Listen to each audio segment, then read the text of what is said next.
The Book's Galaxy. Tales of Space and Time. The Crystal Egg. There was, until a year ago, a little and very grimy-looking shop near 7 Dials over which, in weather-worn yellow lettering, the name of C. Cave, naturalist and dealer in antiquities, was inscribed. The contents of its window were curiously variegated. They comprised some elephant tusks and an imperfect set of chessmen, beads and weapons, a box of eyes, 2 skulls of tigers and 1 human, several moth-eaten stuffed monkeys, one holding a lamp, an old-fashioned cabinet, a fly-blown ostrich egg or so, some fishing tackle, and an extraordinarily dirty, empty glass fish tank. There was also, at the moment the story begins, a mass of crystal, worked into the shape of an egg and brilliantly polished.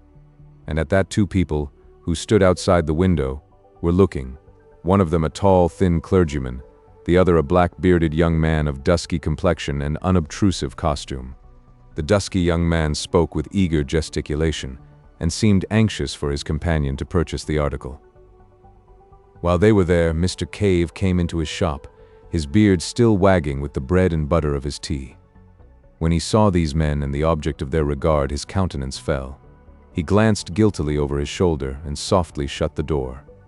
He was a little old man, with pale face and peculiar watery blue eyes.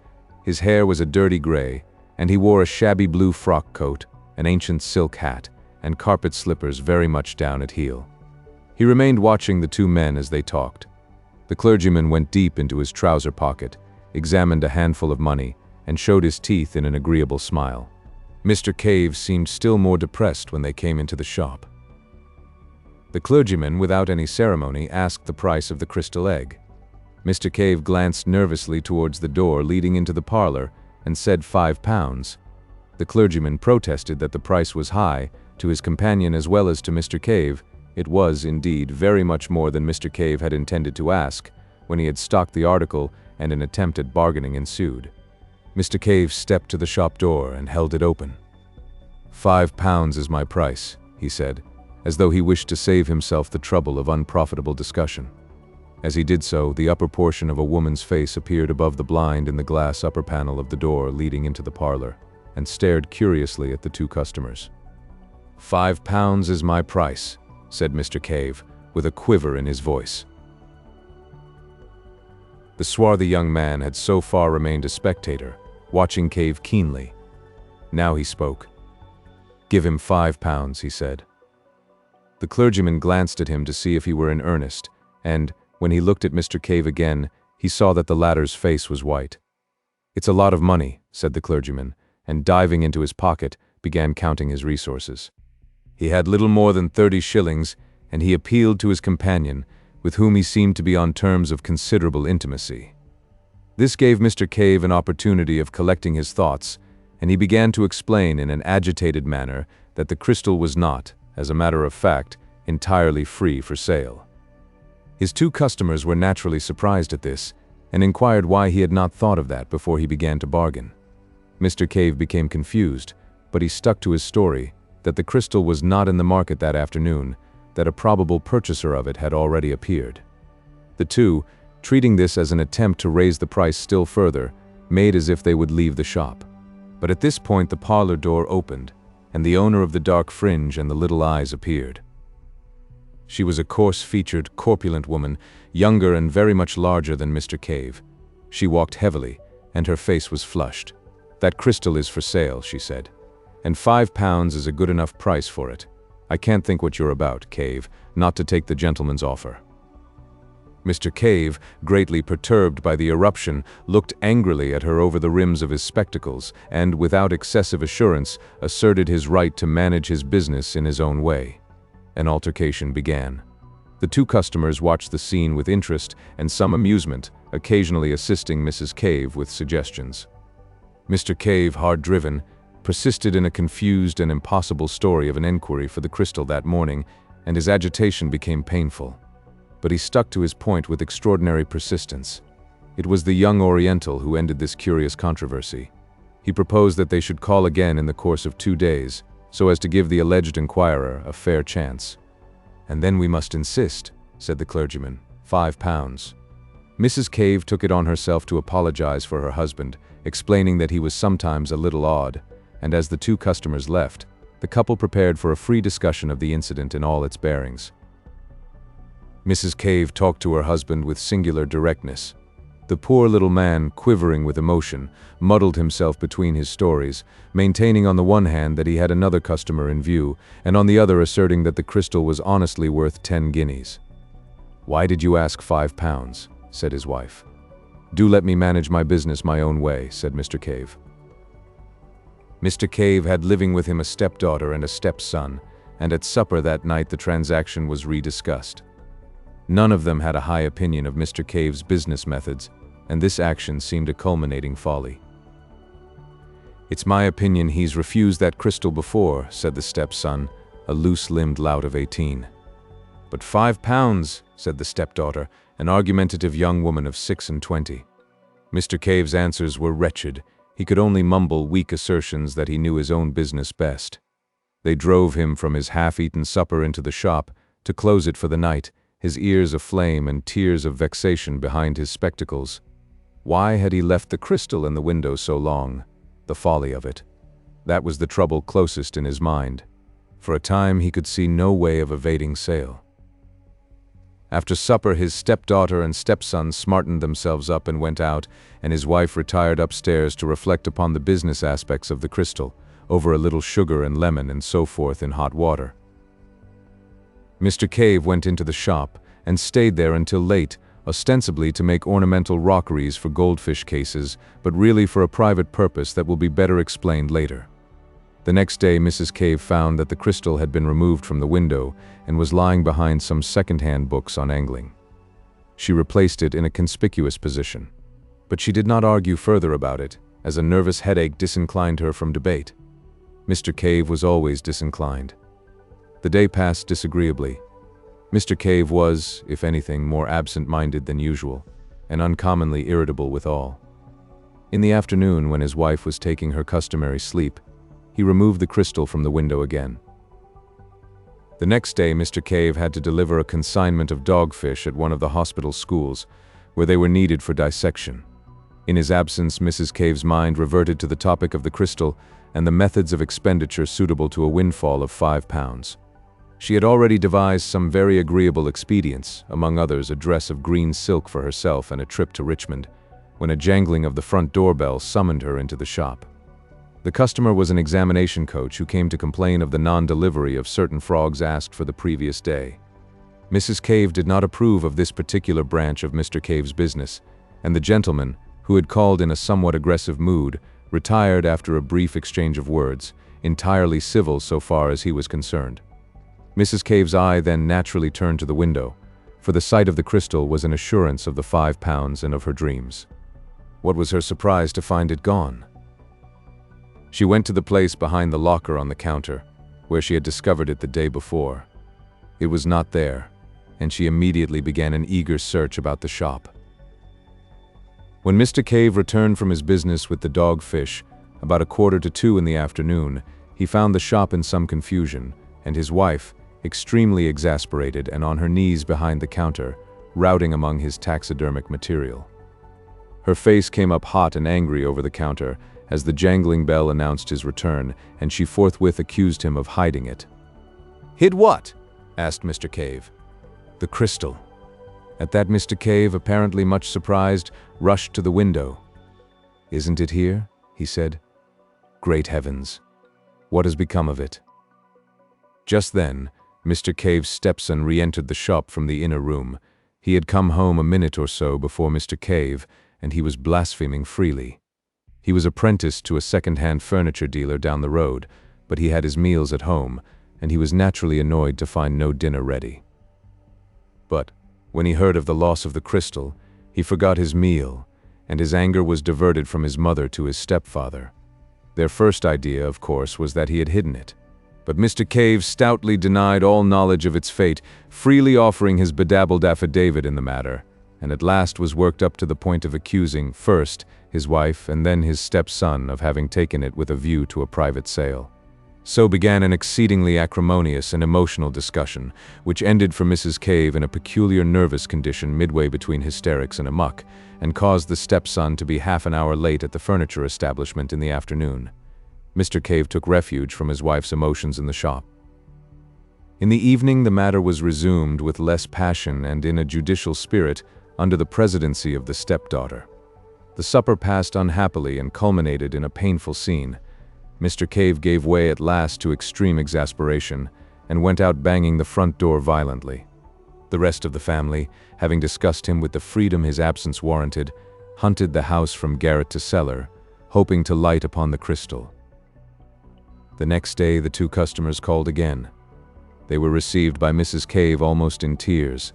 It transpired that no one could imagine all that she had stood from Cave at various times in her married pilgrimage.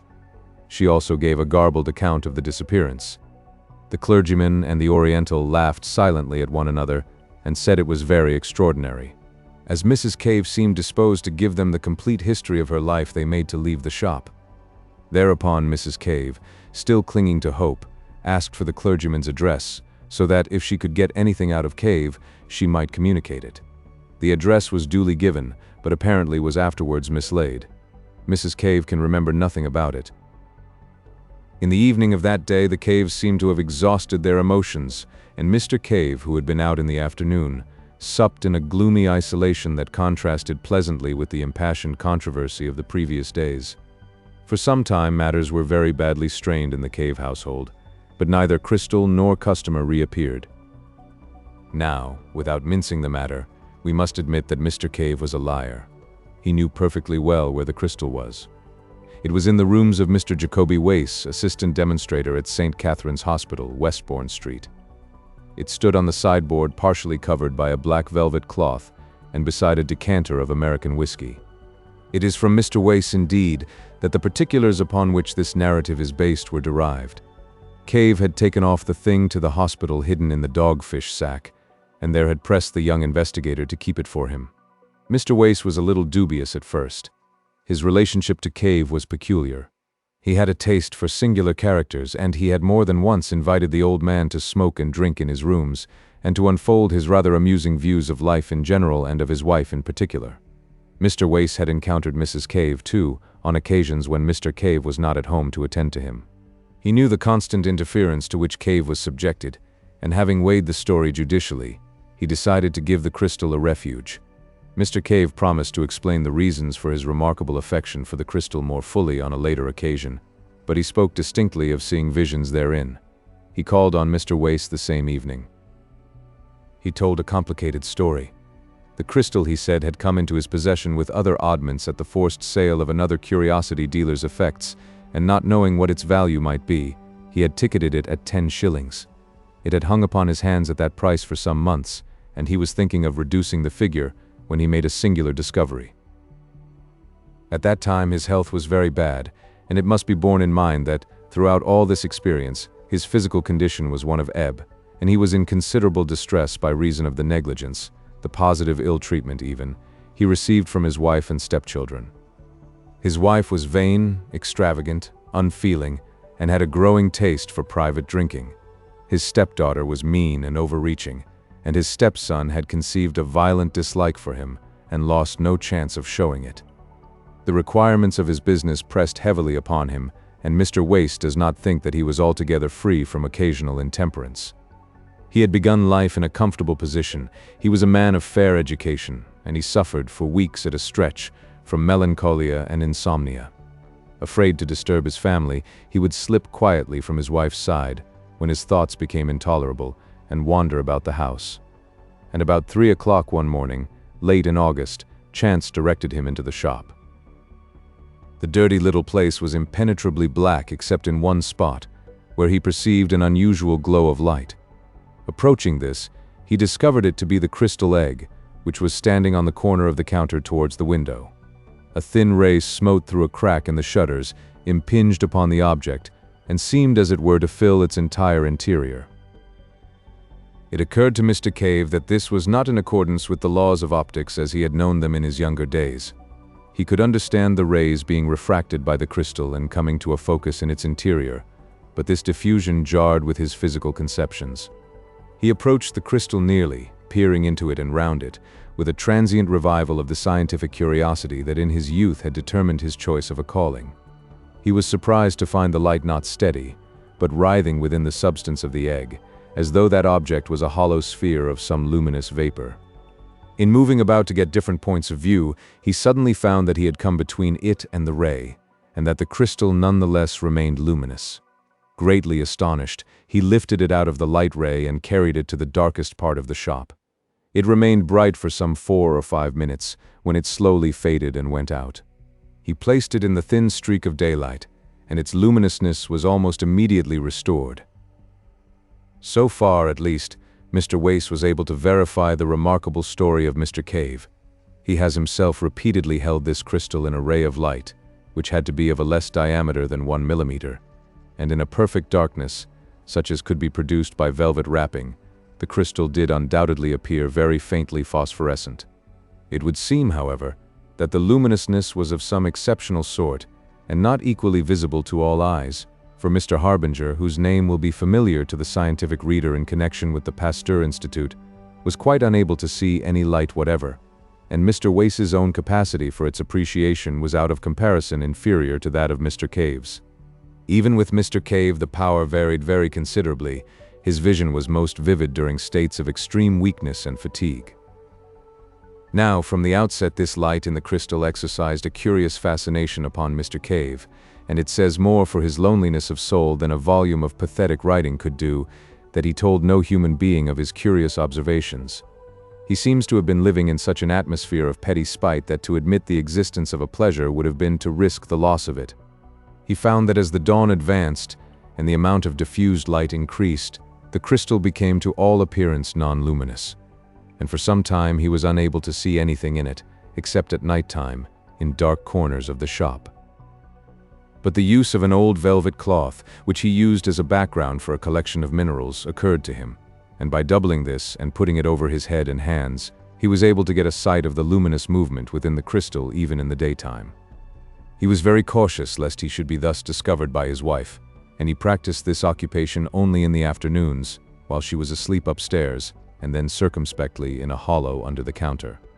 And one day, turning the crystal about in his hands, he saw something.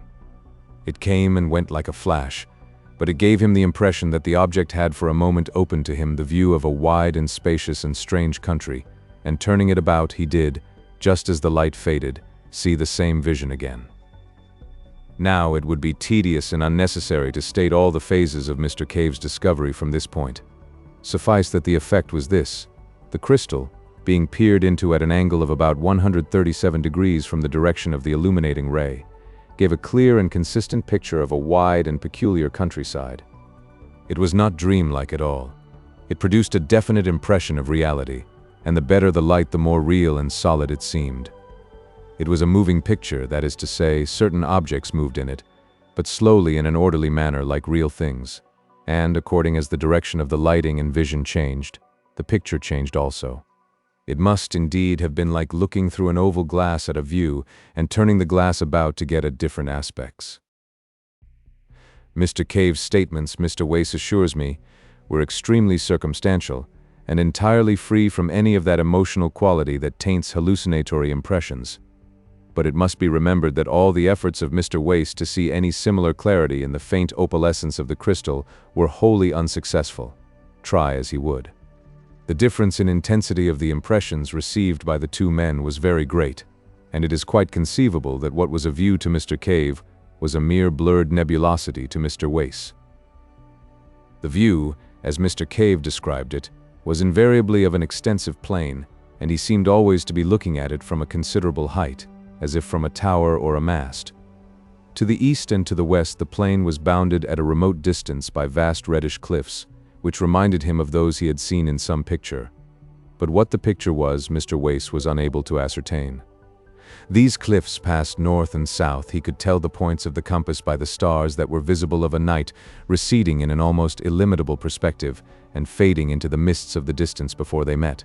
He was nearer the eastern set of cliffs. On the occasion of his first vision, the sun was rising over them, and black against the sunlight and pale against their shadow appeared a multitude of soaring forms that Mr. Cave regarded as birds.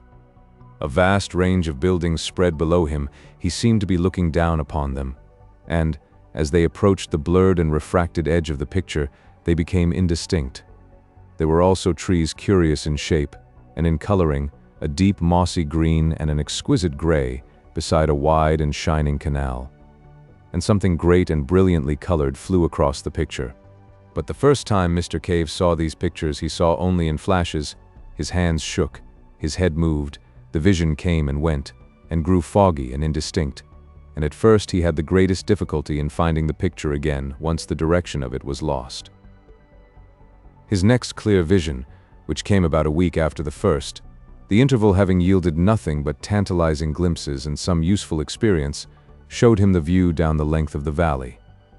The view was different, but he had a curious persuasion, which his subsequent observations abundantly confirmed, that he was regarding this strange world from exactly the same spot, although he was looking in a different direction.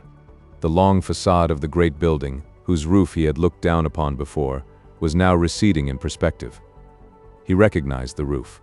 In the front of the facade was a terrace of massive proportions and extraordinary length, and down the middle of the terrace, at certain intervals, stood huge but very graceful masts, bearing small shiny objects which reflected the setting sun.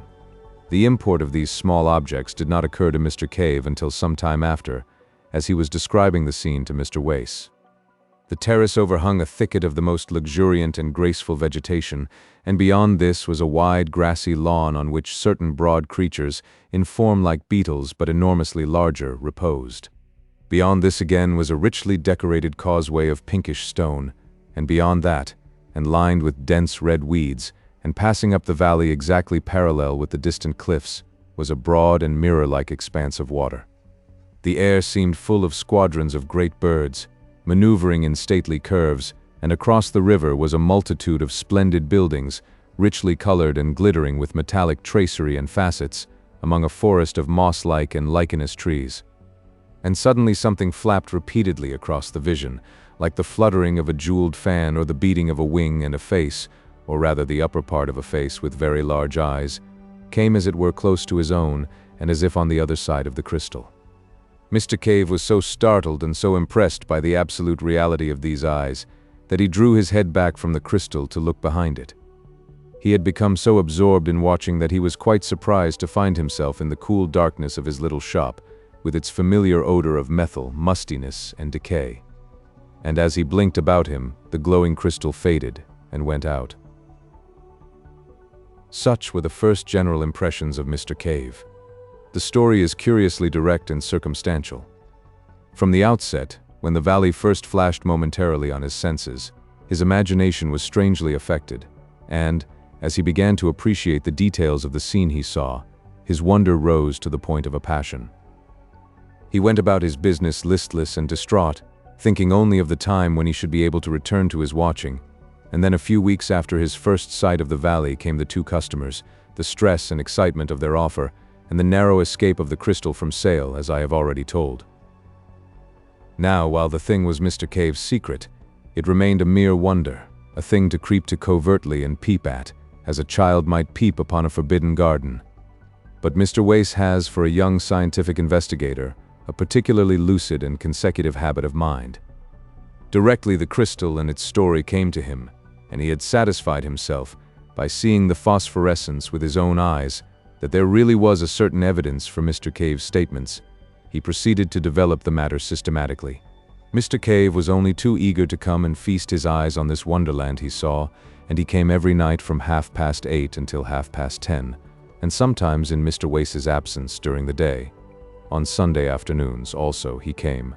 From the outset Mr. Wace made copious notes, and it was due to his scientific method that the relation between the direction from which the initiating ray entered the crystal and the orientation of the picture were proved. And by covering the crystal in a box perforated only with a small aperture to admit the exciting ray, and by substituting black Holland for his buff blinds, he greatly improved the conditions of the observations, so that in a little while they were able to survey the valley in any direction they desired. So having cleared the way, we may give a brief account of this visionary world within the crystal. The things were in all cases seen by Mr. Cave, and the method of working was invariably for him to watch the crystal and report what he saw, while Mr. Wace, who as a science student had learnt the trick of writing in the dark, wrote a brief note of his report. When the crystal faded, it was put into its box in the proper position and the electric light turned on. Mr. Wace asked questions and suggested observations to clear up difficult points. Nothing, indeed, could have been less visionary and more matter-of-fact. The attention of Mr. Cave had been speedily directed to the bird-like creatures he had seen so abundantly present in each of his earlier visions. His first impression was soon corrected, and he considered for a time that they might represent a diurnal species of bat. Then he thought, grotesquely enough, that they might be cherubs. Their heads were round and curiously human, and it was the eyes of one of them that had so startled him on his second observation. They had broad, silvery wings, not feathered, but glistening almost as brilliantly as new-killed fish, and with the same subtle play of color, and these wings were not built on the plan of birdwing or bat, Mr. Wace learned, but supported by curved ribs radiating from the body. A sort of butterfly wing with curved ribs seems best to express their appearance. The body was small, but fitted with two bunches of prehensile organs like long tentacles, immediately under the mouth. Incredible as it appeared to Mr. Wace, the persuasion at last became irresistible, that it was these creatures which owned the great quasi-human buildings and the magnificent garden that made the broad valley so splendid. And Mr. Cave perceived that the buildings, with other peculiarities, had no doors, but that the great circular windows, which opened freely, gave the creatures egress and entrance. They would alight upon their tentacles, fold their wings to a smallness almost rod-like, and hop into the interior. But among them was a multitude of smaller winged creatures, like great dragonflies and moths and flying beetles, and across the greensward brilliantly colored gigantic ground beetles crawled lazily to and fro. Moreover, on the causeways and terraces, large-headed creatures similar to the greater winged flies, but wingless, were visible, hopping busily upon their hand-like tangle of tentacles. Allusion has already been made to the glittering objects upon masts that stood upon the terrace of the nearer building. It dawned upon Mr. Cave, after regarding one of these masts very fixedly on one particularly vivid day, that the glittering object there was a crystal exactly like that into which he peered, and a still more careful scrutiny convinced him that each one in a vista of nearly 20 carried a similar object. Occasionally one of the large flying creatures would flutter up to one, and folding its wings and coiling a number of its tentacles about the mast, would regard the crystal fixedly for a space, sometimes for as long as 15 minutes. And a series of observations made at the suggestion of Mr. Wace convinced both watchers that, so far as this visionary world was concerned, the crystal into which they peered actually stood at the summit of the endmost mast on the terrace, and that on one occasion at least one of these inhabitants of this other world had looked into Mr. Cave's face while he was making these observations. So much for the essential facts of this very singular story.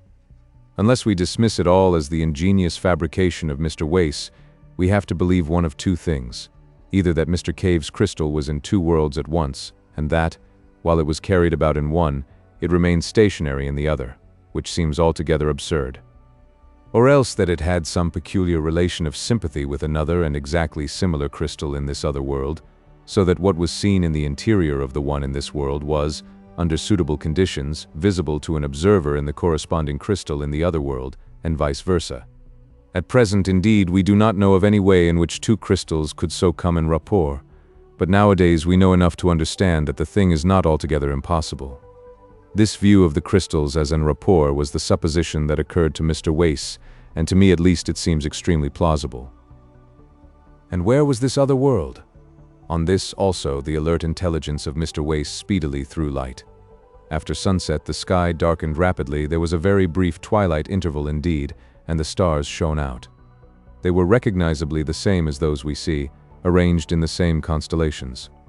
Mr. Cave recognized the Bear, the Pleiades, Aldebaran, and Sirius, so that the other world must be somewhere in the solar system and, at the utmost, only a few hundreds of millions of miles from our own.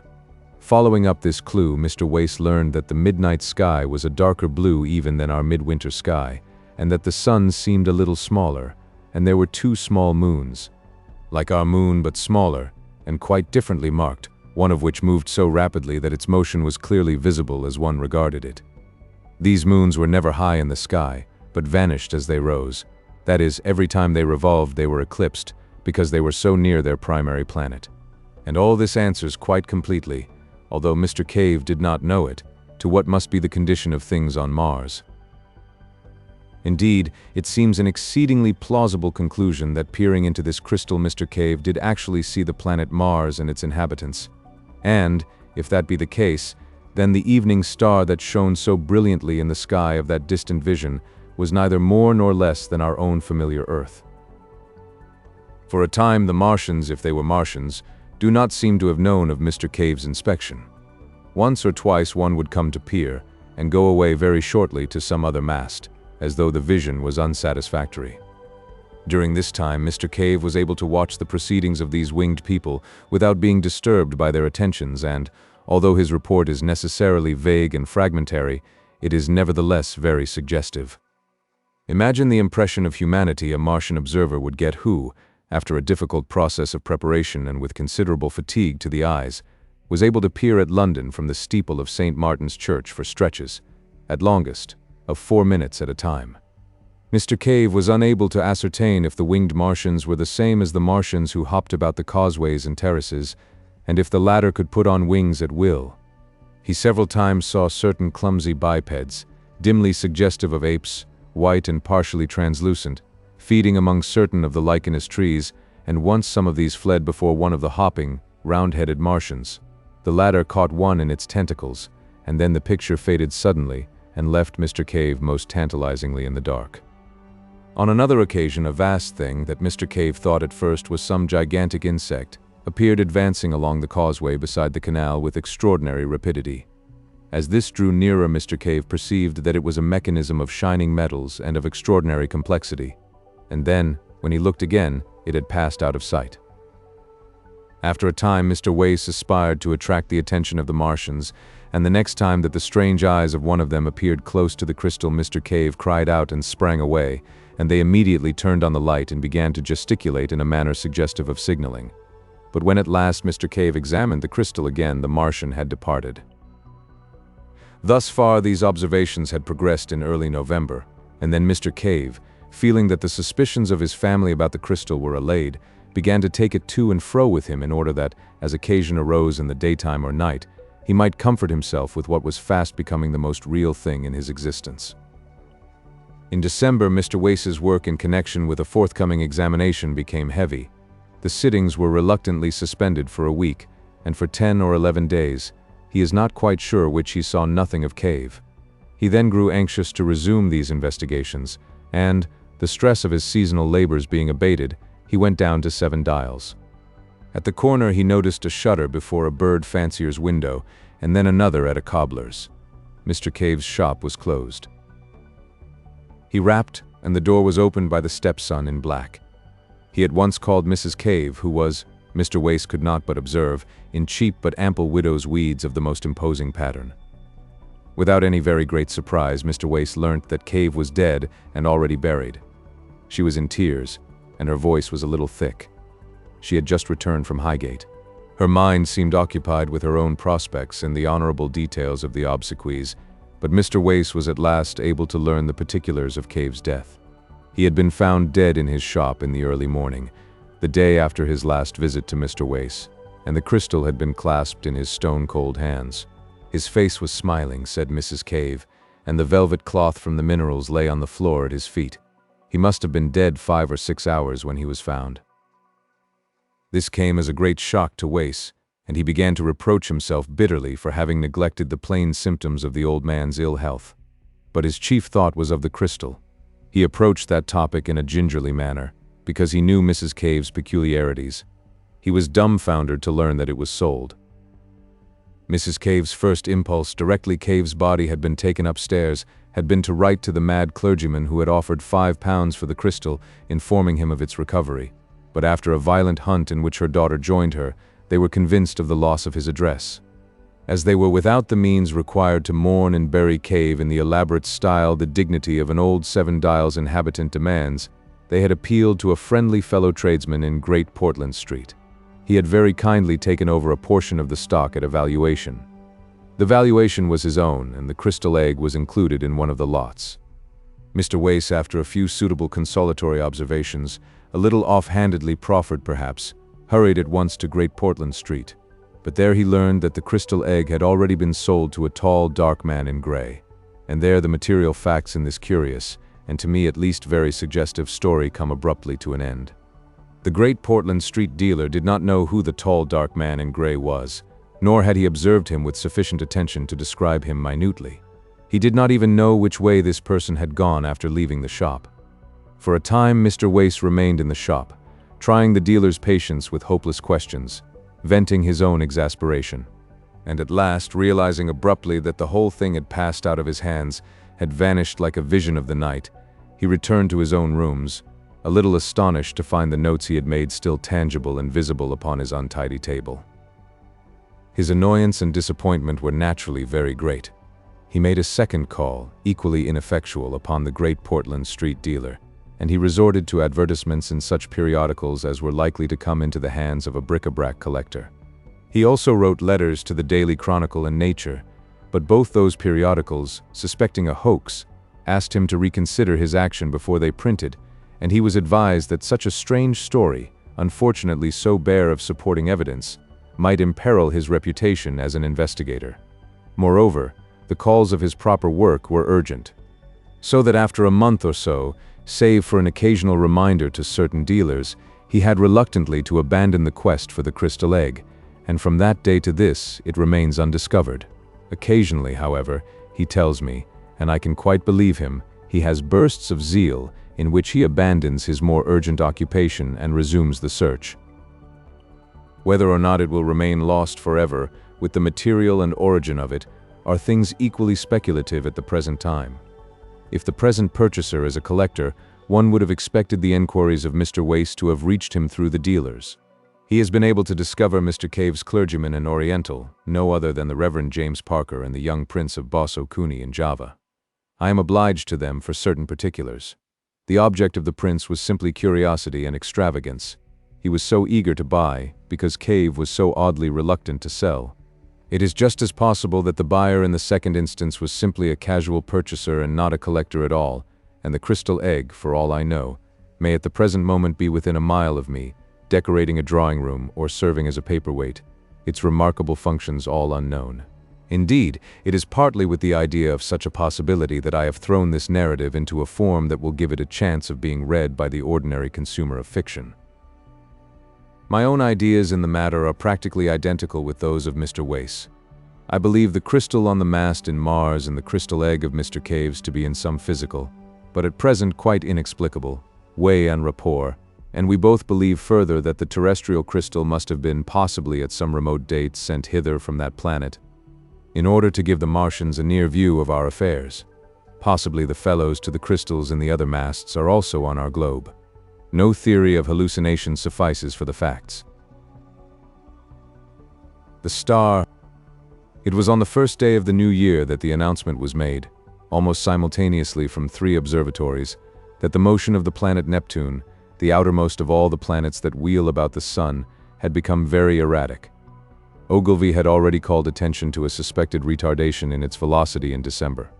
Such a piece of news was scarcely calculated to interest a world the greater portion of whose inhabitants were unaware of the existence of the planet Neptune, nor outside the astronomical profession did the subsequent discovery of a faint remote speck of light in the region of the perturbed planet cause any very great excitement. Scientific people, however, found the intelligence remarkable enough, even before it became known that the new body was rapidly growing larger and brighter, that its motion was quite different from the orderly progress of the planets, and that the deflection of Neptune and its satellite was becoming now of an unprecedented kind. Few people without a training in science can realize the huge isolation of the solar system. The sun, with its specks of planets, its dust of planetoids, and its impalpable comets, swims in a vacant immensity that almost defeats the imagination. Beyond the orbit of Neptune there is space, vacant so far as human observation has penetrated, without warmth or light or sound, blank emptiness, for 20 million times a million miles. That is the smallest estimate of the distance to be traversed before the very nearest of the stars is attained. And, saving a few comets more unsubstantial than the thinnest flame. No matter had ever to human knowledge crossed this gulf of space, until early in the 20th century this strange wanderer appeared. A vast mass of matter it was, bulky, heavy, rushing without warning out of the black mystery of the sky into the radiance of the sun. By the second day it was clearly visible to any decent instrument as a speck with a barely sensible diameter, in the constellation Leo near Regulus. In a little while an opera glass could attain it. On the third day of the new year, the newspaper readers of two hemispheres were made aware for the first time of the real importance of this unusual apparition in the heavens. A planetary collision, one London paper headed the news, and proclaimed Duchesne's opinion that this strange new planet would probably collide with Neptune. The leader writers enlarged upon the topic. So that in most of the capitals of the world, on January 3rd, there was an expectation, however vague, of some imminent phenomenon in the sky, and as the night followed the sunset round the globe, thousands of men turned their eyes skyward to see the old familiar stars just as they had always been. Until it was dawn in London and Pollux setting and the stars overhead grown pale. The winter's dawn it was, a sickly filtering accumulation of daylight, and the light of gas and candles shone yellow in the windows to show where people were astir. But the yawning policemen saw the thing, the busy crowds in the markets stopped agape, workmen going to their work betimes, milkmen, the drivers of news carts, dissipation going home jaded and pale, homeless wanderers, sentinels on their beats, and in the country, laborers trudging afield, poachers slinking home.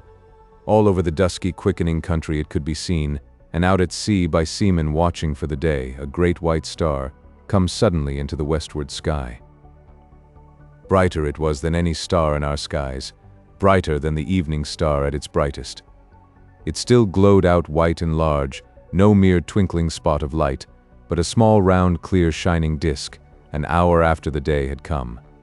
And where science has not reached, men stared and feared, telling one another of the wars and pestilences that are foreshadowed by these fiery signs in the heavens. Sturdy Boers, dusky Hottentots, Gold Coast Negroes, Frenchmen, Spaniards, Portuguese, stood in the warmth of the sunrise watching the setting of this strange new star.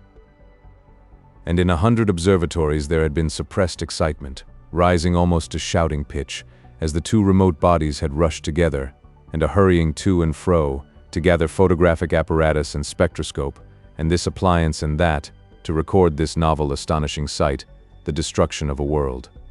For it was a world, a sister planet of our Earth, far greater than our Earth indeed, that had so suddenly flashed into flaming death.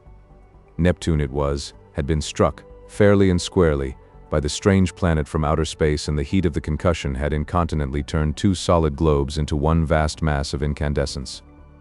Round the world that day, 2 hours before the dawn, went the pallid great white star, fading only as it sank westward and the sun mounted above it. Everywhere men marveled at it, but of all those who saw it none could have marveled more than those sailors, habitual watchers of the stars, who far away at sea had heard nothing of its advent, and saw it now rise like a pygmy moon, and climb zenithward, and hang overhead, and sink westward with the passing of the night. And when next it rose over Europe, everywhere were crowds of watchers on hilly slopes, on house roofs, in open spaces, staring eastward for the rising of the great new star. It rose with a white glow in front of it, like the glare of a white fire, and those who had seen it come into existence the night before cried out at the sight of it. "It is larger," they cried. "It is brighter." And indeed the moon, a quarter full and sinking in the west, was in its apparent size beyond comparison, but scarcely in all its breadth had it as much brightness now as the little circle of the strange new star. "It is brighter," cried the people clustering in the streets, but in the dim observatories the watchers held their breath and peered at one another. "It is nearer," they said, "nearer." And voice after voice repeated, "It is nearer," and the clicking telegraph took that up, and it trembled along telephone wires, and in 1,000 cities grimy compositors fingered the type. "It is nearer." Men writing in offices, struck with a strange realization, flung down their pens. Men talking in 1,000 places suddenly came upon a grotesque possibility in those words, "It is nearer." It hurried along awakening streets. It was shouted down the frost-stilled ways of quiet villages. Men who had read these things from the throbbing tape stood in yellow-lit doorways shouting the news to the passers-by. It is nearer. Pretty women, flushed and glittering, heard the news told jestingly between the dances, and feigned an intelligent interest they did not feel. Nearer. Indeed. How curious. How very, very clever people must be to find out things like that. Lonely tramps faring through the wintry night murmured those words to comfort themselves, looking skyward. It has need to be nearer, for the night's as cold as charity. Don't see much warmth from it if it is nearer, all the same. What is a new star to me? Cried the weeping woman kneeling beside her dead. The schoolboy, rising early for his examination work, puzzled it out for himself with the great white star shining broad and bright through the frost flowers of his window. Centrifugal, centripetal, he said, with his chin on his fist. Stop a planet in its flight, rob it of its centrifugal force, what then? Centripetal has it, and down it falls into the sun, and this. Do we come in the way? I wonder. The light of that day went the way of its brethren, and with the later watches of the frosty darkness rose the strange star again. And it was now so bright that the waxing moon seemed but a pale yellow ghost of itself, hanging huge in the sunset. In a South African city a great man had married, and the streets were alight to welcome his return with his bride. Even the skies have illuminated, said the flatterer. Under Capricorn, two Negro lovers, daring the wild beasts and evil spirits, for love of one another, crouched together in a cane brake where the fireflies hovered.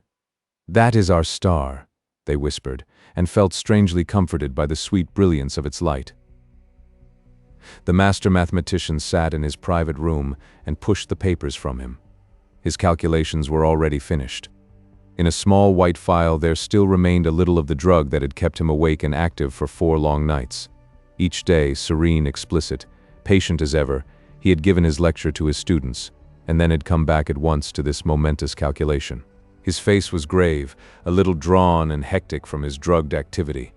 For some time he seemed lost in thought. Then he went to the window, and the blind went up with a click. Halfway up the sky, over the clustering roofs, chimneys and steeples of the city, hung the star. He looked at it as one might look into the eyes of a brave enemy. "You may kill me," he said after a silence, "but I can hold you, and all the universe for that matter, in the grip of this little brain. I would not change, even now." He looked at the little file.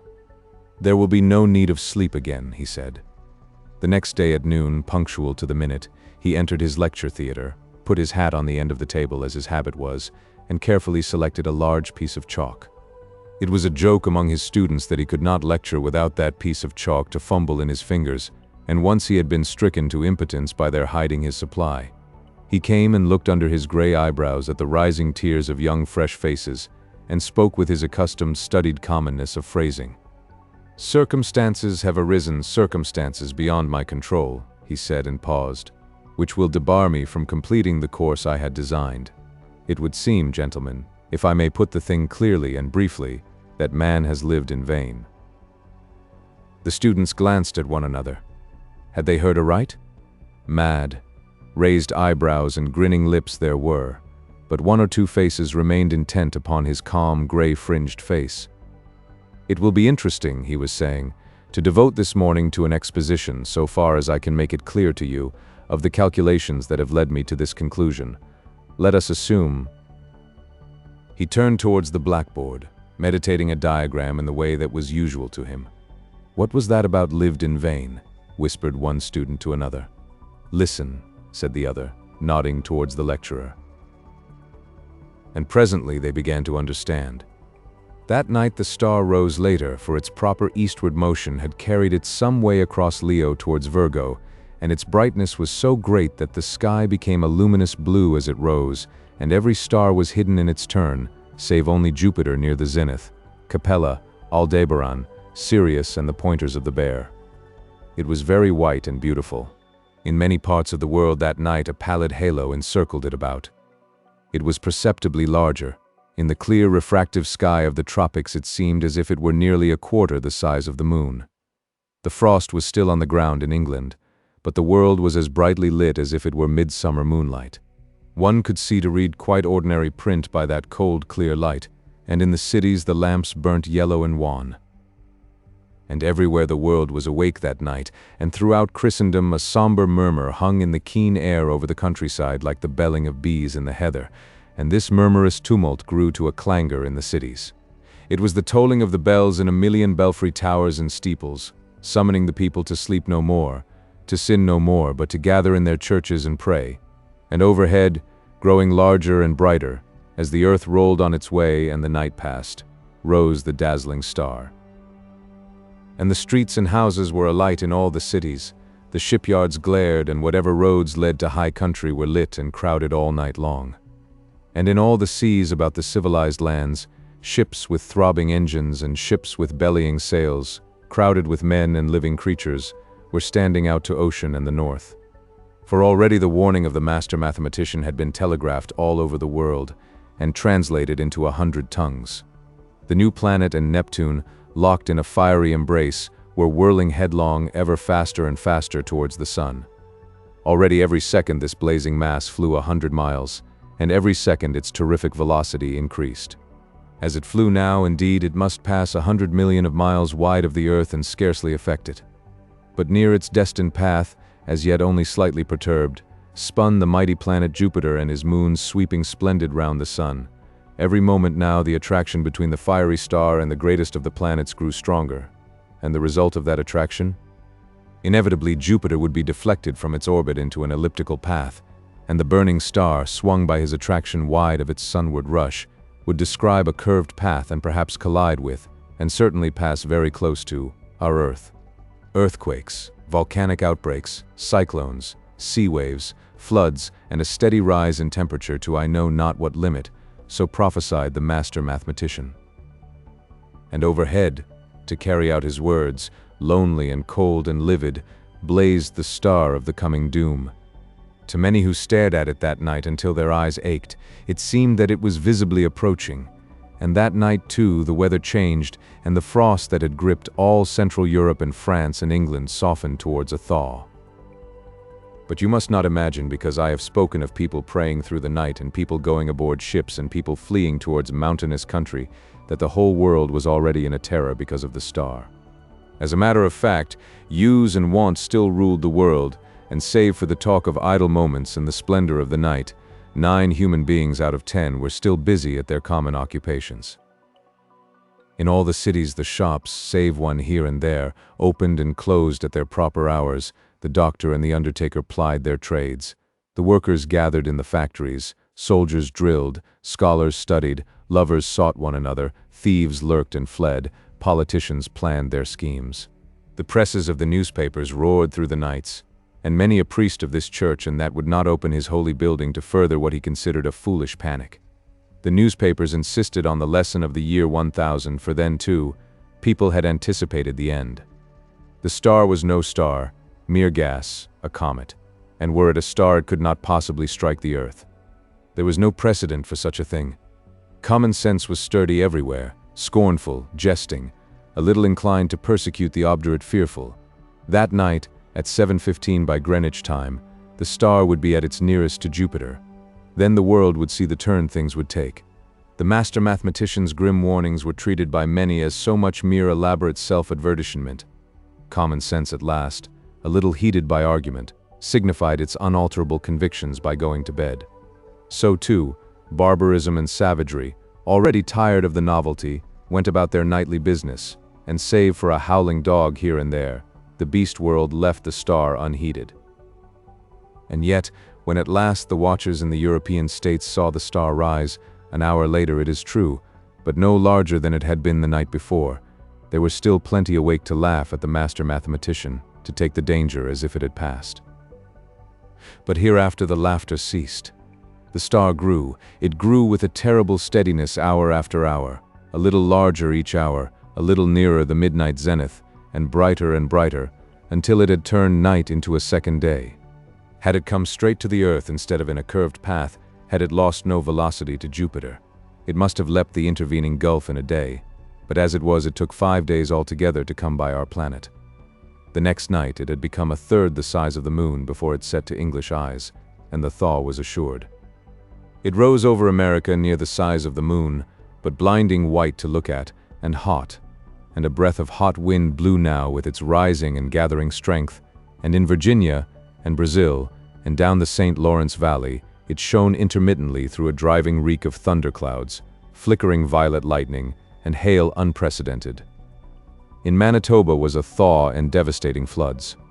And upon all the mountains of the earth the snow and ice began to melt that night, and all the rivers coming out of high country flowed thick and turbid, and soon in their upper reaches with swirling trees and the bodies of beasts and men, they rose steadily in the ghostly brilliance, and came trickling over their banks at last, behind the flying population of their valleys.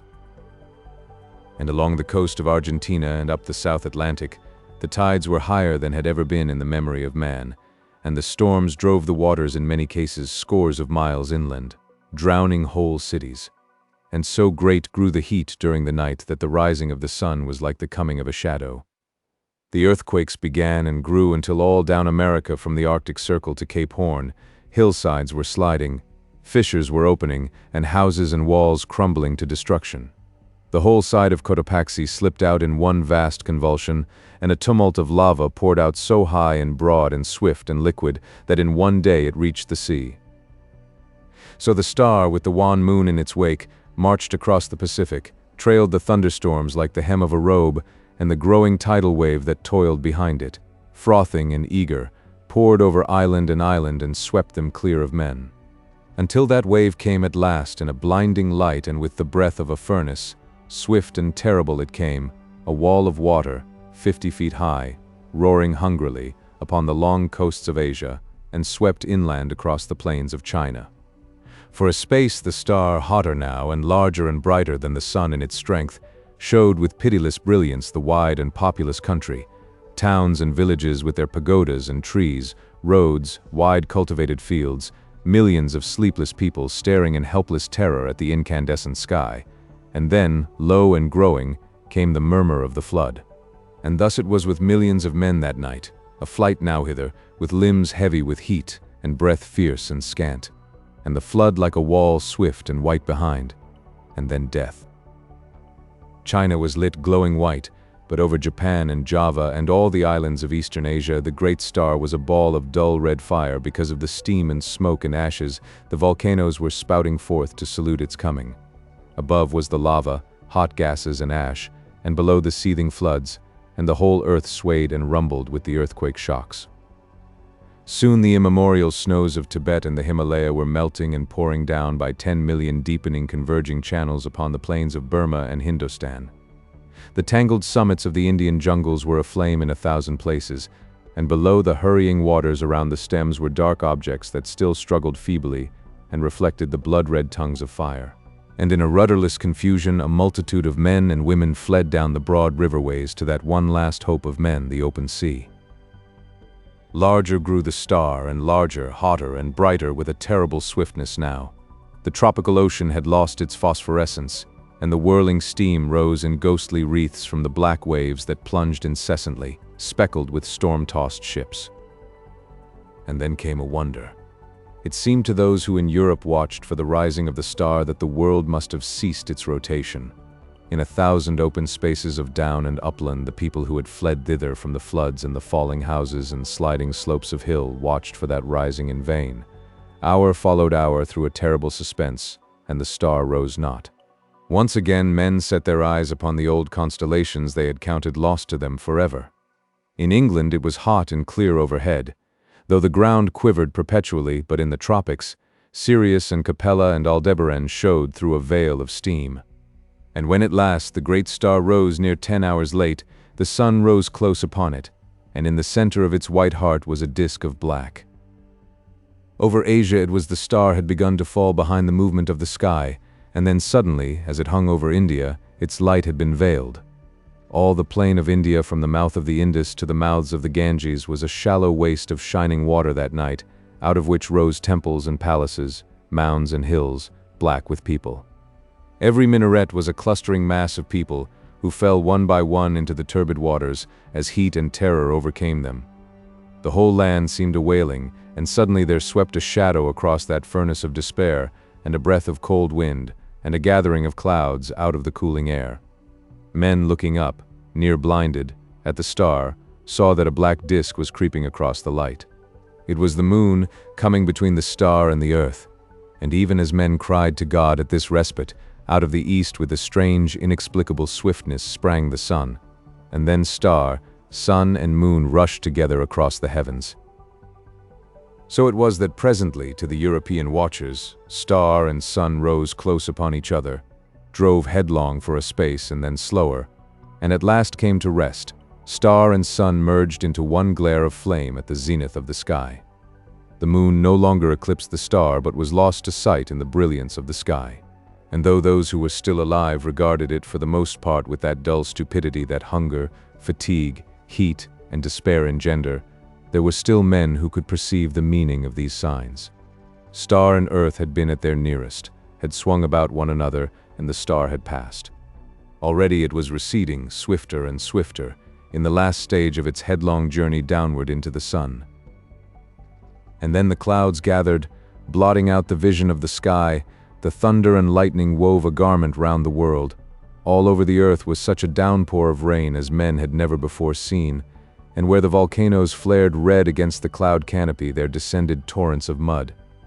Everywhere the waters were pouring off the land, leaving mud-silted ruins, and the earth littered like a storm-worn beach with all that had floated, and the dead bodies of the men and brutes, its children.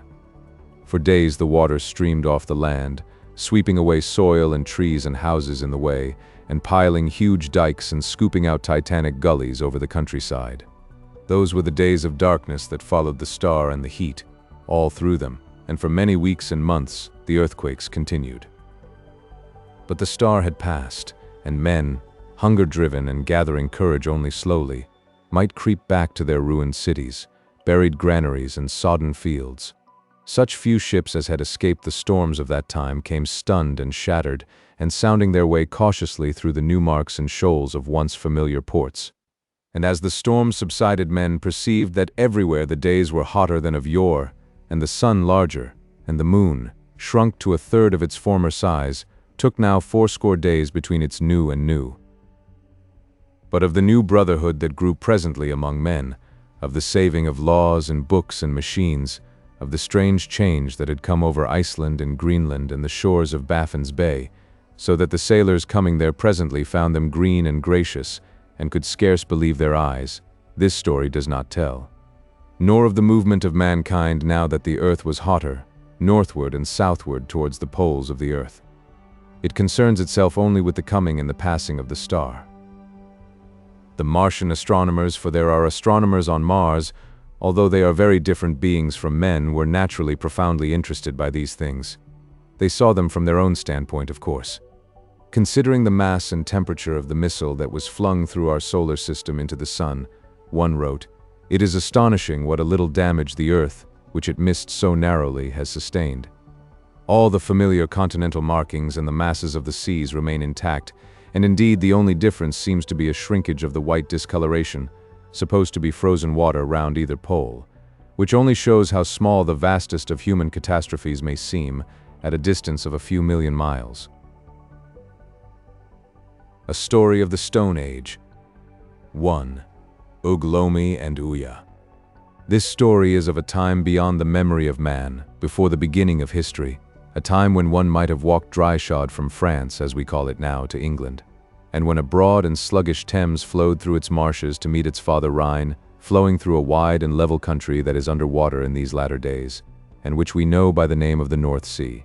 In that remote age, the valley which runs along the foot of the Downs did not exist, and the south of Surrey was a range of hills, fir-clad on the middle slopes, and snow-capped for the better part of the year.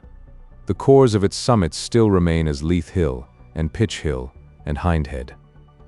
On the lower slopes of the range, below the grassy spaces where the wild horses grazed, were forests of yew and sweet chestnut and elm, and the thickets and dark places hid the grizzly bear and the hyena, and the gray apes clambered through the branches. And still lower amidst the woodland and marsh and open grass along the way did this little drama play itself out to the end that I have to tell. 50,000 years ago it was, 50,000 years if the reckoning of geologists is correct. And in those days the springtime was as joyful as it is now, and sent the blood coursing in just the same fashion. The afternoon sky was blue with piled white clouds sailing through it, and the southwest wind came like a soft caress. The new-come swallows drove to and fro. The reaches of the river were spangled with white ranunculus.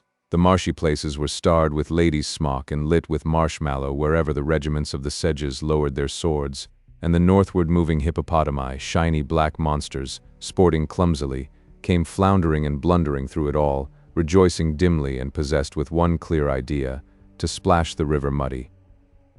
Up the river and well in sight of the hippopotami, a number of little buff-colored animals dabbled in the water. There was no fear, no rivalry, and no enmity between them and the hippopotami.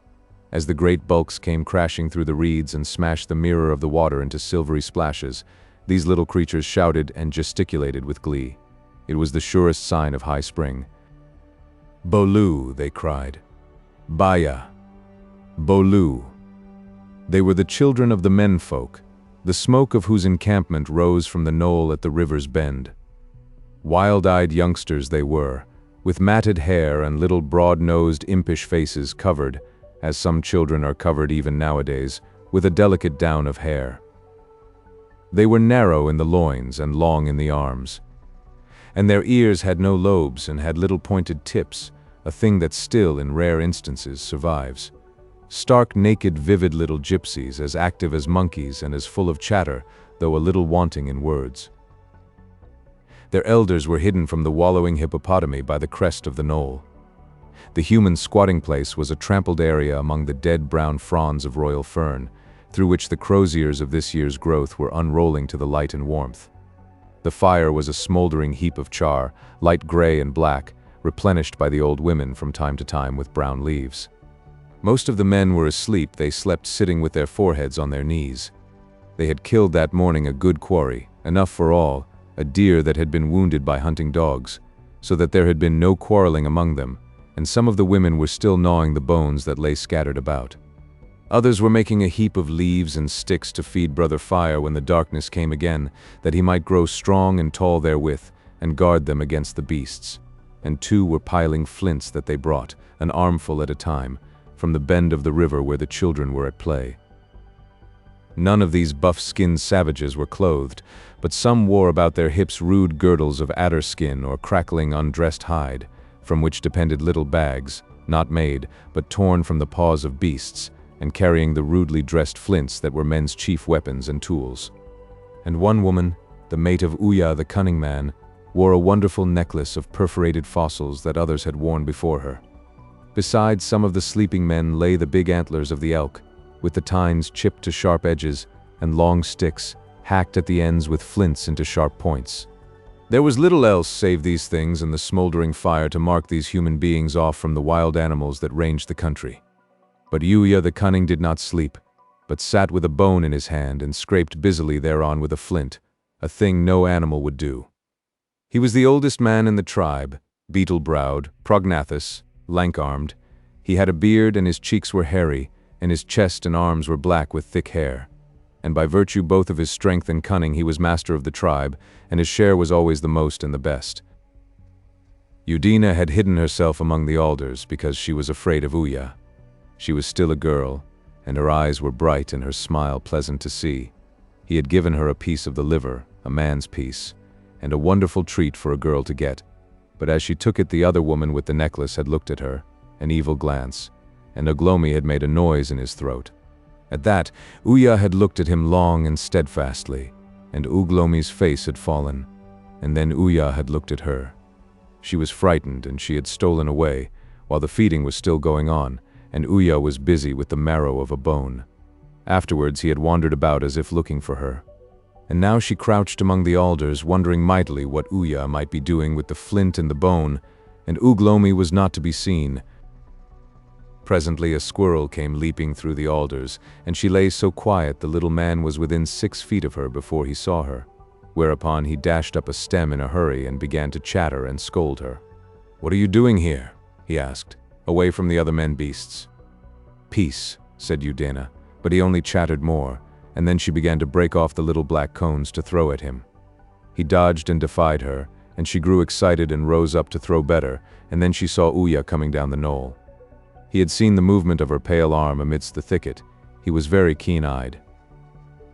At that she forgot the squirrel and set off through the alders and reeds as fast as she could go. She did not care where she went so long as she escaped Uya. She splashed nearly knee-deep through a swampy place, and saw in front of her a slope of ferns growing more slender and green as they passed up out of the light into the shade of the young chestnuts. She was soon amidst the trees. She was very fleet of foot, and she ran on and on until the forest was old and the vales great, and the vines about their stems where the light came were thick as young trees, and the ropes of ivy stout and tight. On she went, and she doubled and doubled again, and then at last lay down amidst some ferns in a hollow place near a thicket, and listened with her heart beating in her ears. She heard footsteps presently rustling among the dead leaves far off, and they died away and everything was still again, except the scandalizing of the midges, for the evening was drawing on, and the incessant whisper of the leaves. She laughed silently to think the cunning Uya should go by her. She was not frightened. Sometimes, playing with the other girls and lads, she had fled into the wood, though never so far as this. It was pleasant to be hidden and alone. She lay a long time there, glad of her escape, and then she sat up listening. It was a rapid pattering, growing louder and coming towards her, and in a little while she could hear grunting noises and the snapping of twigs. It was a drove of lean, grisly wild swine. She turned about her, for a boar is an ill fellow to pass too closely, on account of the sideways slash of his tusks, and she made off slantingly through the trees. But the patter came nearer. They were not feeding as they wandered, but going fast, or else they would not overtake her, and she caught the limb of a tree, swung onto it, and ran up the stem with something of the agility of a monkey. Down below the sharp, bristling backs of the swine were already passing when she looked, and she knew the short, sharp grunts they made meant fear. What were they afraid of? A man? They were in a great hurry for just a man. And then, so suddenly it made her grip on the branch tighten involuntarily, a fawn started in the brake and rushed after the swine. Something else went by, low and gray, with a long body. She did not know what it was. Indeed, she saw it only momentarily through the interstices of the young leaves, and then there came a pause. She remained stiff and expectant, as rigid almost as though she was a part of the tree she clung to, peering down. Then, far away among the trees, clear for a moment, then hidden, then visible knee-deep in ferns, then gone again, ran a man. She knew it was young Uglomi by the fair color of his hair, and there was red upon his face. Somehow his frantic flight and that scarlet mark made her feel sick. And then nearer, running heavily and breathing hard, came another man. At first she could not see, and then she saw, foreshortened and clear to her, Uya, running with great strides and his eyes staring. He was not going after Uglomi. His face was white. It was Uya afraid. He passed and was still loud hearing, when something else, something large and with grizzled fur, swinging along with soft, swift strides, came rushing in pursuit of him. Udina suddenly became rigid, ceased to breathe, her clutch convulsive, and her eyes starting. She had never seen the thing before. She did not even see him clearly now, but she knew at once it was the terror of the woodshade. His name was a legend. The children would frighten one another, frighten even themselves with his name, and run screaming to the squatting place. No man had ever killed any of his kind. Even the mighty mammoth feared his anger. It was the grizzly bear, the lord of the world as the world went then. As he ran, he made a continuous growling grumble. Men in my very lair, fighting in blood, at the very mouth of my lair, men, men, men, fighting in blood. For he was the lord of the wood and of the caves. Long after he had passed she remained, a girl of stone, staring down through the branches. All her power of action had gone from her. She gripped by instinct with hands and knees and feet. It was some time before she could think, and then only one thing was clear in her mind, that the terror was between her and the tribe, that it would be impossible to descend. Presently, when her fear was a little abated, she clambered into a more comfortable position, where a great branch forked. The trees rose about her, so that she could see nothing of Brother Fire, who is black by day. Birds began to stir, and things that had gone into hiding for fear of her movements crept out. After a time, the taller branches flamed out at the touch of the sunset. High overhead the rooks, who were wiser than men, went cawing home to their squatting places among the elms. Looking down, things were clearer and darker. Udena thought of going back to the squatting place. She let herself down some way, and then the fear of the terror of the woodshade came again. While she hesitated, a rabbit squealed dismally, and she dared not descend farther.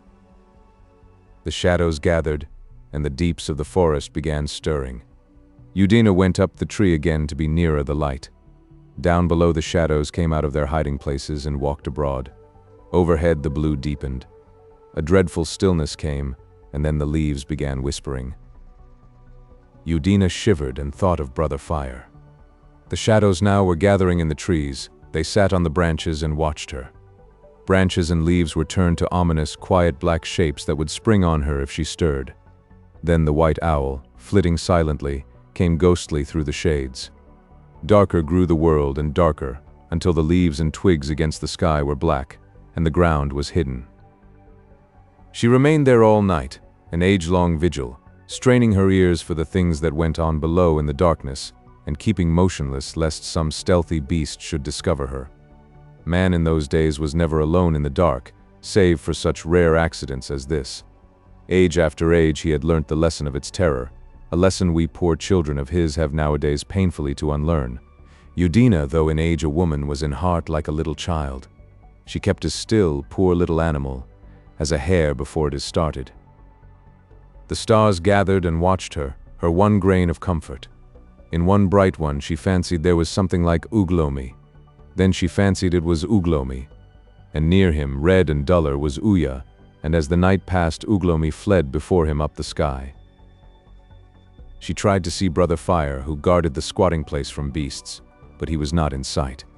And far away she heard the mammoths trumpeting as they went down to the drinking place, and once some huge bulk with heavy paces hurried along, making a noise like a calf. But what it was she could not see. But she thought from the voice it was Ya the rhinoceros, who stabs with his nose, goes always alone, and rages without cause. At last the little stars began to hide, and then the larger ones. It was like all the animals vanishing before the terror. The sun was coming, lord of the sky, as the grizzly was lord of the forest. Udena wondered what would happen if one star stayed behind, and then the sky paled to the dawn. When the daylight came, the fear of lurking things passed, and she could descend. She was stiff, but not so stiff as you would have been, dear young lady, by virtue of your upbringing, and as she had not been trained to eat at least once in 3 hours, but instead had often fasted 3 days, she did not feel uncomfortably hungry. She crept down the tree very cautiously, and went her way stealthily through the wood, and not a squirrel sprang or deer started, but the terror of the grizzly bear froze her marrow. Her desire was now to find her people again. Her dread of Uya the cunning was consumed by a greater dread of loneliness. But she had lost her direction. She had run heedlessly overnight, and she could not tell whether the squatting place was sunward or where it lay. Ever and again she stopped and listened, and at last, very far away, she heard a measured chinking. It was so faint even in the morning stillness that she could tell it must be far away, but she knew the sound was that of a man sharpening a flint. Presently the trees began to thin out, and then came a regiment of nettles barring the way. She turned aside, and then she came to a fallen tree that she knew, with a noise of bees about it. And so presently she was in sight of the knoll, very far off, and the river under it, and the children and the hippopotami just as they had been yesterday, and the thin spire of smoke swaying in the morning breeze. Far away by the river was the cluster of alders where she had hidden. And at the sight of that the fear of Uya returned, and she crept into a thicket of bracken, out of which a rabbit scuttled, and lay a while to watch the squatting place.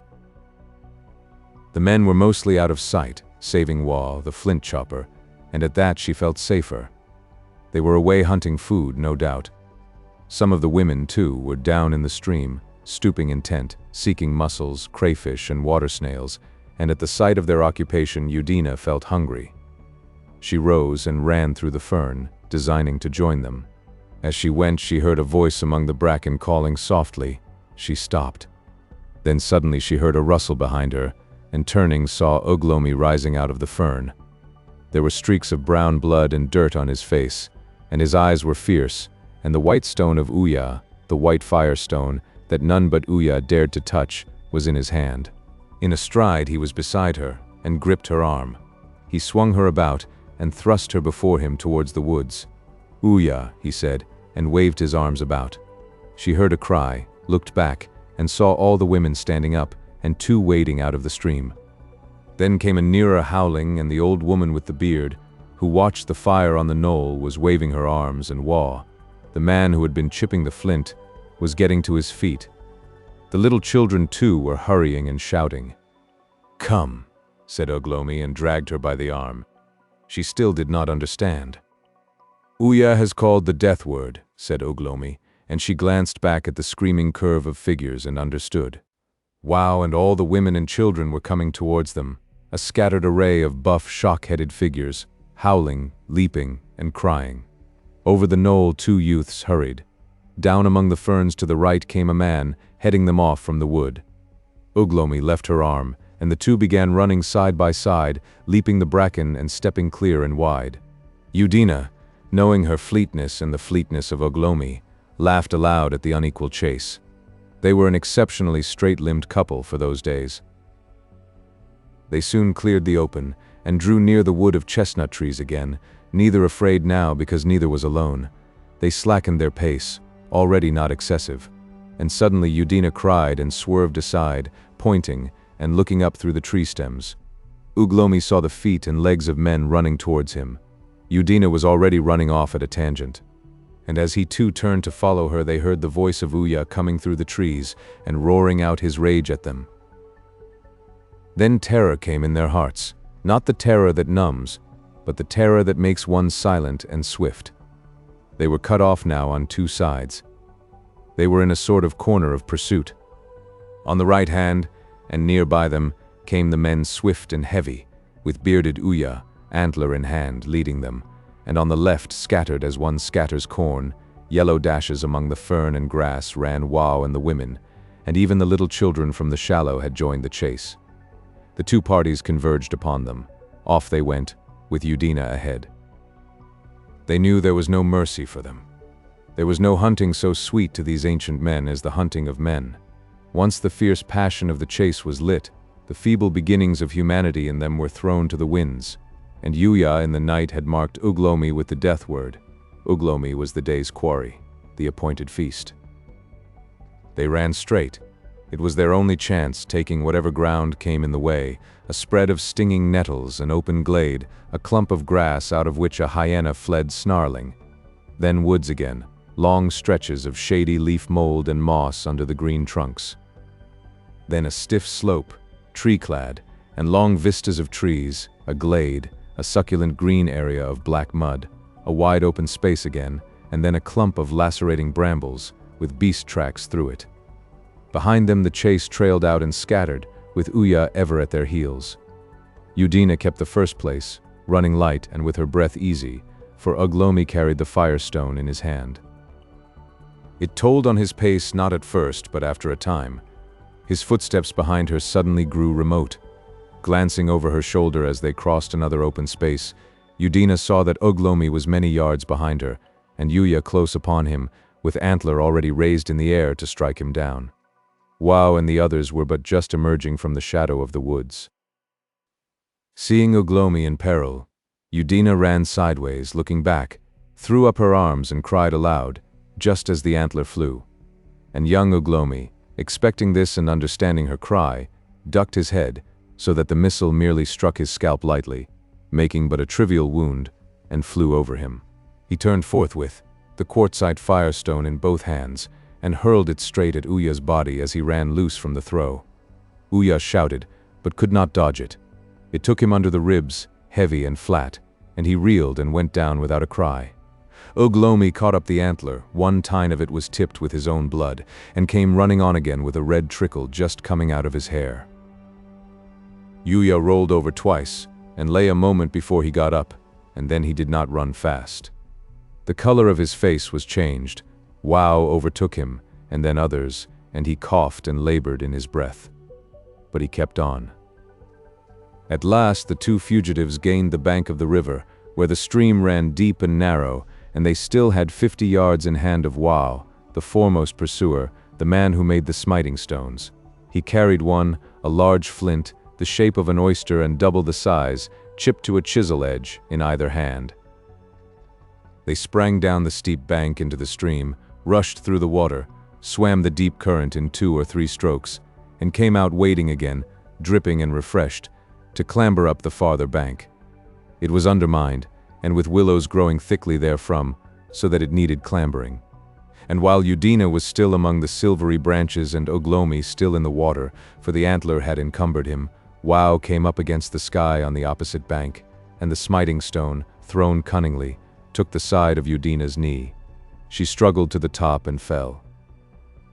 They heard the pursuers shout to one another, and Ugh Lomi climbing to her and moving jerkily to mar Wau's aim, felt the second smiting stone graze his ear and heard the water splash below him. Then it was Ugh Lomi, the stripling, proved himself to have come to man's estate. For running on, he found Udina fell behind, limping, and at that he turned, and crying savagely and with a face terrible with sudden wrath and trickling blood, ran swiftly past her back to the bank, whirling the antler round his head. And Udina kept on, running stoutly still, though she must needs limp at every step, and the pain was already sharp. So that Wow, rising over the edge and clutching the straight willow branches, saw Ugh Lomi towering over him, gigantic against the blue, saw his whole body swing round, and the grip of his hands upon the antler. The edge of the antler came sweeping through the air, and he saw no more. The water under the osiers whirled and eddied and went crimson 6 feet down the stream. Yuya, following, stopped knee-high across the stream, and the man who was swimming turned about. The other men who trailed after, they were none of them very mighty men, for Yuya was more cunning than strong, brooking no sturdy rivals, slackened momentarily at the sight of Ugh Lomi standing there above the willows, bloody and terrible, between them and the halting girl, with the huge antler waving in his hand. It seemed as though he had gone into the water a youth, and come out of it a man full grown. He knew what there was behind him, a broad stretch of grass, and then a thicket, and in that Udina could hide. That was clear in his mind, though his thinking powers were too feeble to see what should happen thereafter. Yuya stood knee-deep, undecided and unarmed. His heavy mouth hung open, showing his canine teeth, and he panted heavily. His side was flushed and bruised under the hair. The other man beside him carried a sharpened stick. The rest of the hunters came up one by one to the top of the bank, hairy, long-armed men clutching flints and sticks. 2 ran off along the bank downstream, and then clambered to the water, where Wow had come to the surface struggling weakly. Before they could reach him, he went under again. 2 others threatened Ugh Lomi from the bank. He answered back, shouts, vague insults, gestures. Then Yuya, who had been hesitating, roared with rage, and whirling his fists plunged into the water. His followers splashed after him. Ugh Lomi glanced over his shoulder and found Udina already vanished into the thicket. He would perhaps have waited for Yuya, but Yuya preferred to spar in the water below him until the others were beside him. Human tactics in those days, in all serious fighting, were the tactics of the pack. Pre that turned at bay, they gathered around and rushed. Ugh Lomi felt the rush coming, and hurling the antler at Yuya, turned about and fled.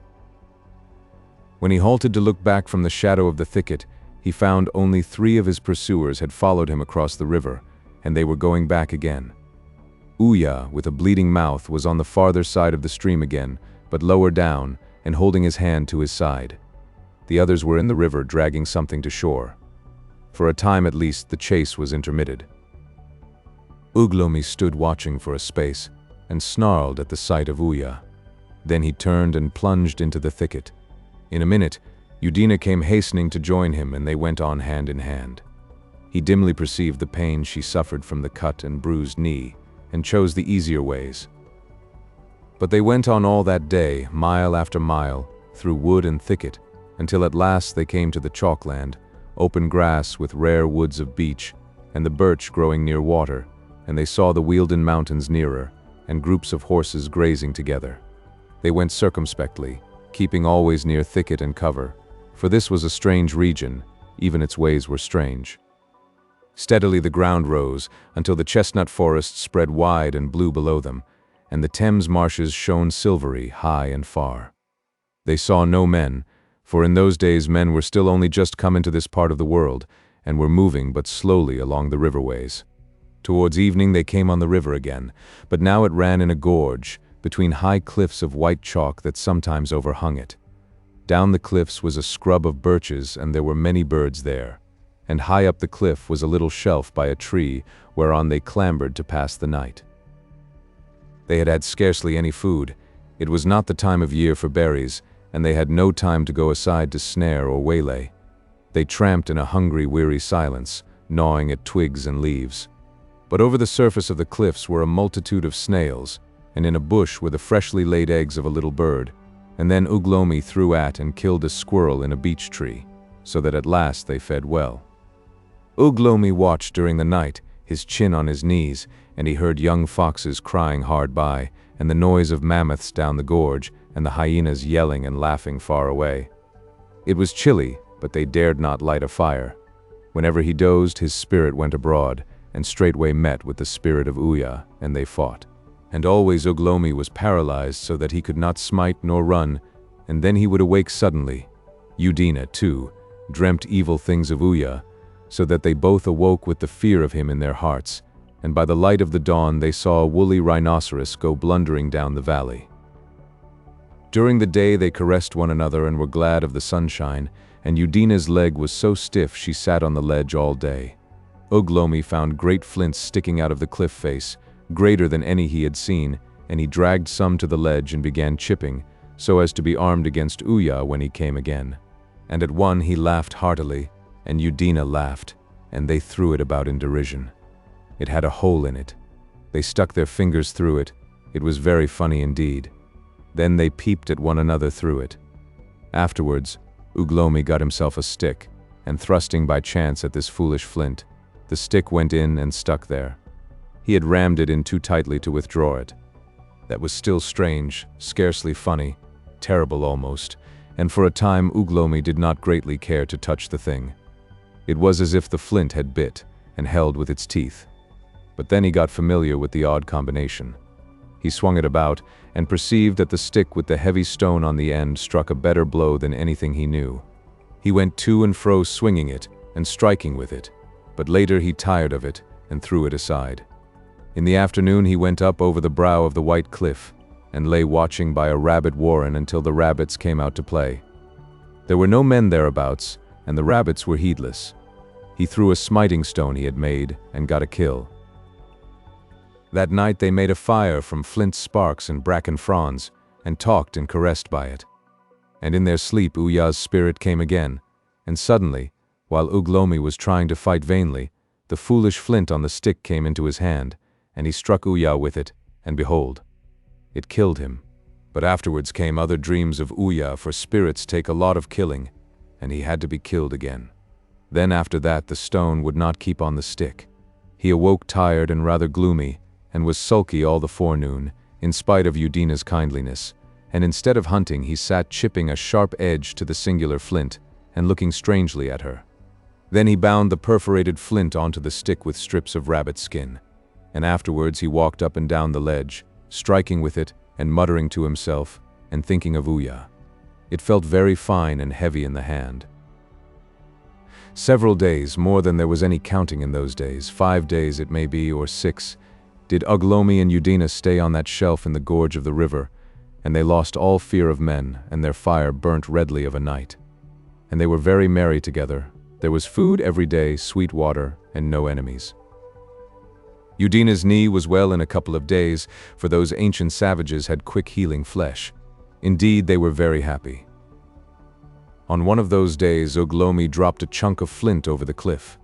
He saw it fall, and go bounding across the river bank into the river, and after laughing and thinking it over a little he tried another.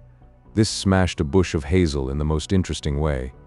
They spent all the morning dropping stones from the ledge, and in the afternoon they discovered this new and interesting pastime was also possible from the cliff brow.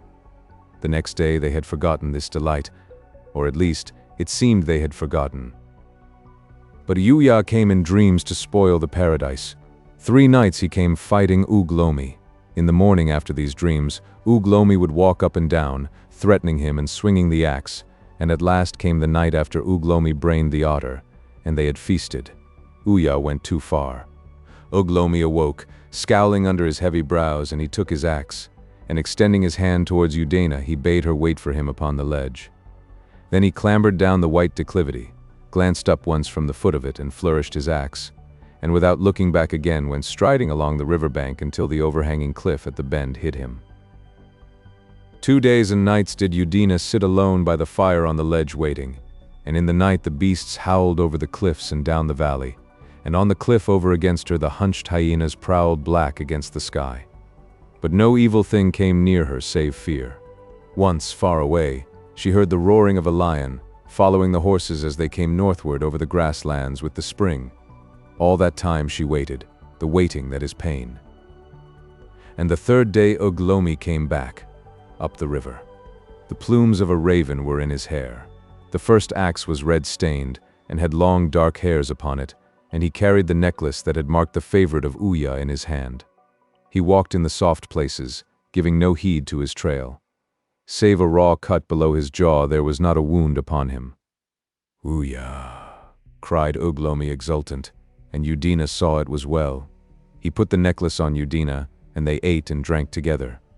And after eating he began to rehearse the whole story from the beginning, when Uya had cast his eyes on Udena, and Uya and Uglomi, fighting in the forest, had been chased by the bear, eking out his scanty words with abundant pantomime, springing to his feet and whirling the stone axe round when it came to the fighting.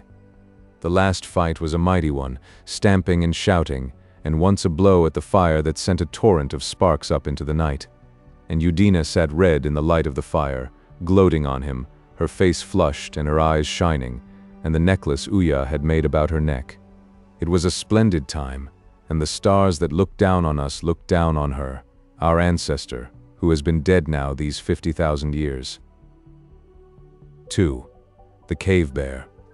In the days when Udena and Uglomi fled from the people of Uya towards the fir-clad mountains of the Weald, across the forests of sweet chestnut and the grass-clad chalkland, and hid themselves at last in the gorge of the river between the chalk cliffs, men were few and their squatting places far between. The nearest men to them were those of the tribe, a full day's journey down the river, and up the mountains there were none. Man was indeed a newcomer to this part of the world in that ancient time, coming slowly along the rivers, generation after generation, from one squatting place to another, from the southwestward. And the animals that held the land, the hippopotamus and rhinoceros of the river valleys, the horses of the grass plains, the deer and swine of the woods, the gray apes in the branches, the cattle of the uplands, feared him but little, let alone the mammoths in the mountains and the elephants that came through the land in the summertime out of the south. For why should they fear him with but the rough, chipped flints that he had not learnt to haft, and which he threw but ill, and the poor spear of sharpened wood, as all the weapons he had against hoof and horn, tooth and claw? Andu, the huge cave bear, who lived in the cave up the gorge, had never even seen a man in all his wise and respectable life, until midway through one night, as he was prowling down the gorge along the cliff edge, he saw the glare of Udena's fire upon the ledge, and Udena red and shining, and Uglomi, with a gigantic shadow mocking him upon the white cliff, going to and fro, shaking his mane of hair, and waving the axe of stone, the first axe of stone, while he chanted of the killing of Uya. The cave bear was far up the gorge, and he saw the things slanting ways and far off. He was so surprised he stood quite still upon the edge, sniffing the novel odor of burning bracken, and wondering whether the dawn was coming up in the wrong place. He was the lord of the rocks and caves, was the cave bear, as his slighter brother, the grizzly, was lord of the thick woods below, and as the dappled lion, the lion of those days was dappled, was lord of the thorn thickets, reed beds, and open plains. He was the greatest of all meat-eaters. He knew no fear, none preyed on him, and none gave him battle. Only the rhinoceros was beyond his strength. Even the mammoth shunned his country. This invasion perplexed him. He noticed these new beasts were shaped like monkeys, and sparsely hairy like young pigs. "Monkey and young pig," said the cave bear. "It might not be so bad, but that red thing that jumps, and the black thing jumping with it yonder, never in my life have I seen such things before." He came slowly along the brow of the cliff towards them, stopping thrice to sniff and peer, and the reek of the fire grew stronger. A couple of hyenas also were so intent upon the thing below that Andu, coming soft and easy, was close upon them before they knew of him or he of them. They started guiltily and went lurching off. Coming round in a wheel, 100 yards off, they began yelling and calling him names to revenge themselves for the start they had had. "Yaha," they cried. "Who can't grub his own burrow? Who eats roots like a pig? Yaha," for even in those days the hyena's manners were just as offensive as they are now. "Who answers the hyena?" growled Andu, peering through the midnight dimness at them, and then going to look at the cliff edge. There was Uglomi still telling his story, and the fire getting low, and the scent of the burning hot and strong. Andu stood on the edge of the chalk cliff for some time, shifting his vast weight from foot to foot, and swaying his head to and fro, with his mouth open, his ears erect and twitching, and the nostrils of his big black muzzle sniffing. He was very curious, was the cave bear, more curious than any of the bears that live now, and the flickering fire and the incomprehensible movements of the man, let alone the intrusion into his indisputable province, stirred him with a sense of strange new happenings. He had been after red deer fawn that night, for the cave bear was a miscellaneous hunter, but this quite turned him from that enterprise. "Yaha!" yelled the hyenas behind. "Yaha-ha!" Peering through the starlight, Andu saw there were now 3 or 4 going to and fro against the gray hillside. "They will hang about me now all the night, until I kill," said Andu. Filth of the world. And mainly to annoy them, he resolved to watch the red flicker in the gorge until the dawn came to drive the hyena scum home. And after a time they vanished, and he heard their voices, like a party of Cockney bean feasters, away in the beechwoods. Then they came slinking near again. Andu yawned and went on along the cliff, and they followed. Then he stopped and went back. It was a splendid night, beset with shining constellations, the same stars, but not the same constellations we know, for since those days all the stars have had time to move into new places. Far away across the open space beyond where the heavy-shouldered, lean-bodied hyenas blundered and howled was a beechwood, and the mountain slopes rose beyond, a dim mystery, until their snow-capped summits came out white and cold and clear, touched by the first rays of the yet unseen moon. It was a vast silence, save when the yell of the hyenas flung a vanishing discordance across its peace, or when from down the hills the trumpeting of the new-come elephants came faintly on the faint breeze. And below now the red flicker had dwindled and was steady, and shone a deeper red, and Uglomi had finished his story and was preparing to sleep, and Udina sat and listened to the strange voices of unknown beasts, and watched the dark eastern sky growing deeply luminous at the advent of the moon. Down below the river talked to itself, and things unseen went to and fro. After a time the bear went away, but in an hour he was back again. Then, as if struck by a thought, he turned and went up the gorge. The night passed, and Uglomi slept on. The waning moon rose and lit the gaunt white cliff overhead with a light that was pale and vague. The gorge remained in a deeper shadow and seemed all the darker. Then, by imperceptible degrees, the day came stealing in the wake of the moonlight. Udina's eyes wandered to the cliff brow overhead once, and then again. Each time the line was sharp and clear against the sky, and yet she had a dim perception of something lurking there. The red of the fire grew deeper and deeper. Gray scales spread upon it.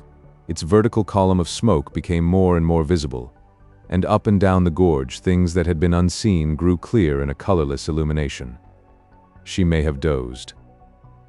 Suddenly she started up from her squatting position, erect and alert, scrutinizing the cliff up and down.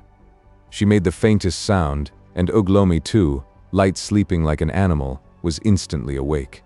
He caught up his axe and came noiselessly to her side. The light was still dim, the world now all in black and dark gray, and one sickly star still lingered overhead. The ledge they were on was a little grassy space, 6 feet wide perhaps and 20 feet long, sloping outwardly, and with a handful of St. John's wort growing near the edge. Below it the soft white rock fell away in a steep slope of nearly 50 feet to the thick bush of hazel that fringed the river. Down the river this slope increased, until some way off a thin grass held its own right up to the crest of the cliff. Overhead, 40 or 50 feet of rock bulged into the great masses characteristic of chalk, but at the end of the ledge a gully, A precipitous groove of discolored rock slashed the face of the cliff and gave a footing to a scrubby growth, by which Udina and Uglomi went up and down. They stood as noiseless as startled deer, with every sense expectant. For a minute they heard nothing, and then came a faint rattling of dust down the gully and the creaking of twigs. Uglomi gripped his axe and went to the edge of the ledge, for the bulge of the chalk overhead had hidden the upper part of the gully. And forthwith, with a sudden contraction of the heart, he saw the cave bear halfway down from the brow, and making a gingerly backward step with his flat hind foot.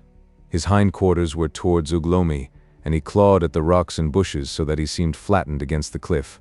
He looked none the less for that. From his shining snout to his stumpy tail he was a lion and a half, the length of 2 tall men. He looked over his shoulder, and his huge mouth was open with the exertion of holding up his great carcass, and his tongue lay out. He got his footing, and came down slowly, a yard nearer. "Bear," said Uglomi, looking round with his face white. But Udina, with terror in her eyes, was pointing down the cliff. Uglomi's mouth fell open, for down below, with her big forefeet against the rock, stood another big brown-gray bulk, the she-bear. She was not so big as Andu, but she was big enough for all that. Then suddenly Uglomi gave a cry, and catching up a handful of the litter of ferns that lay scattered on the ledge, he thrust it into the pallid ash of the fire. "Brother Fire!" he cried, "Brother Fire!" And Udina, starting into activity, did likewise. "Brother Fire, help, help! Brother Fire!" Brother Fire was still red in his heart, but he turned to gray as they scattered him. "Brother Fire!" they screamed. But he whispered and passed, and there was nothing but ashes. Then Uglomi danced with anger and struck the ashes with his fist. But Udina began to hammer the firestone against a flint, and the eyes of each were turning ever and again towards the gully by which Andu was climbing down. Brother Fire. Suddenly the huge furry hindquarters of the bear came into view, beneath the bulge of the chalk that had hidden him. He was still clambering gingerly down the nearly vertical surface. His head was yet out of sight, but they could hear him talking to himself. "Pig and monkey," said the cave bear. "It ought to be good." Udina struck a spark and blew at it. It twinkled brighter and then went out. At that she cast down flint and firestone and stared blankly. Then she sprang to her feet and scrambled a yard or so up the cliff above the ledge. How she hung on even for a moment I do not know, for the chalk was vertical and without grip for a monkey. In a couple of seconds she had slid back to the ledge again with bleeding hands. Uglomi was making frantic rushes about the ledge. Now he would go to the edge, now to the gully. He did not know what to do, he could not think. The she-bear looked smaller than her mate, much. If they rushed down on her together, one might live. "Ugh," said the cave bear, and Uglomi turned again and saw his little eyes peering under the bulge of the chalk. Udina, cowering at the end of the ledge, began to scream like a gripped rabbit. At that a sort of madness came upon Uglomi. With a mighty cry, he caught up his axe and ran towards Andu. The monster gave a grunt of surprise. In a moment Uglomi was clinging to a bush right underneath the bear, and in another he was hanging to its back half buried in fur, with one fist clutched in the hair under its jaw. The bear was too astonished at this fantastic attack to do more than cling passive. And then the axe, the first of all axes, rang on its skull. The bear's head twisted from side to side, and he began a petulant scolding growl. The axe bit within an inch of the left eye, and the hot blood blinded that side. At that the brute roared with surprise and anger, and his teeth gnashed 6 inches from Uglomi's face. Then the axe, clubbed close, came down heavily on the corner of the jaw. The next blow blinded the right side and called forth a roar, this time of pain. Udina saw the huge flat feet slipping and sliding, and suddenly the bear gave a clumsy leap sideways as if for the ledge. Then everything vanished, and the hazels smashed, and a roar of pain and a tumult of shouts and growls came up from far below. Udina screamed and ran to the edge and peered over. For a moment, man and bears were a heap together, Uglomi uppermost, and then he had sprung clear and was scaling the gully again, with the bears rolling and striking at one another among the hazels. But he had left his axe below, and 3 knob-ended streaks of carmine were shooting down his thigh. "Up! he cried, and in a moment Udina was leading the way to the top of the cliff. In half a minute they were at the crest, their hearts pumping noisily, with Andu and his wife far and safe below them. Andu was sitting on his haunches, both paws at work, trying with quick, exasperated movements to wipe the blindness out of his eyes, and the she-bear stood on all fours a little way off, ruffled in appearance and growling angrily. Uglomi flung himself flat on the grass and lay panting and bleeding with his face on his arms. For a second Udina regarded the bears, then she came and sat beside him, looking at him. Presently she put forth her hand timidly and touched him, and made the guttural sound that was his name. He turned over and raised himself on his arm. His face was pale, like the face of one who is afraid. He looked at her steadfastly for a moment, and then suddenly he laughed. "Wah," he said exultantly. "Wah," said she. A simple but expressive conversation. Then Uglomi came and knelt beside her, and on hands and knees peered over the brow and examined the gorge. His breath was steady now, and the blood on his leg had ceased to flow, though the scratches the she-bear had made were open and wide. He squatted up and sat staring at the footmarks of the great bear as they came to the gully. They were as wide as his head and twice as long. Then he jumped up and went along the cliff face until the ledge was visible.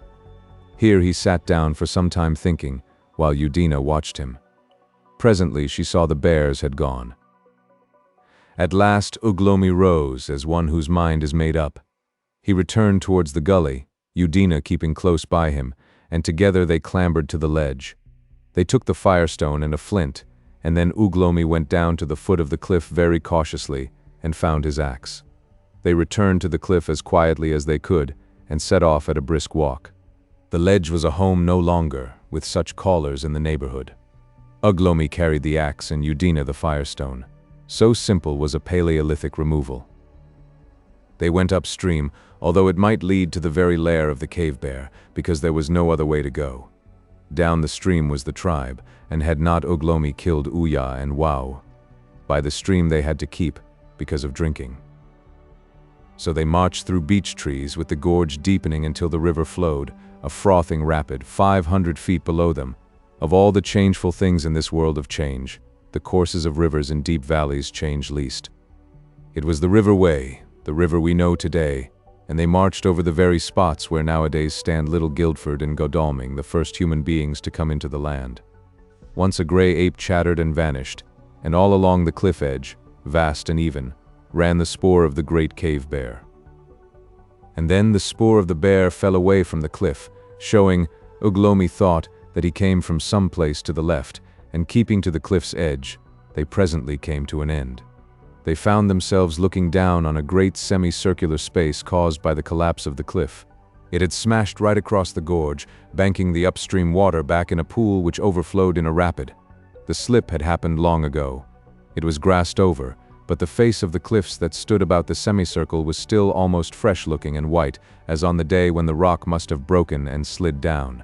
Starkly exposed and black under the foot of these cliffs were the mouths of several caves, and as they stood there looking at the space and disinclined to skirt it, because they thought the bear's lair lay somewhere on the left in the direction they must needs take, they saw suddenly first one bear and then two coming up the grass slope to the right and going across the amphitheater towards the caves. Andu was first. He dropped a little on his forefoot and his mien was despondent, and the she-bear came shuffling behind. Udina and Uglomi stepped back from the cliff until they could just see the bears over the verge. Then Uglomi stopped. Udina pulled his arm, but he turned with a forbidding gesture, and her hand dropped. Uglomi stood watching the bears with his axe in his hand until they had vanished into the cave. He growled softly and shook the axe at the she-bear's receding quarters. Then, to Udina's terror, instead of creeping off with her, he lay flat down and crawled forward into such a position that he could just see the cave. It was bears, and he did it as calmly as if it had been rabbits he was watching. He lay still, like a barked log, sun-dappled, in the shadow of the trees. He was thinking, and Udina had learnt, even when a little girl, that when Uglomi became still like that, jawbone on fist, novel things presently began to happen. It was an hour before the thinking was over. It was noon when the two little savages had found their way to the cliff brow that overhung the bear's cave. and all the long afternoon they fought desperately with a great boulder of chalk, trundling it, with nothing but their unaided sturdy muscles from the gully where it had hung like a loose tooth, towards the cliff top. It was full 2 yards about, it stood as high as Udina's waist, it was obtuse angled and toothed with flints, and when the sun set it was poised 3 inches from the edge, above the cave of the great cave bear. In the cave conversation languished during that afternoon. The she-bear snoozed sulkily in her corner, for she was fond of pig and monkey, and Andu was busy licking the side of his paw and smearing his face to cool the smart and inflammation of his wounds. Afterwards he went and sat just within the mouth of the cave, blinking out at the afternoon sun with his uninjured eye, and thinking. "I never was so startled in my life," he said at last. "They are the most extraordinary beasts, attacking me." "I don't like them," said the she-bear, out of the darkness behind. "A feebler sort of beast I never saw. I can't think what the world is coming to. Scraggy, weedy legs. Wonder how they keep warm in winter?" "Very likely they don't," said the she-bear. "I suppose it's a sort of monkey gone wrong." "It's a change," said the she-bear.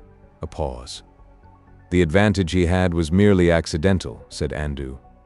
"These things will happen at times." "I can't understand why you let go," said the she-bear. That matter had been discussed before and settled. So Andu, being a bear of experience, remained silent for a space. Then he resumed upon a different aspect of the matter. "He has a sort of claw, a long claw that he seemed to have first on one paw and then on the other. Just one claw. They're very odd things. The bright thing too they seem to have, like that glare that comes in the sky in daytime, only it jumps about. It's really worth seeing. It's a thing with a root too, like grass when it is windy." "Does it bite?" asked the she-bear. "If it bites, it can't be a plant." "No, I don't know," said Andu, "but it's curious anyhow." "I wonder if they are good eating?"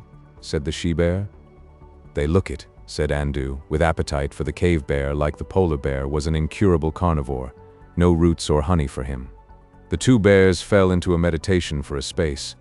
Then Andu resumed his simple attentions to his eye. The sunlight up the green slope before the cave mouth grew warmer in tone and warmer, until it was a ruddy amber. "Curious sort of thing, Day," said the cave bear. "Lot too much of it, I think. Quite unsuitable for hunting. Dazzles me always. I can't smell nearly so well by day." The she-bear did not answer, but there came a measured crunching sound out of the darkness. She had turned up a bone. Andu yawned. "Well," he said. He strolled to the cave mouth and stood with his head projecting, surveying the amphitheater. He found he had to turn his head completely round to see objects on his right-hand side. No doubt that eye would be all right tomorrow. He yawned again. There was a tap overhead, and a big mass of chalk flew out from the cliff face, dropped a yard in front of his nose, and starred into a dozen unequal fragments. It startled him extremely. When he had recovered a little from his shock, he went and sniffed curiously at the representative pieces of the fallen projectile. They had a distinctive flavor, oddly reminiscent of the 2 drab animals of the ledge. He sat up and pawed the larger lump, and walked round it several times, trying to find a man about it somewhere.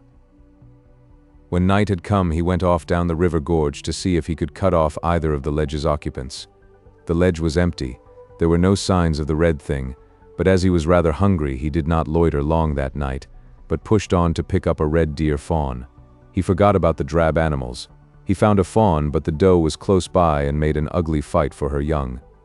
Andu had to leave the fawn, but as her blood was up, she stuck to the attack, and at last he got in a blow of his paw on her nose, and so got hold of her. More meat, but less delicacy, and the she-bear, following, had her share. The next afternoon, curiously enough, the very fellow of the first white rock fell, and smashed precisely according to precedent. The aim of the third, that fell the night after, however, was better. It hit Andu's unspeculative skull with a crack that echoed up the cliff, and the white fragments went dancing to all the points of the compass. The she-bear, coming after him and sniffing curiously at him, found him lying in an odd sort of attitude, with his head wet and all out of shape. She was a young she-bear and inexperienced, and having sniffed about him for some time and licked him a little, and so forth, she decided to leave him until the odd mood had passed, and went on her hunting alone. She looked up the fawn of the red doe they had killed 2 nights ago, and found it. But it was lonely hunting without Andu, and she returned cavward before dawn. The sky was gray and overcast, the trees up the gorge were black and unfamiliar, and into her ursine mind came a dim sense of strange and dreary happenings. She lifted up her voice and called Andu by name. The sides of the gorge re-echoed her. As she approached the caves she saw in the half-light, and heard a couple of jackals scuttle off, and immediately after a hyena howled and a dozen clumsy bulks went lumbering up the slope and stopped and yelled derision. "Lord of the rocks and caves, Yaha," came down the wind. The dismal feeling in the she-bear's mind became suddenly acute. She shuffled across the amphitheater. "Yaha," said the hyenas, retreating. "Yaha." The cave bear was not lying quite in the same attitude, because the hyenas had been busy, and in one place his ribs showed white. Dotted over the turf about him lay the smashed fragments of the 3 great lumps of chalk, and the air was full of the scent of death. The she-bear stopped dead. Even now that the great and wonderful Andu was killed was beyond her believing. Then she heard far overhead a sound, a queer sound, a little like the shout of a hyena but fuller and lower in pitch. She looked up, her little dawn-blinded eyes seeing little, her nostrils quivering. And there, on the cliff edge, far above her against the bright pink of dawn, were 2 little shaggy round dark things, the heads of Udina and Uglomi, as they shouted derision at her. But though she could not see them very distinctly, she could hear, and dimly she began to apprehend. A novel feeling as of imminent strange evils came into her heart. She began to examine the smashed fragments of chalk that lay about Andu. For a space she stood still, looking about her and making a low continuous sound that was almost a moan. Then she went back incredulously to Andu to make one last effort to rouse him. 3. The First Horseman. In the days before Uglomi there was little trouble between the horses and men. They lived apart, the men in the river swamps and thickets, the horses on the wide grassy uplands between the chestnuts and the pines. Sometimes a pony would come straying into the clogging marshes to make a flint-hacked meal, and sometimes the tribe would find one, the kill of a lion, and drive off the jackals, and feast heartily while the sun was high. These horses of the old time were clumsy at the fetlock and dun-colored, with a rough tail and big head. They came every springtime northwestward into the country, after the swallows and before the hippopotami, as the grass on the wide downland stretches grew long. They came only in small bodies thus far, each herd, a stallion and 2 or 3 mares and a foal or so, having its own stretch of country, and they went again when the chestnut trees were yellow and the wolves came down the Wealden mountains. It was their custom to graze right out in the open, going into cover only in the heat of the day. They avoided the long stretches of thorn and beechwood, preferring an isolated group of trees void of ambuscade, so that it was hard to come upon them. They were never fighters. Their heels and teeth were for one another, but in the clear country, once they were started, no living thing came near them, though perhaps the elephant might have done so had he felt the need. And in those days man seemed a harmless thing enough. No whisper of prophetic intelligence told the species of the terrible slavery that was to come, of the whip and spur and bearing rein, the clumsy load and the slippery street, the insufficient food and the knacker's yard, that was to replace the wide grassland and the freedom of the earth. Down in the way marshes, Uglomi and Udena had never seen the horses closely, but now they saw them every day as the 2 of them raided out from their lair on the ledge in the gorge, raiding together in search of food. They had returned to the ledge after the killing of Andu, for of the she-bear they were not afraid. The she-bear had become afraid of them, and when she winded them she went aside. The 2 went together everywhere, for since they had left the tribe Udina was not so much Uglomi's woman as his mate. She learnt to hunt even as much, that is, as any woman could. She was indeed a marvelous woman. He would lie for hours watching a beast, or planning catches in that shock head of his, and she would stay beside him, with her bright eyes upon him, offering no irritating suggestions, as still as any man. A wonderful woman. At the top of the cliff was an open grassy lawn and then beechwoods, and going through the beechwoods one came to the edge of the rolling grassy expanse, and in sight of the horses. Here, on the edge of the wood and bracken, were the rabbit burrows, and here among the fronds Udina and Uglomi would lie with their throwing stones ready, until the little people came out to nibble and play in the sunset. And while Udina would sit, a silent figure of watchfulness, regarding the burrows, Uglomi's eyes were ever away across the greensward at those wonderful grazing strangers. In a dim way, he appreciated their grace and their supple nimbleness. As the sun declined in the evening time, and the heat of the day passed, they would become active, would start chasing one another, neighing, dodging, shaking their manes, coming round in great curves, sometimes so close that the pounding of the turf sounded like hurried thunder. It looked so fine that Uglomi wanted to join in badly, and sometimes one would roll over on the turf, kicking 4 hoofs heavenward, which seemed formidable and was certainly much less alluring. Dim imaginings ran through Uglomi's mind as he watched, by virtue of which 2 rabbits lived the longer. And sleeping, his brains were clearer and bolder, for that was the way in those days. He came near the horses, he dreamt and fought, smiting stone against hoof, but then the horses changed to men, or, at least, to men with horses' heads, and he awoke in a cold sweat of terror. Yet the next day in the morning, as the horses were grazing, one of the mares whinnied, and they saw Uglomi coming up the wind. They all stopped their eating and watched him. Uglomi was not coming towards them, but strolling obliquely across the open, looking at anything in the world but horses. He had stuck 3 fern fronds into the mat of his hair, giving him a remarkable appearance, and he walked very slowly. "What's up now?" said the master horse, who was capable but inexperienced.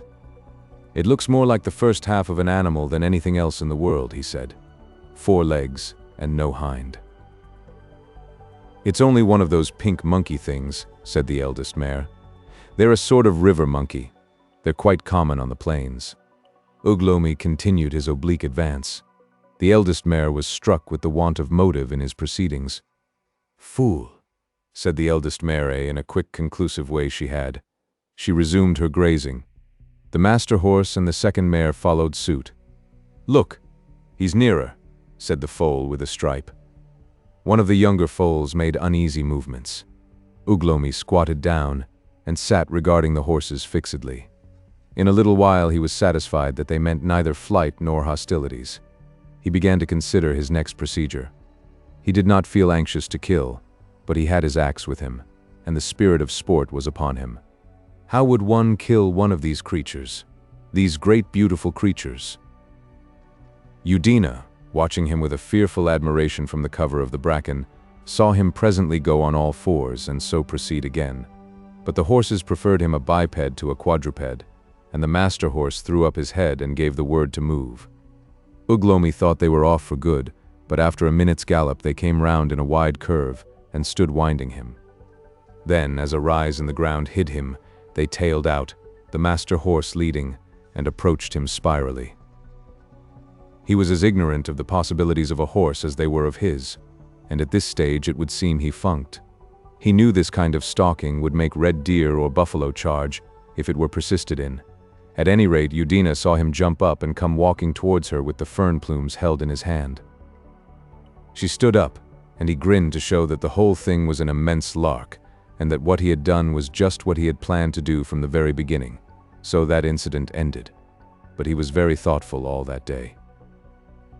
The next day this foolish drab creature with the leonine mane, instead of going about the grazing or hunting he was made for, was prowling round the horses again. The eldest mare was all for silent contempt. "I suppose he wants to learn something from us," she said, and let him. The next day he was at it again. The master horse decided he meant absolutely nothing. But as a matter of fact, Uglomi, the first of men to feel that curious spell of the horse that binds us even to this day, meant a great deal. He admired them unreservedly. There was a rudiment of the snob in him, I am afraid, and he wanted to be near these beautifully curved animals. Then there were vague conceptions of a kill. If only they would let him come near them. But they drew the line, he found, at 50 yards. If he came nearer than that, they moved off with dignity. I suppose it was the way he had blinded Andu that made him think of leaping on the back of one of them. But though Udina, after a time, came out in the open too, and they did some unobtrusive stalking, things stopped there. Then one memorable day a new idea came to Uglomi. The horse looks down and level, but he does not look up. No animals look up. They have too much common sense. It was only that fantastic creature, man, could waste his wits skyward. Uglomi made no philosophical deductions, but he perceived the thing was so. So he spent a weary day in a beach that stood in the open, while Udina stalked. Usually the horses went into the shade in the heat of the afternoon, but that day the sky was overcast, and they would not, in spite of Udina's solicitude.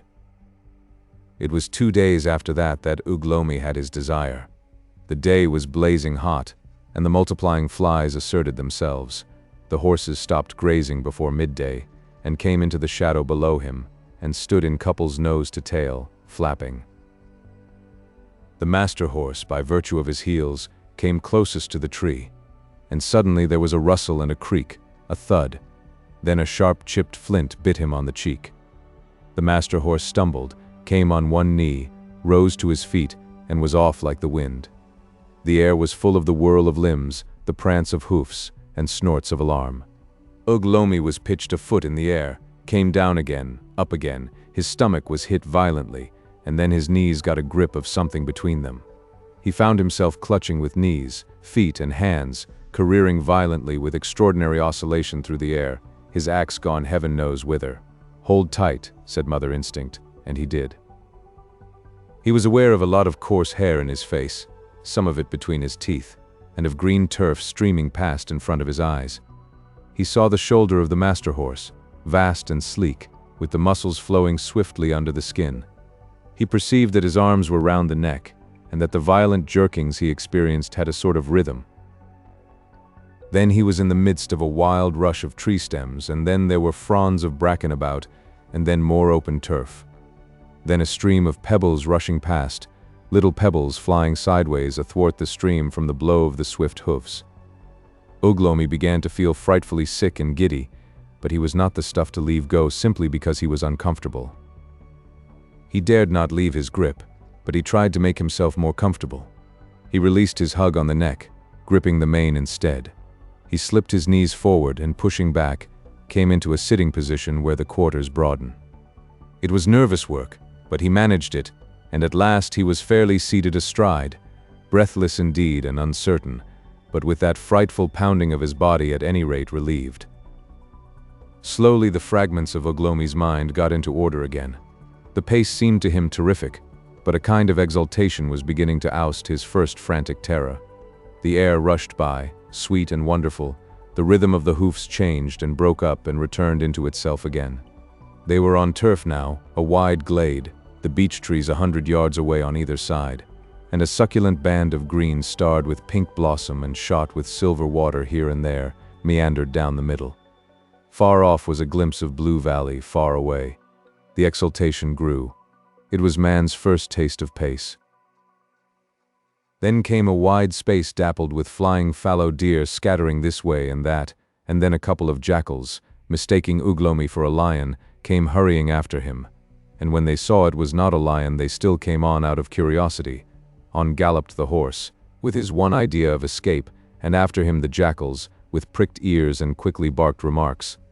"Which kills which?" said the first jackal. "It's the horse being killed," said the second. They gave the howl of following, and the horse answered to it as a horse answers nowadays to the spur. On they rushed, a little tornado through the quiet day, putting up startled birds, sending a dozen unexpected things darting to cover, raising a myriad of indignant dung-flies, smashing little blossoms, flowering complacently, back into their parental turf.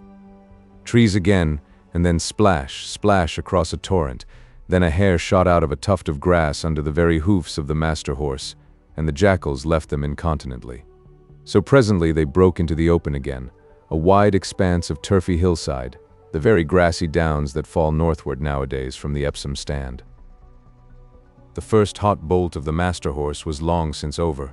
He was falling into a measured trot, and Uglomi, albeit bruised exceedingly and quite uncertain of the future, was in a state of glorious enjoyment. And now came a new development. The pace broke again. The master horse came round on a short curve and stopped dead. Uglomi became alert. He wished he had a flint, but the throwing flint he had carried in a thong about his waist was like the axe heaven knows where. The master horse turned his head, and Uglomi became aware of an eye and teeth. He He whipped his leg into a position of security and hit at the cheek with his fist. Then the head went down somewhere out of existence apparently, and the back he was sitting on flew up into a dome. Uglomi became a thing of instinct again, strictly prehensile. He held by knees and feet, and his head seemed sliding towards the turf. His fingers were twisted into the shock of mane, and the rough hair of the horse saved him. The gradient he was on lowered again, and then, "Whoop!" said Uglomi, astonished, and the slant was the other way up. But Uglomi was 1,000 generations nearer the primordial than man. No monkey could have held on better, and the lion had been training the horse for countless generations against the tactics of rolling and rearing back. But he kicked like a master, and buck jumped rather neatly. In 5 minutes Uglomi lived a lifetime. If he came off the horse would kill him, he felt assured. Then the master horse decided to stick to his old tactics again, and suddenly went off at a gallop. He headed down the slope, taking the steep places at a rush, swerving neither to the right nor to the left, and, as they rode down, the wide expanse of valley sank out of sight behind the approaching skirmishers of oak and hawthorn. They skirted a sudden hollow with the pool of a spring, rank weeds and silver bushes. The ground grew softer and the grass taller, and on the right-hand side and the left came scattered bushes of may, still splashed with belated blossom. Presently the bushes thickened until they lashed the passing rider, and little flashes and gouts of blood came out on horse and man. Then the way opened again. And then came a wonderful adventure. A sudden squeal of unreasonable anger rose amidst the bushes, the squeal of some creature bitterly wronged, and crashing after them appeared a big gray-blue shape. It was Yae, the big-horned rhinoceros, in one of those fits of fury of his, charging full tilt after the manner of his kind. He had been startled at his feeding, and someone, it did not matter who, was to be ripped and trampled therefore. He was bearing down on them from the left, with his wicked little eye red, his great horn down and his tail like a jury mast behind him. For a minute Uglomi was minded to slip off and dodge, and then behold! The staccato of the hooves grew swifter, and the rhinoceros and his stumpy, hurrying little legs seemed to slide out at the back corner of Uglomi's eye. In 2 minutes they were through the bushes of may, and out in the open going fast. For a space he could hear the ponderous paces in pursuit receding behind him, and then it was just as if Yah had not lost his temper, as if Yah had never existed. The pace never faltered, on they rode and on. Uglomi was now all exultation. To exult in those days was to insult. "Yaha, big nose," he said, trying to crane back and see some remote speck of a pursuer. "Why don't you carry your smiting stone in your fist?" he ended with a frantic whoop. But that whoop was unfortunate, for coming close to the ear of the horse, and being quite unexpected, it startled the stallion extremely. He shied violently. Uglomi suddenly found himself uncomfortable again. He was hanging onto the horse, he found, by one arm and one knee. The rest of the ride was honorable but unpleasant. The view was chiefly of blue sky, and that was combined with the most unpleasant physical sensations. Finally, a bush of thorn lashed him and he let go. He hit the ground with his cheek and shoulder and then, after a complicated and extraordinarily rapid movement, hit it again with the end of his backbone. He saw splashes and sparks of light and color. The ground seemed bouncing about just like the horse had done. Then he found he was sitting on turf, 6 yards beyond the bush. In front of him was a space of grass, growing greener and greener, and a number of human beings in the distance, and the horse was going round at a smart gallop quite a long way off to the right. The human beings were on the opposite side of the river, some still in the water, but they were all running away as hard as they could go. The advent of a monster that took to pieces was not the sort of novelty they cared for. For quite a minute Uglomi sat regarding them in a purely spectacular spirit. The bend of the river, the knoll among the reeds and royal ferns, the thin streams of smoke going up to heaven, were all perfectly familiar to him. It was the squatting place of the sons of Uya from whom he had fled with Udena, and whom he had waylaid in the chestnut woods and killed with the first axe. He rose to his feet, still dazed from his fall, and as he did so the scattering fugitives turned and regarded him. Some pointed to the receding horse and chattered. He walked slowly towards them, staring. He forgot the horse, he forgot his own bruises, in the growing interest of this encounter. There were fewer of them than there had been. He supposed the others must have hid the heap of fern, for the night fire was not so high. By the flint heaps should have sat Wah, but then he remembered he had killed Wah. Suddenly brought back to this familiar scene, the gorge and the bears and Udena seemed things remote, things dreamt of. He stopped at the bank and stood regarding the tribe. His mathematical abilities were of the slightest, but it was certain there were fewer.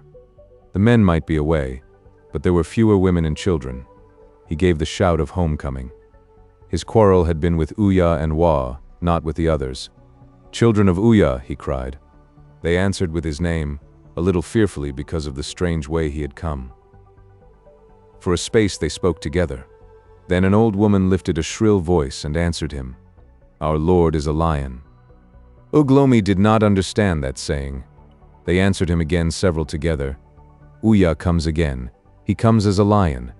Our Lord is a lion. He comes at night. He slays whom he will. But none other may slay us.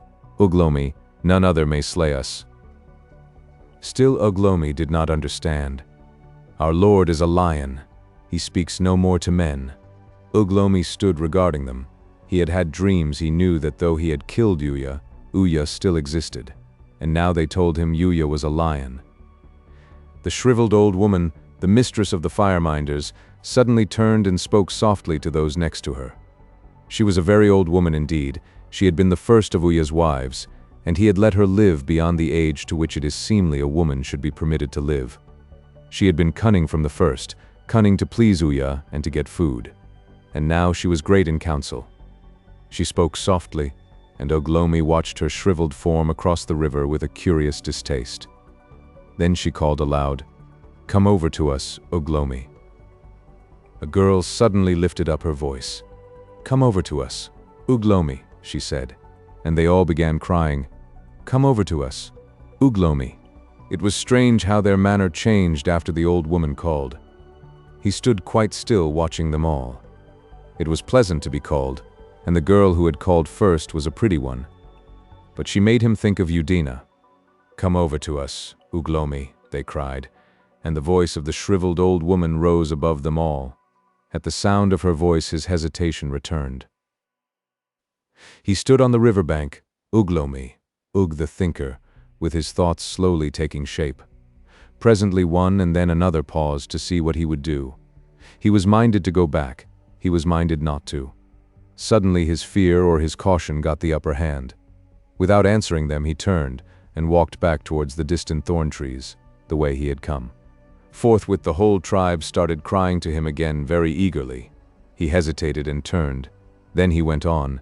Then he turned again, and then once again, regarding them with troubled eyes as they called.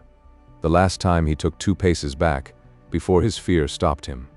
They saw him stop once more, and suddenly shake his head and vanish among the hawthorn trees. Then all the women and children lifted up their voices together, and called to him in one last vain effort. Far down the river the reeds were stirring in the breeze, where, convenient for his new sort of feeding, the old lion who had taken to man-eating had made his lair. The old woman turned her face that way and pointed to the hawthorn thickets. "Uya," she screamed, "there goes thine enemy. There goes thine enemy, Uya. Why do you devour us nightly? We have tried to snare him. There goes thine enemy, Uya." But the lion who preyed upon the tribe was taking his siesta. The cry went unheard. That day he had dined on one of the plumper girls, and his mood was a comfortable placidity. He really did not understand that he was Uya or that Uglomi was his enemy. So it was that Uglomi rode the horse, and heard first of Uya the lion, who had taken the place of Uya the master, and was eating up the tribe. And as he hurried back to the gorge, his mind was no longer full of the horse, but of the thought that Uya was still alive, to slay or be slain. Over and over again he saw the shrunken band of women and children crying that Uya was a lion. Uya was a lion. And presently, fearing the twilight might come upon him, Uglomi began running. 4. Uya the lion. The old lion was in luck. The tribe had a certain pride in their ruler, but that was all the satisfaction they got out of it. He came the very night that Uglomi killed Uya the cunning, and so it was they named him Uya. It was the old woman, the fireminder, who first named him Uya. A shower had lowered the fires to a glow and made the night dark. And as they conversed together and peered at one another in the darkness and wondered fearfully what Uya would do to them in their dreams now that he was dead, they heard the mounting reverberations of the lion's roar close at hand. Then everything was still. They held their breath, so that almost the only sounds were the patter of the rain and the hiss of the raindrops in the ashes. And then, after an interminable time, a crash and a shriek of fear and a growling. They sprang to their feet, shouting, screaming, running this way and that, but brands would not burn, and in a minute the victim was being dragged away through the ferns. It was Urk, the brother of Wa. So the lion came. The ferns were still wet from the rain the next night, and he came and took Click with the red hair. That sufficed for 2 nights, and then in the dark between the moons he came 3 nights, night after night, and that though they had good fires. He was an old lion with stumpy teeth, but very silent and very cool. He knew of fires before. These were not the first of mankind that had ministered to his old age. The 3rd night he came between the outer fire and the inner, and he leapt the flint heap, and pulled down the son of Urk, who had seemed like to be the leader. That was a dreadful night, because they lit great flares of fern and ran screaming, and the lion missed his hold of By the glare of the fire they saw struggle up, and run a little way towards them, and then the lion in 2 bounds had him down again. That was the last of So fear came, and all the delight of spring passed out of their lives. Already there were 5 gone out of the tribe, and 4 nights added 3 more to the number. Food-seeking became spiritless. None knew who might go next, and all day the women toiled, even the favorite women, gathering litter and sticks for the night fires. And the hunters hunted ill. In the warm springtime hunger came again as though it was still winter. The tribe might have moved had they had a leader, but they had no leader, and none knew where to go that the lion could not follow them. So the old lion waxed fat and thanked heaven for the kindly race of men. 2 of the children and a youth died while the moon was still new, and then it was the shriveled old fireminder first bethought herself in a dream of Udina and Uglomi, and of the way Uya had been slain. She had lived in fear of Uya all her days, and now she lived in fear of the lion. That Uglomi could kill Uya for good, Uglomi whom she had seen born, was impossible. It was Uya still seeking his enemy. And then came the strange return of Uglomi, a wonderful animal seen galloping far across the river, that suddenly changed into 2 animals, a horse and a man. Following this portent, the vision of Uglomi on the farther bank of the river. Yes, it was all plain to her. Uya was punishing them, because they had not hunted down Uglomi and Udena. The men came straggling back to the chances of the night while the sun was still golden in the sky. They were received with the story of Uglomi.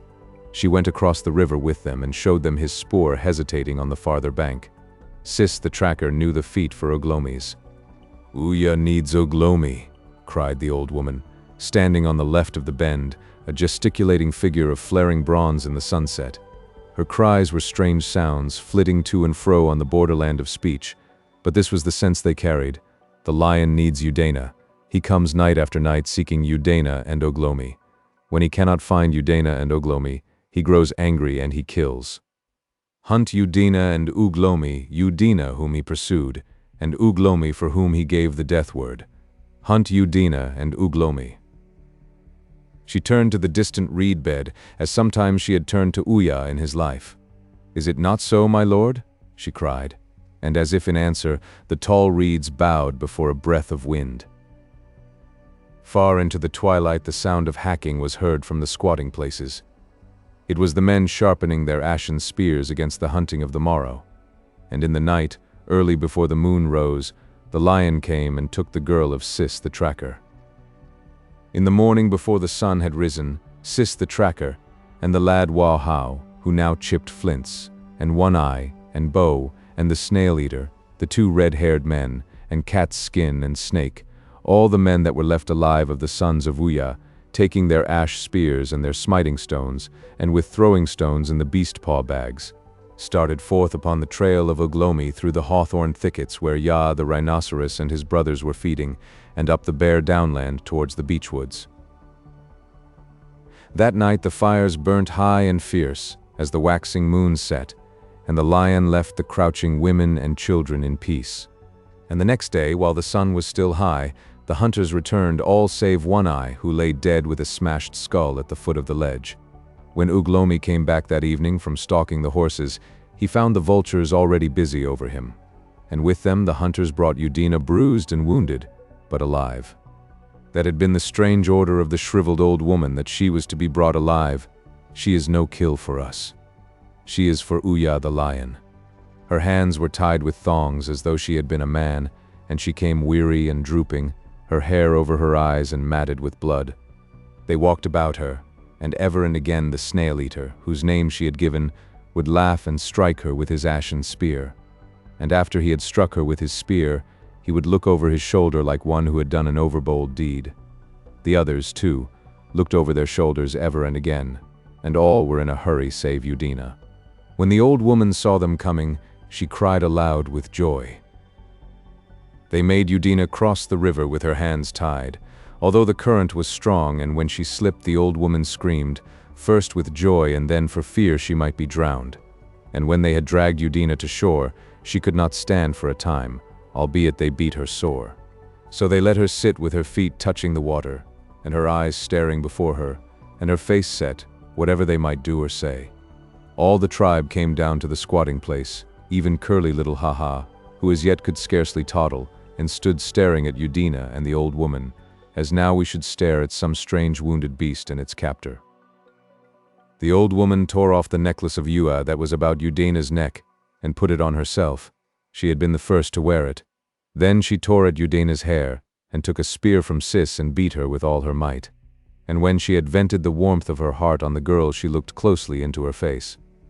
Udina's eyes were closed and her features were set, and she lay so still that for a moment the old woman feared she was dead. And then her nostrils quivered. At that the old woman slapped her face and laughed and gave the spear to Sis again, and went a little way off from her and began to talk and jeer at her after her manner. The old woman had more words than any in the tribe, and her talk was a terrible thing to hear. Sometimes she screamed and moaned incoherently, and sometimes the shape of her guttural cries was the mere phantom of thoughts. But she conveyed to Udina, nevertheless, much of the things that were yet to come, of the lion and of the torment he would do her.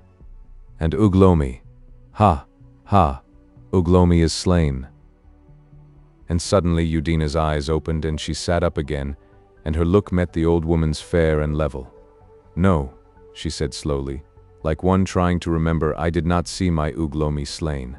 I did not see my Uglomi slain. Tell her, cried the old woman. Tell her he that killed him. Tell her how Uglomi was slain. She looked, and all the women and children there looked, from man to man. None answered her. They stood shamefaced. Tell her, said the old woman. The men looked at one another. Udina's face suddenly lit. Tell her, she said. Tell her, mighty men. Tell her the killing of Uglomi. The old woman rose and struck her sharply across her mouth. We could not find Uglomi, said Sis the tracker, slowly. Who hunts two, kills none. Then Udina's heart leapt, but she kept her face hard. It was as well, for the old woman looked at her sharply, with murder in her eyes. Then the old woman turned her tongue upon the men because they had feared to go on after Uglomi. She dreaded no one now Uya was slain. She scolded them as one scolds children, and they scowled at her and began to accuse one another, until suddenly Sis the tracker raised his voice and bade her hold her peace. And so when the sun was setting they took Udina and went, though their hearts sank within them, along the trail the old lion had made in the reeds. All the men went together. At one place was a group of alders, and here they hastily bound Udina, where the lion might find her when he came abroad in the twilight, and having done so they hurried back until they were near the squatting place. Then they stopped. Sis stopped first and looked back again at the alders. They could see her head even from the squatting place, a little black shock under the limb of the larger tree. That was as well. All the women and children stood watching upon the crest of the mound, and the old woman stood and screamed for the lion to take her whom he sought, and counseled him on the torments he might do her. Udina was very weary now, stunned by beatings and fatigue and sorrow, and only the fear of the thing that was still to come upheld her. The sun was broad and blood-red between the stems of the distant chestnuts, and the west was all on fire. The evening breeze had died to a warm tranquility. The air was full of midge swarms. The fish in the river hard by would leap at times, and now and again a cockchafer would drone through the air. Out of the corner of her eye, Udina could see a part of the squatting knoll, and little figures standing and staring at her. And a very little sound, but very clear, she could hear the beating of the firestone. Dark and near to her, and still was the reed-fringed thicket of the lair. Presently the firestone ceased. She looked for the sun and found he had gone, and overhead and growing brighter was the waxing moon. She looked towards the thicket of the lair, seeking shapes in the reeds, and then suddenly she began to wriggle and wriggle, weeping and calling upon Uglomi. But Uglomi was far away. When they saw her head moving with her struggles, they shouted together on the knoll, and she desisted and was still. And then came the bats, and the star that was like Uglomi crept out of its blue hiding place in the west. She called to it, but softly, because she feared the lion, and all through the coming of the twilight the thicket was still. So the dark crept upon Udina, and the moon grew bright, and the shadows of things that had fled up the hillside and vanished with the evening came back to them short and black. And the dark shapes in the thicket of reeds and alders where the lion lay, gathered, and a faint stir began there. But nothing came out therefrom all through the gathering of the darkness.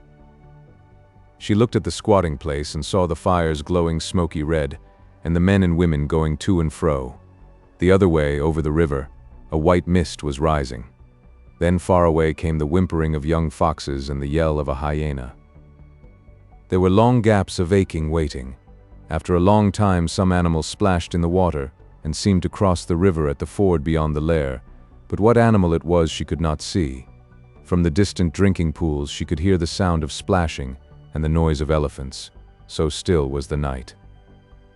The earth was now a colorless arrangement of white reflections and impenetrable shadows under the blue sky. The silvery moon was already spotted with the filigree crests of the chestnut woods, and over the shadowy eastward hills the stars were multiplying. The knoll fires were bright red now, and black figures stood waiting against them. They were waiting for a scream. Surely it would be soon. The night suddenly seemed full of movement. She held her breath. Things were passing, 1, 2, 3, subtly sneaking shadows. Jackals. Then a long waiting again. Then, asserting itself as real at once over all the sounds her mind had imagined, came a stir in the thicket, then a vigorous movement. There was a snap. The reeds crashed heavily, once, twice, thrice, and then everything was still save a measured swishing. She heard a low, tremulous growl, and then everything was still again. The stillness lengthened. Would it never end? She held her breath. She bit her lips to stop screaming. Then something scuttled through the undergrowth. Her scream was involuntary. She did not hear the answering yell from the mound. Immediately the thicket woke up to vigorous movement again. She saw the grass stems waving in the light of the setting moon, the alders swaying. She struggled violently, her last struggle. But nothing came towards her. A dozen monsters seemed rushing about in that little place for a couple of minutes, and then again came silence. The moon sank behind the distant chestnuts, and the night was dark.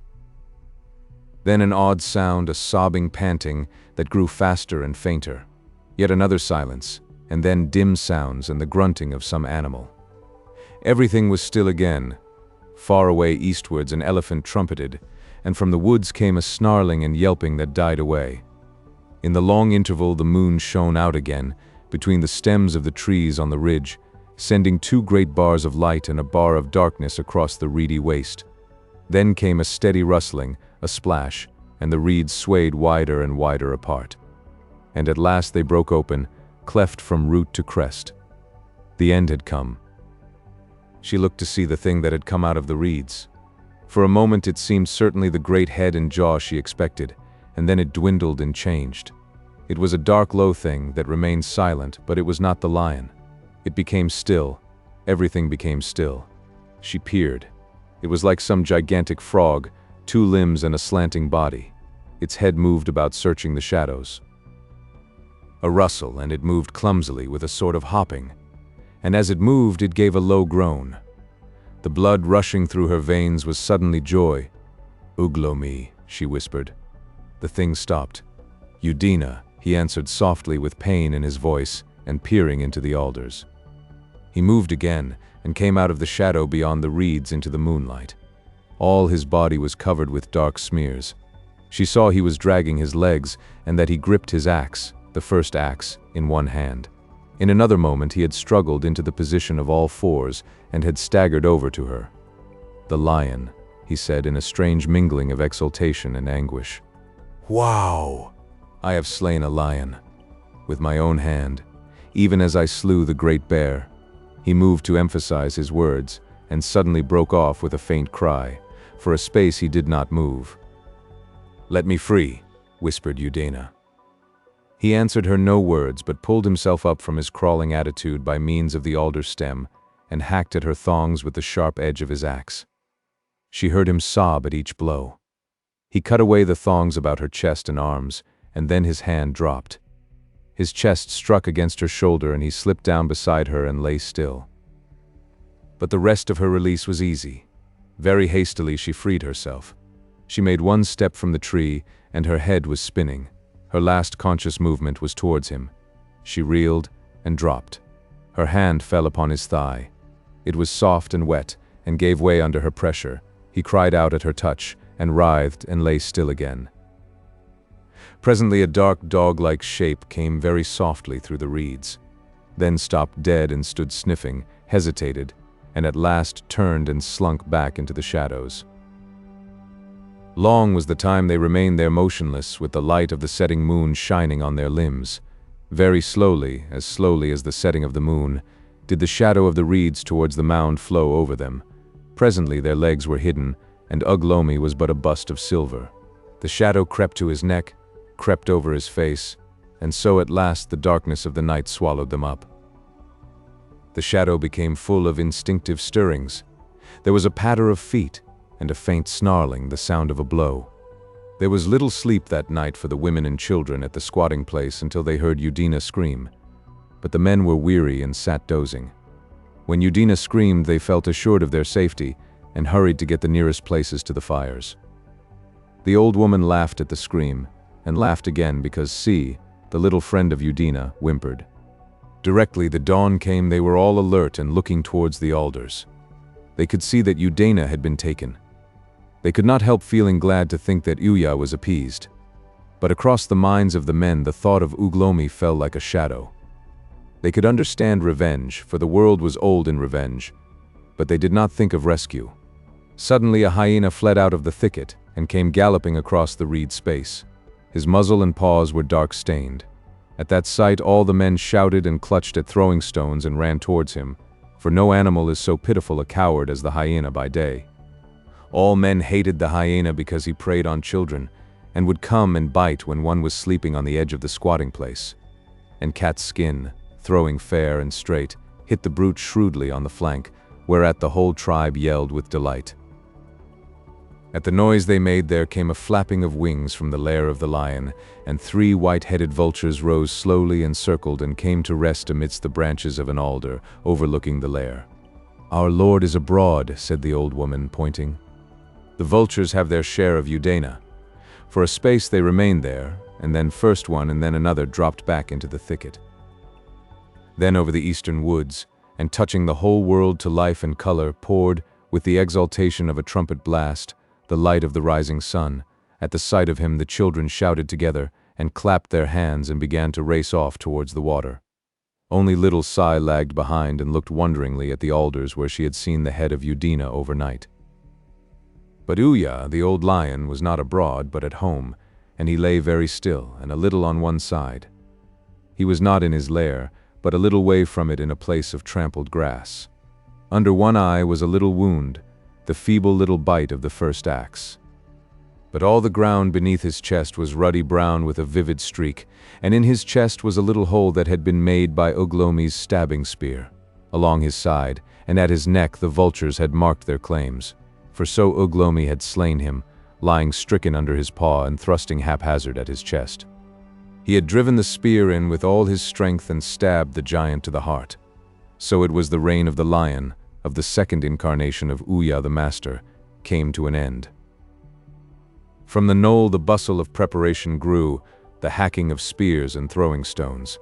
None spake the name of Uglomi for fear that it might bring him. The men were going to keep together, close together, in the hunting for a day or so. And their hunting was to be Uglomi, lest instead he should come a-hunting them. But Uglomi was lying very still and silent, outside the lion's lair, and Udina squatted beside him, with the ash spear all smeared with lion's blood, gripped in her hand. 5. The fight in the lion's thicket. Uglomi lay still, his back against an alder, and his thigh was a red mass terrible to see. No civilized man could have lived who had been so sorely wounded, but Udina got him thorns to close his wounds, and squatted beside him day and night, smiting the flies from him with a fan of reeds by day, and in the night threatening the hyenas with the first axe in her hand. And in a little while he began to heal. It was high summer, and there was no rain. Little food they had during the first 2 days his wounds were open. In the low place where they hid were no roots nor little beasts, and the stream, with its water snails and fish, was in the open 100 yards away. She could not go abroad by day for fear of the tribe, her brothers and sisters, nor by night for fear of the beasts, both on his account and hers. So they shared the lion with the vultures. But there was a trickle of water nearby, and Udina brought him plenty in her hands. Where Uglomi lay was well hidden from the tribe by a thicket of alders, and all fenced about with bulrushes and tall reeds. The dead lion he had killed lay near his old lair on a place of trampled reeds 50 yards away, in sight through the reed stems, and the vultures fought each other for the choicest pieces and kept the jackals off him. Very soon a cloud of flies that looked like bees hung over him, and Uglomi could hear their humming. And when Uglomi's flesh was already healing, and it was not many days before that began, only a few bones of the lion remained scattered and shining white. For the most part Uglomi sat still during the day, looking before him at nothing. Sometimes he would mutter of the horses and bears and lions, and sometimes he would beat the ground with the first axe and say the names of the tribe. He seemed to have no fear of bringing the tribe, for hours together. But chiefly he slept, dreaming little because of his loss of blood and the slightness of his food. During the short summer night both kept awake. All the while the darkness lasted things moved about them, things they never saw by day. For some nights the hyenas did not come, and then one moonless night near a dozen came and fought for what was left of the lion. The night was a tumult of growling, and Uglomi and Udina could hear the bones snap in their teeth. But they knew the hyena dare not attack any creature alive and awake, and so they were not greatly afraid. Of a daytime Udina would go along the narrow path the old lion had made in the reeds until she was beyond the bend, and then she would creep into the thicket and watch the tribe. She would lie close by the alders where they had bound her to offer her up to the lion, and thence she could see them on the knoll by the fire, small and clear, as she had seen them that night. But she told Uglomi little of what she saw, because she feared to bring them by their names, for so they believed in those days that naming called. She saw the men prepare stabbing spears and throwing stones on the morning after Uglomi had slain the lion, and go out to hunt him, leaving the women and children on the knoll. Little they knew how near he was as they tracked off in single file towards the hills, with Sis the tracker leading them.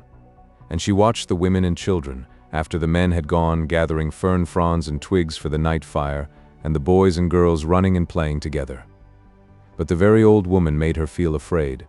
Towards noon, when most of the others were down at the stream by the bend, she came and stood on the hither side of the knoll, a gnarled brown figure, and gesticulated so that Udina could scarce believe she was not seen.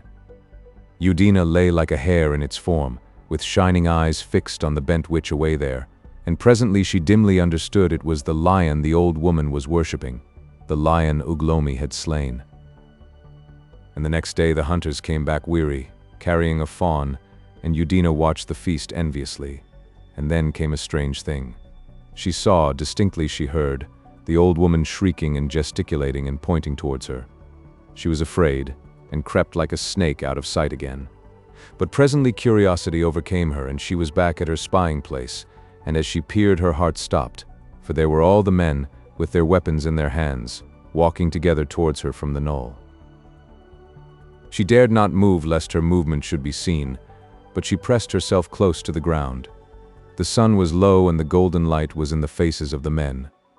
She saw they carried a piece of rich red meat thrust through by an ashen stake. Presently they stopped. "Go on," screamed the old woman. Cat's Skin grumbled and they came on, searching the thicket with sun-dazzled eyes. "Here," said Sis, and they took the ashen stake with the meat upon it and thrust it into the ground. "Ooyah!" cried Sis, "behold thy portion, and Uglomi we have slain. Of a truth we have slain Uglomi. This day we slew Uglomi, and tomorrow we will bring his body to you." And the others repeated the words. They looked at each other and behind them, and partly turned and began going back. At first they walked half-turned to the thicket, then facing the mound they walked faster looking over their shoulders, then faster. Soon they ran, it was a race at last, until they were near the knoll. Then Sis, who was hindmost, was first to slacken his pace. The sunset passed and the twilight came.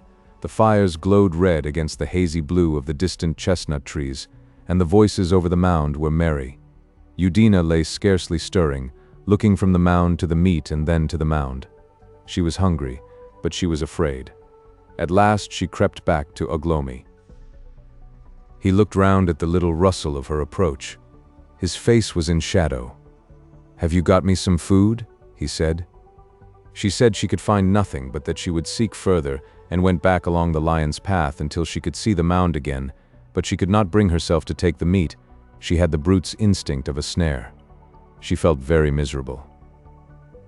She crept back at last towards Uglomi and heard him stirring and moaning. She turned back to the mound again. Then she saw something in the darkness near the stake, and peering distinguished a jackal.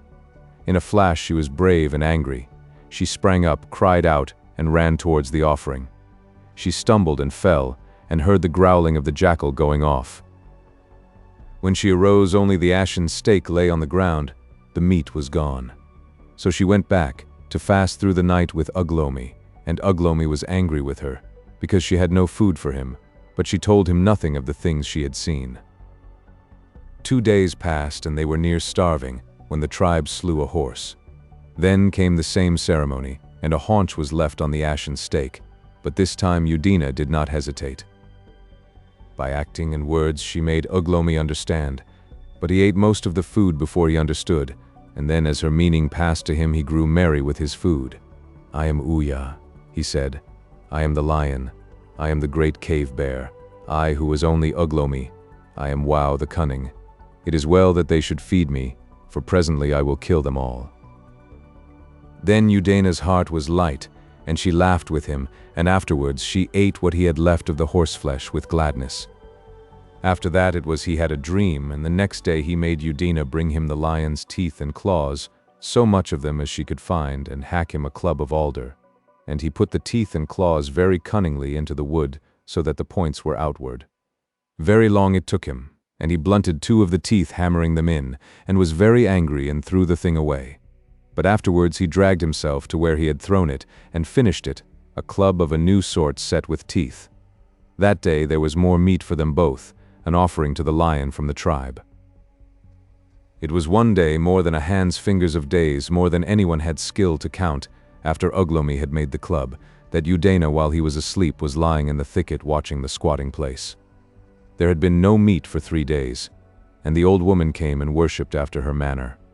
Now while she worshipped, Udina's little friend Si and another, the child of the first girl Sis had loved, came over the knoll and stood regarding her skinny figure, and presently they began to mock her. Udina found this entertaining, but suddenly the old woman turned on them quickly and saw them.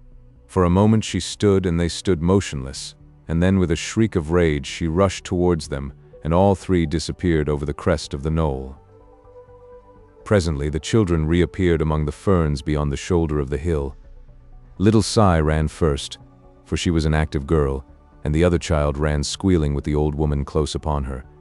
And over the knoll came Sis with a bone in his hand, and Bo and Cat's Skin obsequiously behind him, each holding a piece of food, and they laughed aloud and shouted to see the old woman so angry. And with a shriek the child was caught and the old woman set to work slapping and the child screaming, and it was very good after dinner fun for them. Little Sai ran on a little way and stopped at last between fear and curiosity. And suddenly came the mother of the child, with hair streaming, panting, and with a stone in her hand, and the old woman turned about like a wild cat. She was the equal of any woman, was the chief of the fireminders, in spite of her years, but before she could do anything, Sis shouted to her, and the clamor rose loud. Other shockheads came into sight. It seemed the whole tribe was at home and feasting. But the old woman dared not go on wreaking herself on the child Sis befriended. Everyone made noises and called names, even little Sai. Abruptly, the old woman let go of the child she had caught and made a swift run at Sai, for Sai had no friends.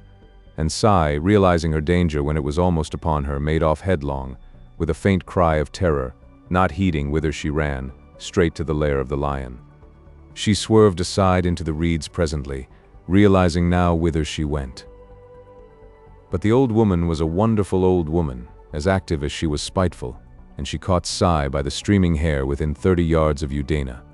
All the tribe now was running down the knoll and shouting and laughing, ready to see the fun. Then something stirred in Udena, something that had never stirred in her before, and thinking all of little Sai and nothing of her fear, she sprang up from her ambush and ran swiftly forward. The old woman did not see her, for she was busy beating little Sai's face with her hand, beating with all her heart, and suddenly something hard and heavy struck her cheek. She went reeling, and saw Udena with flaming eyes and cheeks between her and little Sai. She shrieked with astonishment and terror, and little Sai, not understanding, set off towards the gaping tribe. They were quite close now, for the sight of Udena had driven their fading fear of the lion out of their heads. In a moment Udena had turned from the cowering old woman and overtaken Sai. "Sai!" she cried. "Sai!" She caught the child up in her arms as it stopped, pressed the nail-lined face to hers, and turned about to run towards her lair, the lair of the old lion. The old woman stood waist-high in the reeds and screamed foul things and inarticulate rage, but did not dare to intercept her, and at the bend of the path Udena looked back and saw all the men of the tribe crying to one another, and Sis coming at a trot along the lion's trail. She ran straight along the narrow way through the reeds to the shady place where Uglomi sat with his healing thigh, just awakened by the shouting and rubbing his eyes. She came to him, a woman, with little Sai in her arms. Her heart throbbed in her throat. "Uglomi," she cried. "Uglomi, the tribe comes." Uglomi sat staring in stupid astonishment at her and Sai. She pointed with Sai in one arm. She sought among her feeble store of words to explain. She could hear the men calling. Apparently they had stopped outside.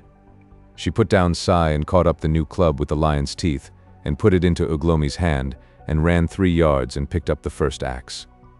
"Ah," said Uglomi, waving the new club, and suddenly he perceived the occasion and, rolling over, began to struggle to his feet. He stood but clumsily. He supported himself by one hand against the tree, and just touched the ground gingerly with the toe of his wounded leg. In the other hand he gripped the new club. He looked at his healing thigh, and suddenly the reeds began whispering, and ceased and whispered again, and coming cautiously along the track, bending down and holding his fire-hardened stabbing stick of ash in his hand, appeared Sis. He stopped dead, and his eyes met Uglomi's. Uglomi forgot he had a wounded leg. He stood firmly on both feet. Something trickled. He glanced down and saw a little gout of blood had oozed out along the edge of the healing wound. He rubbed his hand there to give him the grip of his club, and fixed his eyes again on Sis. "Wow!" he cried, and sprang forward, and Sis, still stooping and watchful, drove his stabbing stick up very quickly in an ugly thrust. It ripped Uglomi's guarding arm, and the club came down in a counter that Sis was never to understand. He fell as an ox falls to the poleaxe, at Uglomi's feet. To Bo it seemed the strangest thing. He had a comforting sense of tall reeds on either side, and an impregnable rampart, Sis, between him and any danger. Snail Eater was close behind, and there was no danger there. He was prepared to shove behind and send Sis to death or victory. That was his place as second man. He saw the butt of the spear Sis carried leap away from him, and suddenly a dull whack and the broad back fell away forward, and he looked Uglomi in the face over his prostrate leader. It felt to Bo as if his heart had fallen down a well. He had a throwing stone in one hand, and an ashen stabbing stick in the other. He did not live to the end of his momentary hesitation which to use. Snail Eater was a readier man, and besides, Bo did not fall forward as Sis had done, but gave at his knees and hips, crumpling up with the toothed club upon his head. The Snail Eater drove his spear forward swift and straight, and took Ugh Lomi in the muscle of the shoulder, and then he drove him hard with the smiting stone in his other hand, shouting out as he did so. The new club swished ineffectually through the reeds. Udina saw Ugh Lomi come staggering back from the narrow path into the open space, tripping over Sis and with a foot of ashen stake sticking out of him over his arm. And then the Snail Eater, whose name she had given, had his final injury from her, as his exultant face came out of the reeds after his spear. For she swung the first axe swift and high, and hit him fair and square on the temple, and down he went on Sis at prostrate Ugh Lomi's feet. But before Ugh Lomi could get up, the two red-haired men were tumbling out of the reeds, spears and smiting stones ready, and Snake hard behind them. One she struck on the neck, but not to fell him, and he blundered aside and spoilt his brother's blow at Ugh Lomi's head. In a moment Ugh Lomi dropped his club and had his assailant by the waist, and had pitched him sideways sprawling. He snatched at his club again and recovered it. The man Udina had hit stabbed at her with his spear as he stumbled from her blow, and involuntarily she gave ground to avoid him. He hesitated between her and Ugh Lomi, half-turned, gave a vague cry at finding Ugh Lomi so near, and in a moment Ugh Lomi had him by the throat, and the club had its third victim. As he went down, Ugh Lomi shouted no words, but an exultant cry. The other red-haired man was 6 feet from her with his back to her, and a darker red streaking his head. He was struggling to his feet. She had an irrational impulse to stop his rising. She flung the axe at him, missed, saw his face in profile, and he had swerved beyond Little Sea, and was running through the reeds. She had a transitory vision of Snake standing in the throat of the path, half turned away from her, and then she saw his back. She saw the club whirling through the air, and the shock head of Ugh Lomi, with blood in the hair and blood upon the shoulder, vanishing below the reeds in pursuit. Then she heard Snake scream like a woman. She ran past Sai to where the handle of the axe stuck out of a clump of fern, and turning, found herself panting and alone with 3 motionless bodies. The air was full of shouts and screams. For a space she was sick and giddy, and then it came into her head that Ugh Lomi was being killed along the reed path, and with an inarticulate cry she leapt over the body of Bo and hurried after him. Snake's feet lay across the path, and his head was among the reeds. She followed the path until it bent round and opened out by the alders, and thence she saw all that was left of the tribe in the open, scattering like dead leaves before a gale, and going back over the knoll. Ugh Lomi was hard upon Cat's skin. But Cat's skin was fleet of foot and got away, and so did young Wow How when Ugh Lomi turned upon him, and Ugh Lomi pursued Wow How far beyond the knoll before he desisted. He had the rage of battle on him now, and the wood thrust through his shoulder stung him like a spur. When she saw he was in no danger, she stopped running and stood panting, watching the distant active figures run up and vanish one by one over the knoll. In a little time she was alone again. Everything had happened very swiftly. The smoke of Brother Fire rose straight and steady from the squatting place, just as it had done 10 minutes ago, when the old woman had stood yonder worshipping the lion. And after a long time, as it seemed, Ugh Lomi reappeared over the knoll and came back to Udina, triumphant and breathing heavily. She stood, her hair about her eyes and hot-faced, with the blood-stained axe in her hand, at the place where the tribe had offered her as a sacrifice to the lion. "Wow!" cried Ugh Lomi at the sight of her, his face alight with the fellowship of battle, and he waved his new club, red now and hairy, and at the sight of his glowing face her tense pose relaxed somewhat, and she stood sobbing and rejoicing. Ugh Lomi had a queer, unaccountable pang at the sight of her tears, but he only shouted "Wow!" the louder and shook the axe east and west. He called manfully to her to follow him and turned back, striding, with the club swinging in his hand, towards the squatting place, as if he had never left the tribe, and she ceased her weeping and followed quickly as a woman should. So Ugh Lomi and Udina came back to the squatting place from which they had fled many days before from the face of Uya, and by the squatting place lay a deer half-eaten, just as there had been before Ugh Lomi was man or Udina woman. So Uglomi sat down to eat, and Udina beside him like a man, and the rest of the tribe watched them from safe hiding places. And after a time one of the elder girls came back timorously, carrying little Sai in her arms, and Udina called to them by name and offered them food. But the elder girl was afraid and would not come, though Sai struggled to come to Udina. Afterwards, when Uglomi had eaten, he sat dozing, and at last he slept, and slowly the others came out of the hiding places and drew near. And when Uglomi woke, save that there were no men to be seen, it seemed as though he had never left the tribe. Now there is a thing strange but true, that all through this fight Uglomi forgot that he was lame, and was not lame, and after he had rested behold, he was a lame man, and he remained a lame man to the end of his days. Cat's Skin and the second red-haired man and Wowhow, who chipped flints cunningly, as his father had done before him, fled from the face of Uglomi, and none knew where they hid. But 2 days after they came and squatted a good way off from the knoll among the bracken under the chestnuts and watched. Uglomi's rage had gone. He moved to go against them and did not, and at sundown they went away. That day too they found the old woman among the ferns, where Uglomi had blundered upon her when he had pursued Wowhow. She was dead and more ugly than ever, but whole. The jackals and vultures had tried her and left her. She was ever a wonderful old woman. The next day the 3 men came again and squatted nearer, and Wowhow had 2 rabbits to hold up, and the red-haired man a wood pigeon, and Uglomi stood before the women and mocked them. The next day they sat again nearer, without stones or sticks, and with the same offerings, and Cat's Skin had a trout. It was rare men caught fish in those days, but Cat's Skin would stand silently in the water for hours and catch them with his hand. And the 4th day Uglomi suffered these 3 to come to the squatting place in peace, with the food they had with them. Uglomi ate the trout.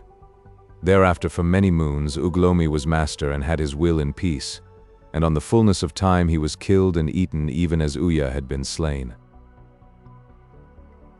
A story of the days to come. 1. The cure for love. The excellent Mr. Morris was an Englishman, and he lived in the days of Queen Victoria the Good. He was a prosperous and very sensible man.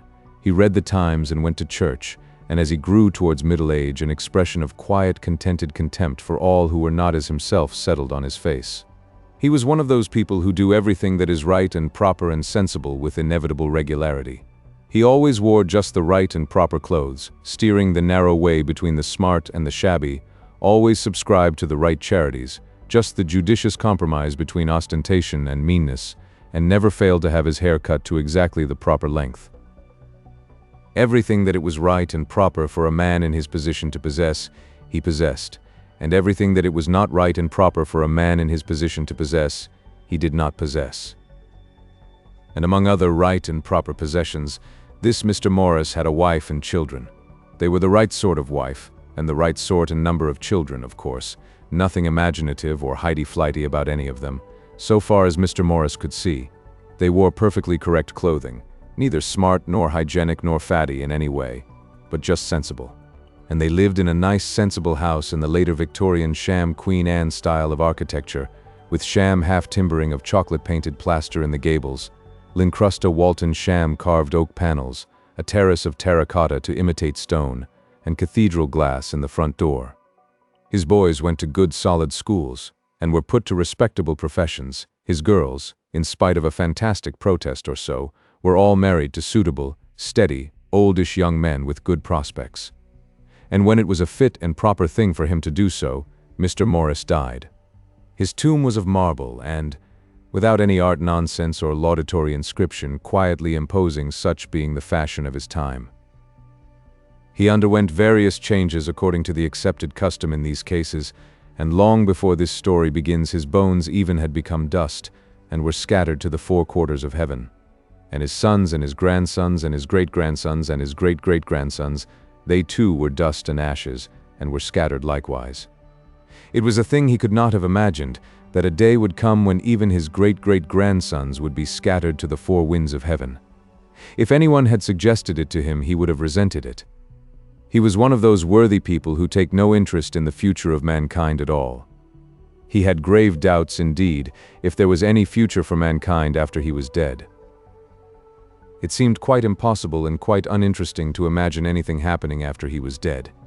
Yet the thing was so, and when even his great-great-grandson was dead and decayed and forgotten, when the sham, half-timbered house had gone the way of all shams, and the Times was extinct, and the silk hat a ridiculous antiquity, and the modestly imposing stone that had been sacred to Mr. Morris had been burnt to make lime for mortar, and all that Mr. Morris had found real and important was sere and dead, the world was still going on, and people were still going about it, just as heedless and impatient of the future, or, indeed, of anything but their own selves and property, as Mr. Morris had been. And, strange to tell, and much as Mr. Morris would have been angered if anyone had foreshadowed it to him, all over the world there were scattered a multitude of people, filled with the breath of life, in whose veins the blood of Mr. Morris flowed. Just as someday the life which is gathered now in the reader of this very story may also be scattered far and wide about this world, and mingled with 1,000 alien strains beyond all thought and tracing. And among the descendants of this Mr. Morris was one almost as sensible and clear-headed as his ancestor. He had just the same stout, short frame as that ancient man of the 19th century, from whom his name of Morris, he spelt it Moers, came. He had the same half-contemptuous expression of face. He was a prosperous person, too, as times went, and he disliked the newfangled, and bothers about the future in the lower classes, just as much as the ancestral Morris had done. He did not read the Times, indeed. He did not know there ever had been a Times, that institution had foundered somewhere in the intervening gulf of years. But the phonograph machine that talked to him as he made his toilet of a morning might have been the voice of a reincarnated Blowitz when it dealt with the world's affairs. This phonographic machine was the size and shape of a Dutch clock, and down the front of it were electric barometric indicators, and an electric clock and calendar, and automatic engagement reminders, and where the clock would have been was the mouth of a trumpet. When it had news, the trumpet gobbled like a turkey, galoop, galoop, and then brayed out its message as, let us say, a trumpet might bray. It would tell Moers in full, rich, throaty tones about the overnight accidents to the omnibus flying machines that plied around the world, the latest arrivals at the fashionable resorts in Tibet, and of all the great monopolist company meetings of the day before, while he was dressing. If Moers did not like hearing what it said, he had only to touch a stud, and it would choke a little and talk about something else. Of course, his toilet differed very much from that of his ancestor. It is doubtful which would have been the more shocked and pained to find himself in the clothing of the other. Moers would certainly have sooner gone forth to the world stark naked than in the silk hat, frock coat, gray trousers and watch chain that had filled Mr. Morris with somber self-respect in the past. For Moers there was no shaving to do. A skillful operator had long ago removed every hair root from his face. His legs he encased in pleasant pink and amber garments of an airtight material, which with the help of an ingenious little pump he distended so as to suggest enormous muscles. Above this he also wore pneumatic garments beneath an amber silk tunic, so that he was clothed in air and admirably protected against sudden extremes of heat or cold.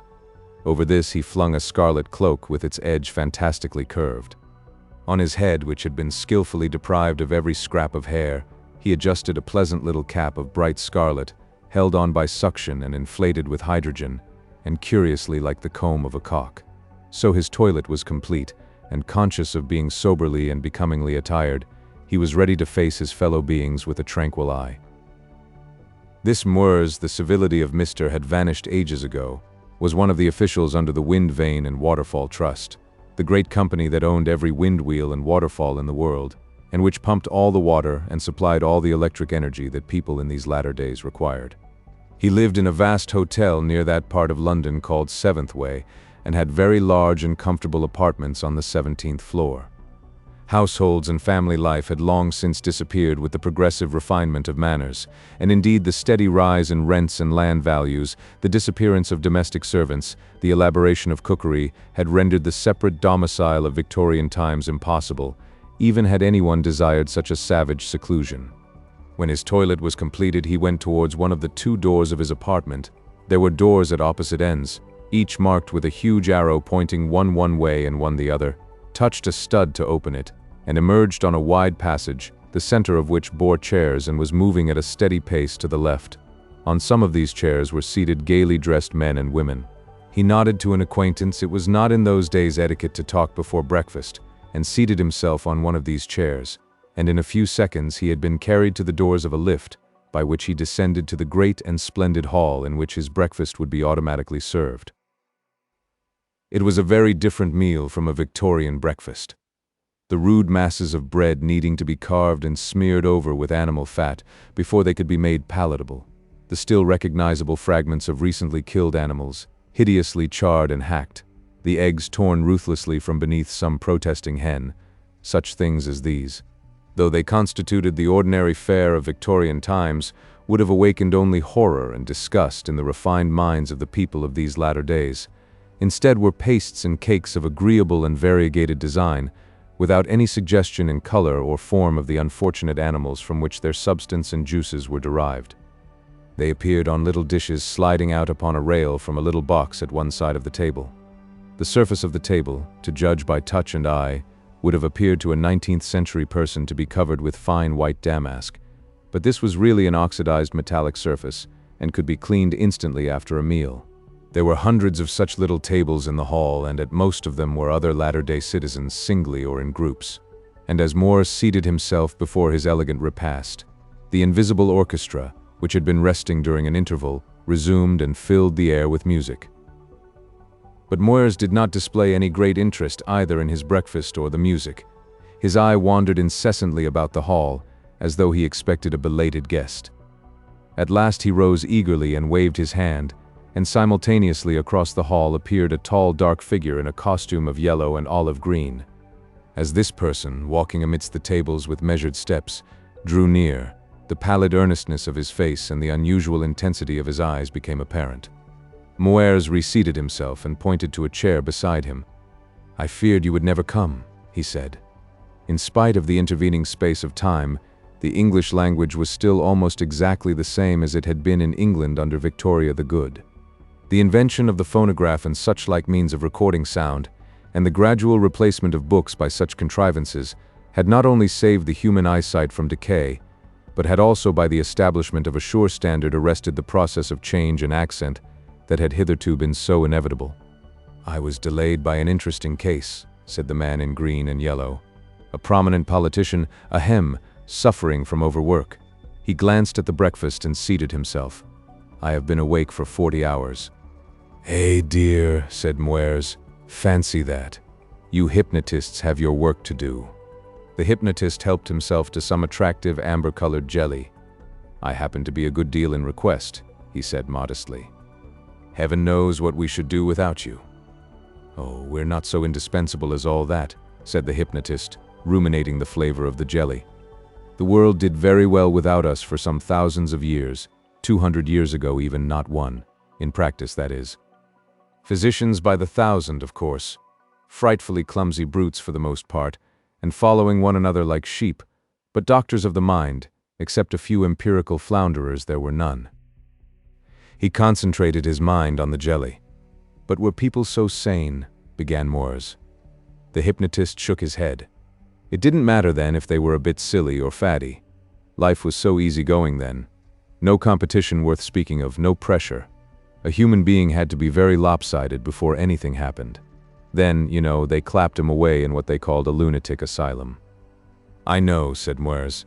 "In these confounded historical romances that everyone is listening to, they always rescue a beautiful girl from an asylum or something of the sort. I don't know if you attend to that rubbish." "I must confess I do," said the hypnotist. "It carries one out of oneself to hear of those quaint, adventurous, half-civilized days of the 19th century, when men were stout and women simple. I like a good swaggering story before all things. Curious times they were, with their smutty railways and puffing old iron trains, their rum little houses and their horse vehicles. I suppose you don't read books?" "Dear no," said Moyers. "I went to a modern school and we had none of that old-fashioned nonsense. Phonographs are good enough for me." "Of course," said the hypnotist. "Of course," and surveyed the table for his next choice. "You know," he said, helping himself to a dark blue confection that promised well, "in those days our business was scarcely thought of. I dare say if anyone had told them that in 200 years' time a class of men would be entirely occupied in impressing things upon the memory, effacing unpleasant ideas, controlling and overcoming instinctive but undesirable impulses, and so forth, by means of hypnotism, they would have refused to believe the thing possible. Few people knew that an order made during a mesmeric trance, even an order to forget or an order to desire, could be given so as to be obeyed after the trance was over. Yet there were men alive then who could have told them the thing was as absolutely certain to come about as, well, the transit of Venus. They knew of hypnotism then? Oh dear, yes. They used it for painless dentistry and things like that. This blue stuff is confoundedly good. What is it? Haven't the faintest idea, said Moers, but I admit it's very good. Take some more.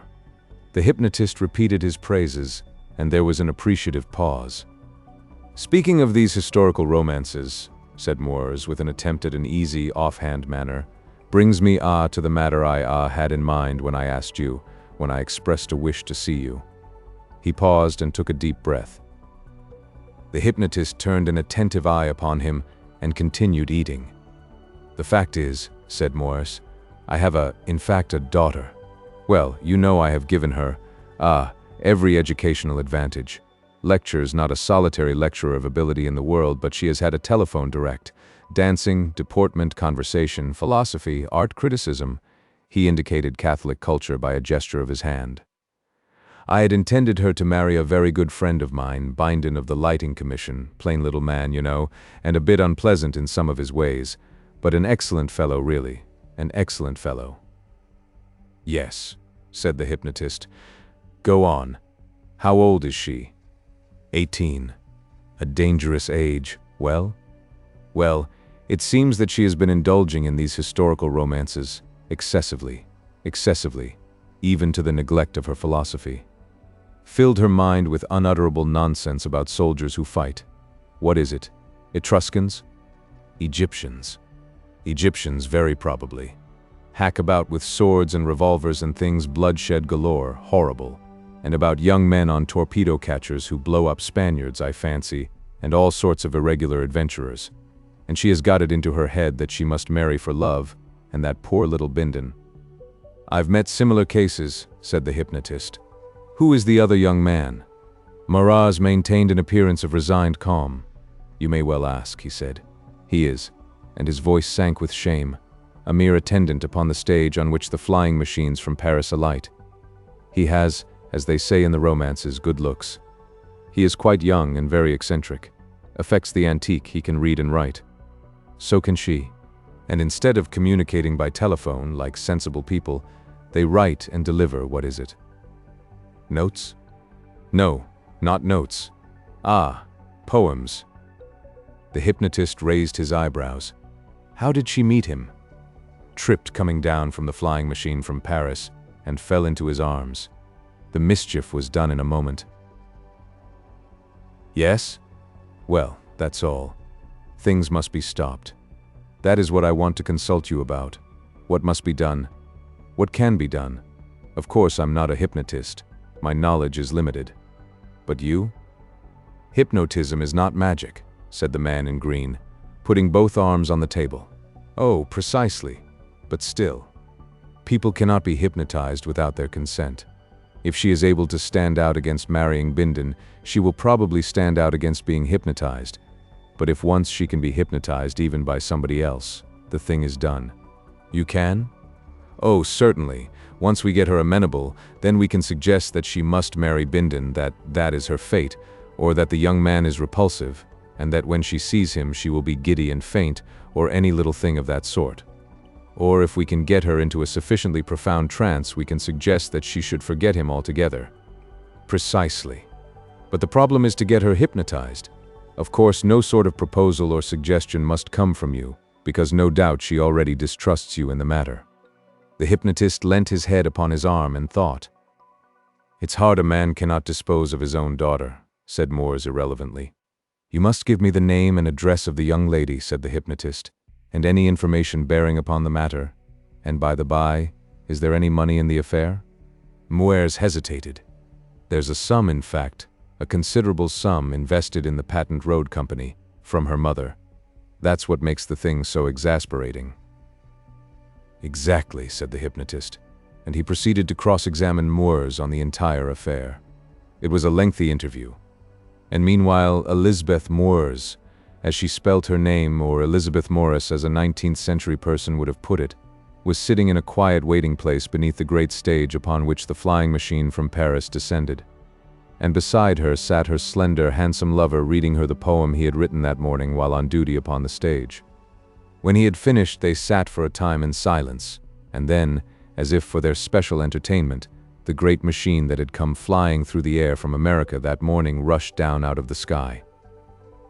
At first it was a little oblong, faint and blue amidst the distant fleecy clouds, and then it grew swiftly large and white, and larger and whiter, until they could see the separate tiers of sails, each hundreds of feet wide, and the lank body they supported, and at last even the swinging seats of the passengers in a dotted row.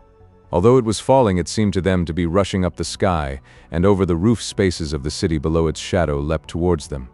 They heard the whistling rush of the air about it and its yelling siren, shrill and swelling, to warn those who were on its landing stage of its arrival.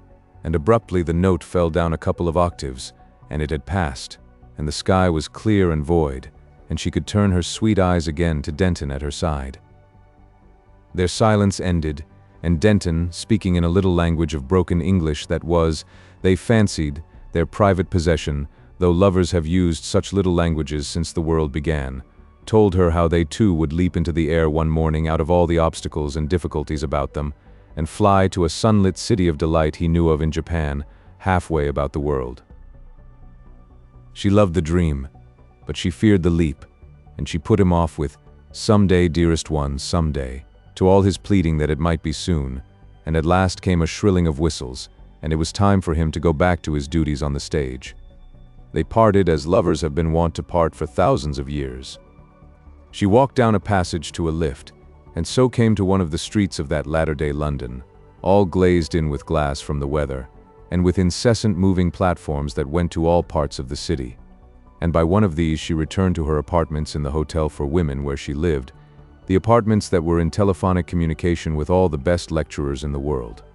But the sunlight of the flying stage was in her heart, and the wisdom of all the best lecturers in the world seemed folly in that light. She spent the middle part of the day in the gymnasium, and took her midday meal with two other girls and their common chaperone, for it was still the custom to have a chaperone in the case of motherless girls of the more prosperous classes. The chaperone had a visitor that day, a man in green and yellow, with a white face and vivid eyes, who talked amazingly. Among other things, he fell to praising a new historical romance that one of the great popular storytellers of the day had just put forth. It was, of course, about the spacious times of Queen Victoria, and the author, among other pleasing novelties, made a little argument before each section of the story, in imitation of the chapter headings of the old-fashioned books, as for example, how the cabmen of Pimlico stopped the Victoria omnibuses, and of the great fight in Palace Yard, and how the Piccadilly policeman was slain in the midst of his duty. The man in green and yellow praised this innovation. "These pithy sentences," he said, "are admirable. They show at a glance those headlong, tumultuous times when men and animals jostled in the filthy streets, and death might wait for one at every corner. Life was life then. How great the world must have seemed then! How marvelous! They were still parts of the world absolutely unexplored. Nowadays we have almost abolished wonder. We lead lives so trim and orderly that courage, endurance, faith, all the noble virtues seem fading from mankind." And so on, taking the girls' thoughts with him until the life they led, life in the vast and intricate London of the 22nd century, a life interspersed with soaring excursions to every part of the globe, seemed to them a monotonous misery compared with the daedal past. At first Elizabeth did not join in the conversation, but after a time the subject became so interesting that she made a few shy interpolations. But he scarcely seemed to notice her as he talked. He went on to describe a new method of entertaining people. They were hypnotized, and then suggestions were made to them so skillfully that they seemed to be living in ancient times again. They played out a little romance in the past as vivid as reality, and when at last they awakened, they remembered all they had been through as though it were a real thing. "It is a thing we have sought to do for years and years," said the hypnotist. "It is practically an artificial dream, and we know the way at last. Think of all it opens out to us, the enrichment of our experience, the recovery of adventure, the refuge it offers from this sordid, competitive life in which we live. Think. And you can do that. said the chaperone eagerly. "The thing is possible at last," the hypnotist said. "You may order a dream as you wish." The chaperone was the first to be hypnotized, and the dream, she said, was wonderful when she came to again. The other two girls, encouraged by her enthusiasm, also placed themselves in the hands of the hypnotist and had plunges into the romantic past. No one suggested that Elizabeth should try this novel entertainment. It was at her own request at last that she was taken into that land of dreams where there is neither any freedom of choice nor will. And so the mischief was done. One day, when Denton went down to that quiet seat beneath the flying stage, Elizabeth was not in her wonted place. He was disappointed and a little angry. The next day she did not come, and the next also. He was afraid. To hide his fear from himself, he set to work to write sonnets for her when she should come again. For 3 days he fought against his dread by such distraction, and then the truth was before him clear and cold, and would not be denied. She might be ill, she might be dead. But he would not believe that he had been betrayed. There followed a week of misery. And then he knew she was the only thing on earth worth having, and that he must seek her, however hopeless the search, until she was found once more. He had some small private means of his own, and so he threw over his appointment on the flying stage, and set himself to find this girl who had become at last all the world to him. He did not know where she lived, and little of her circumstances, for it had been part of the delight of her girlish romance that he should know nothing of her, nothing of the difference of their station. The ways of the city opened before him east and west, north and south. Even in Victorian days, London was a maze, that little London with its poor 4 millions of people, but the London he explored, the London of the 22nd century, was a London of 30 million souls. At first he was energetic and headlong, taking time neither to eat nor sleep. He sought for weeks and months. He went through every imaginable phase of fatigue and despair, overexcitement and anger. Long after hope was dead, by the sheer inertia of his desire he still went to and fro, peering into faces and looking this way and that, in the incessant ways and lifts and passages of that interminable hive of men. At last chance was kind to him, and he saw her. It was in a time of festivity. He was hungry. He had paid the inclusive fee and had gone into one of the gigantic dining places of the city.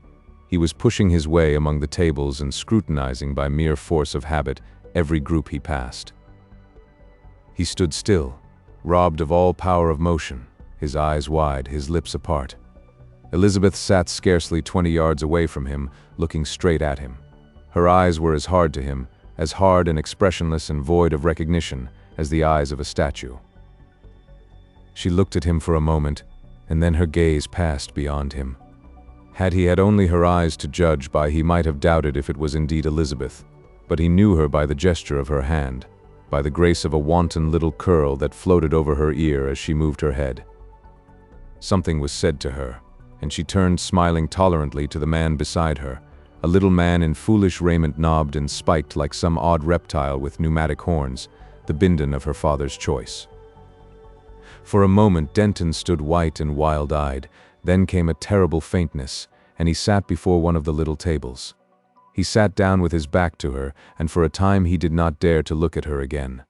When at last he did, she and Bindon and 2 other people were standing up to go.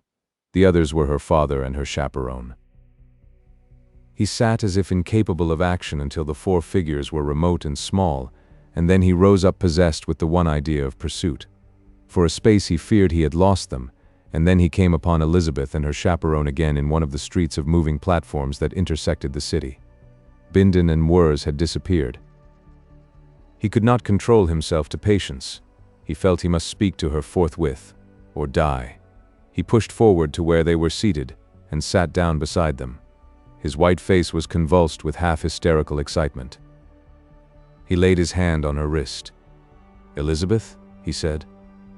She turned in unfeigned astonishment. Nothing but the fear of a strange man showed in her face. "Elizabeth," he cried, and his voice was strange to him. "Dearest, you know me?"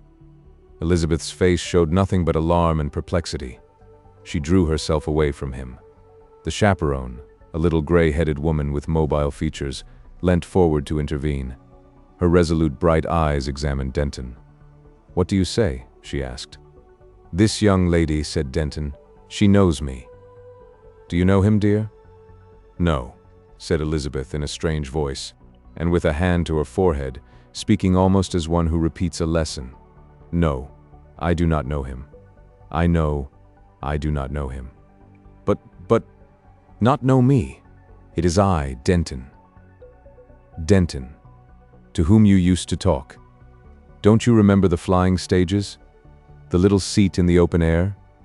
The verses? No, cried Elizabeth. No, I do not know him.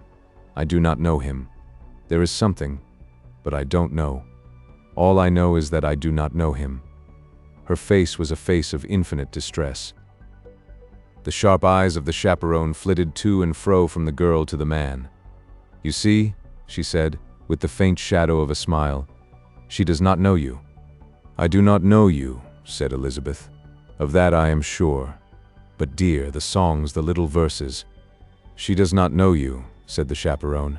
You must not. You have made a mistake. You must not go on talking to us after that. You must not annoy us on the public ways. But said Denton, and for a moment his miserably haggard face appealed against fate. You must not persist, young man, protested the chaperone. Elizabeth, he cried. Her face was the face of one who is tormented. I do not know you, she cried, hand to brow. Oh, I do not know you. For an instant Denton sat stunned. Then he stood up and groaned aloud. He made a strange gesture of appeal towards the remote glass roof of the public way, then turned and went plunging recklessly from one moving platform to another, and vanished amidst the swarms of people going to and fro thereon. The chaperone's eyes followed him, and then she looked at the curious faces about her. Dear, asked Elizabeth, clasping her hand and too deeply moved to heed observation, who was that man? Who was that man? The chaperone raised her eyebrows. She spoke in a clear, audible voice. Some half-witted creature. I have never set eyes on him before. Never? Never, dear. Do not trouble your mind about a thing like this. And soon after this, the celebrated hypnotist who dressed in green and yellow had another client. The young man paced his consulting room, pale and disordered. I want to forget, he cried. I must forget. The hypnotist watched him with quiet eyes, studied his face and clothes and bearing. To forget anything, pleasure or pain, is to be, by so much less. However, you know your own concern. My fee is high. If only I can forget. That's easy enough with you. You wish it. I've done much harder things quite recently. I hardly expected to do it. The thing was done against the will of the hypnotized person. A love affair too, like yours. A girl. So rest assured. The young man came and sat beside the hypnotist. His manner was a forced calm. He looked into the hypnotist's eyes. I will tell you. Of course you will want to know what it is. There was a girl. Her name was Elizabeth Morris. Well. He stopped. He had seen the instant surprise on the hypnotist's face. In that instant he knew. He stood up.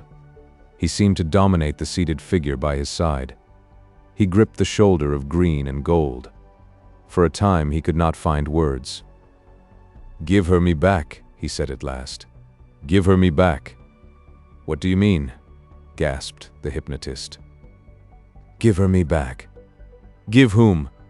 Elizabeth Morris, the girl. The hypnotist tried to free himself. He rose to his feet. Denton's grip tightened. Let go, cried the hypnotist, thrusting an arm against Denton's chest. In a moment the two men were locked in a clumsy wrestle. Neither had the slightest training for athleticism, except for exhibition and to afford opportunity for betting, had faded out of the earth. But Denton was not only the younger but the stronger of the two. They swayed across the room, and then the hypnotist had gone down under his antagonist. They fell together. Denton leaped to his feet, dismayed at his own fury, but the hypnotist lay still, and suddenly from a little white mark where his forehead had struck a stool shot a hurrying band of red. For a space Denton stood over him irresolute, trembling. A fear of the consequences entered his gently nurtured mind. He turned towards the door. No, he said aloud, and came back to the middle of the room. Overcoming the instinctive repugnance of one who had seen no act of violence in all his life before, he knelt down beside his antagonist and felt his heart. Then he peered at the wound.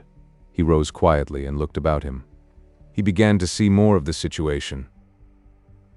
When presently the hypnotist recovered his senses, his head ached severely. His back was against Denton's knees and Denton was sponging his face. The hypnotist did not speak, but presently he indicated by a gesture that in his opinion he had been sponged enough. "Let me get up," he said. "Not yet," said Denton. "You have assaulted me, you scoundrel." "We are alone," said Denton, "and the door is secure." There was an interval of thought. "Unless I sponge," said Denton, "your forehead will develop a tremendous bruise." "You can go on sponging," said the hypnotist sulkily. There was another pause. "We might be in the Stone Age," said the hypnotist. "Violence. Struggle. In the Stone Age, no man dared to come between man and woman," said Denton. The hypnotist thought again. "What are you going to do?" he asked.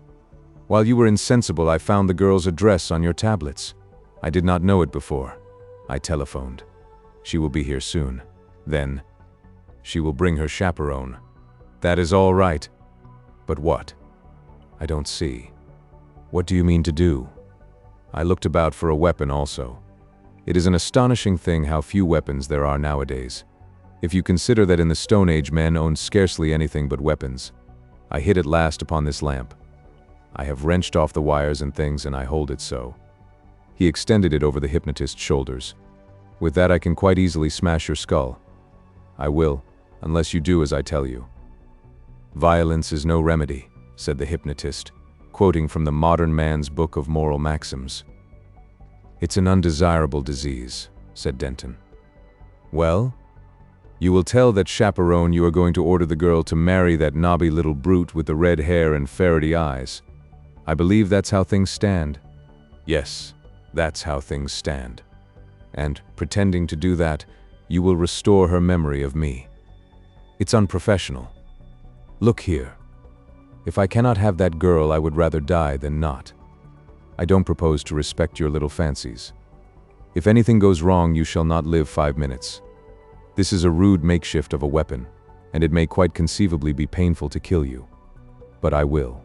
It is unusual, I know, nowadays to do things like this, mainly because there is so little in life that is worth being violent about. The chaperone will see you directly she comes. I shall stand in that recess, behind you." The hypnotist thought. "You are a determined young man," he said, "and only half civilized. I have tried to do my duty to my client, but in this affair you seem likely to get your own way. You mean to deal straightly? I'm not going to risk having my brains scattered in a petty affair like this. And afterwards? There is nothing a hypnotist or doctor hates so much as a scandal. I at least am no savage. I am annoyed. But in a day or so I shall bear no malice. Thank you. And now that we understand each other, there is no necessity to keep you sitting any longer on the floor." 2. The vacant country. The world, they say, changed more between the year 1800 and the year 1900 than it had done in the previous 500 years. That century, the 19th century, was the dawn of a new epoch in the history of mankind, the epoch of the great cities, the end of the old order of country life. In the beginning of the 19th century, the majority of mankind still lived upon the countryside, as their way of life had been for countless generations. All over the world they dwelt in little towns and villages then, and engaged either directly in agriculture, or in occupations that were of service to the agriculturist. They traveled rarely, and dwelt close to their work, because swift means of transit had not yet come. The few who traveled went either on foot, or in slow sailing ships, or by means of jogging horses incapable of more than 60 miles a day. Think of it, 60 miles a day. Here and there, in those sluggish times, a town grew a little larger than its neighbors, as a port or as a center of government. But all the towns in the world with more than 100,000 inhabitants could be counted on a man's fingers. So it was in the beginning of the 19th century.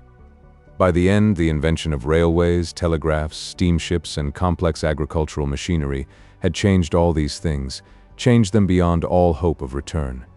The vast shops, the varied pleasures, the countless conveniences of the larger towns were suddenly possible, and no sooner existed than they were brought into competition with the homely resources of the rural centers. Mankind were drawn to the cities by an overwhelming attraction.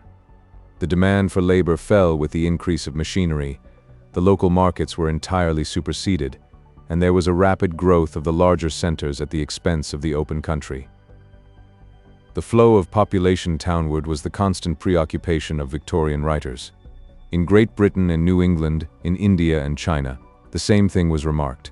Everywhere a few swollen towns were visibly replacing the ancient order.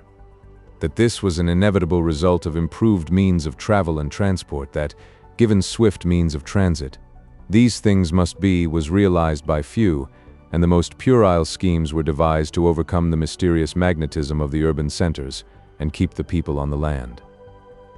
Yet the developments of the 19th century were only the dawning of the new order. The first great cities of the new time were horribly inconvenient, darkened by smoky fogs, insanitary and noisy. But the discovery of new methods of building, new methods of heating, changed all this. Between 1900 and 2000, the march of change was still more rapid, and between 2000 and 2100, the continually accelerated progress of human invention made the reign of Victoria the Good seem at last an almost incredible vision of idyllic, tranquil days. The introduction of railways was only the first step in that development of those means of locomotion which finally revolutionized human life. By the year 2000, railways and roads had vanished together. The railways, robbed of their rails, had become weedy ridges and ditches upon the face of the world.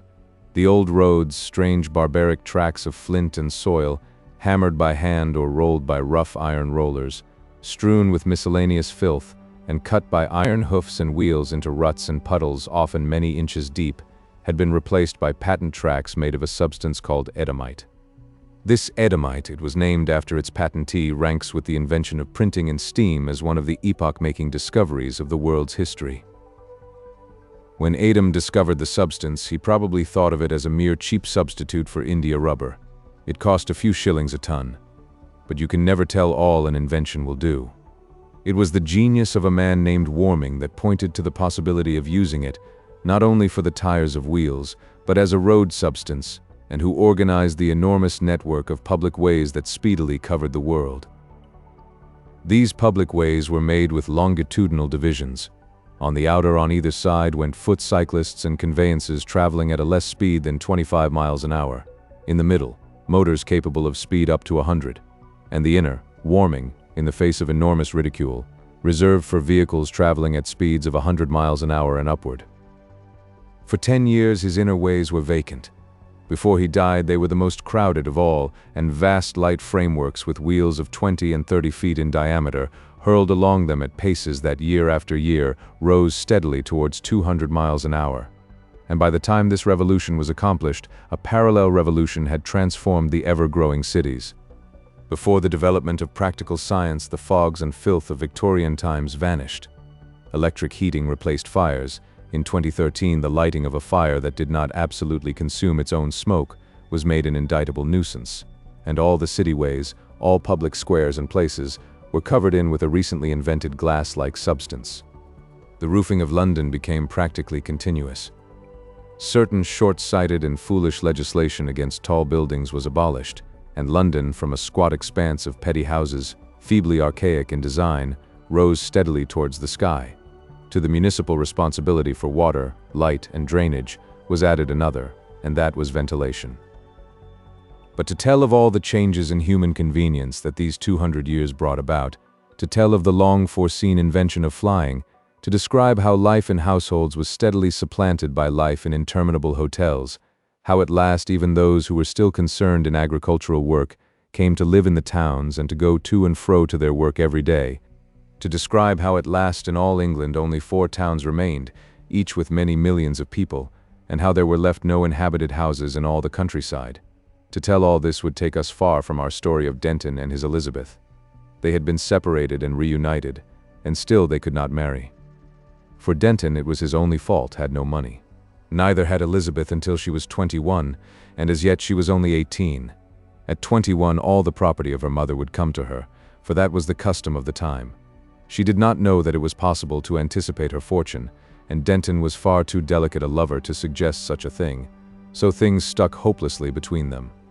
Elizabeth said that she was very unhappy, and that nobody understood her but Denton, and that when she was away from him she was wretched, and Denton said that his heart longed for her day and night, and they met as often as they could to enjoy the discussion of their sorrows.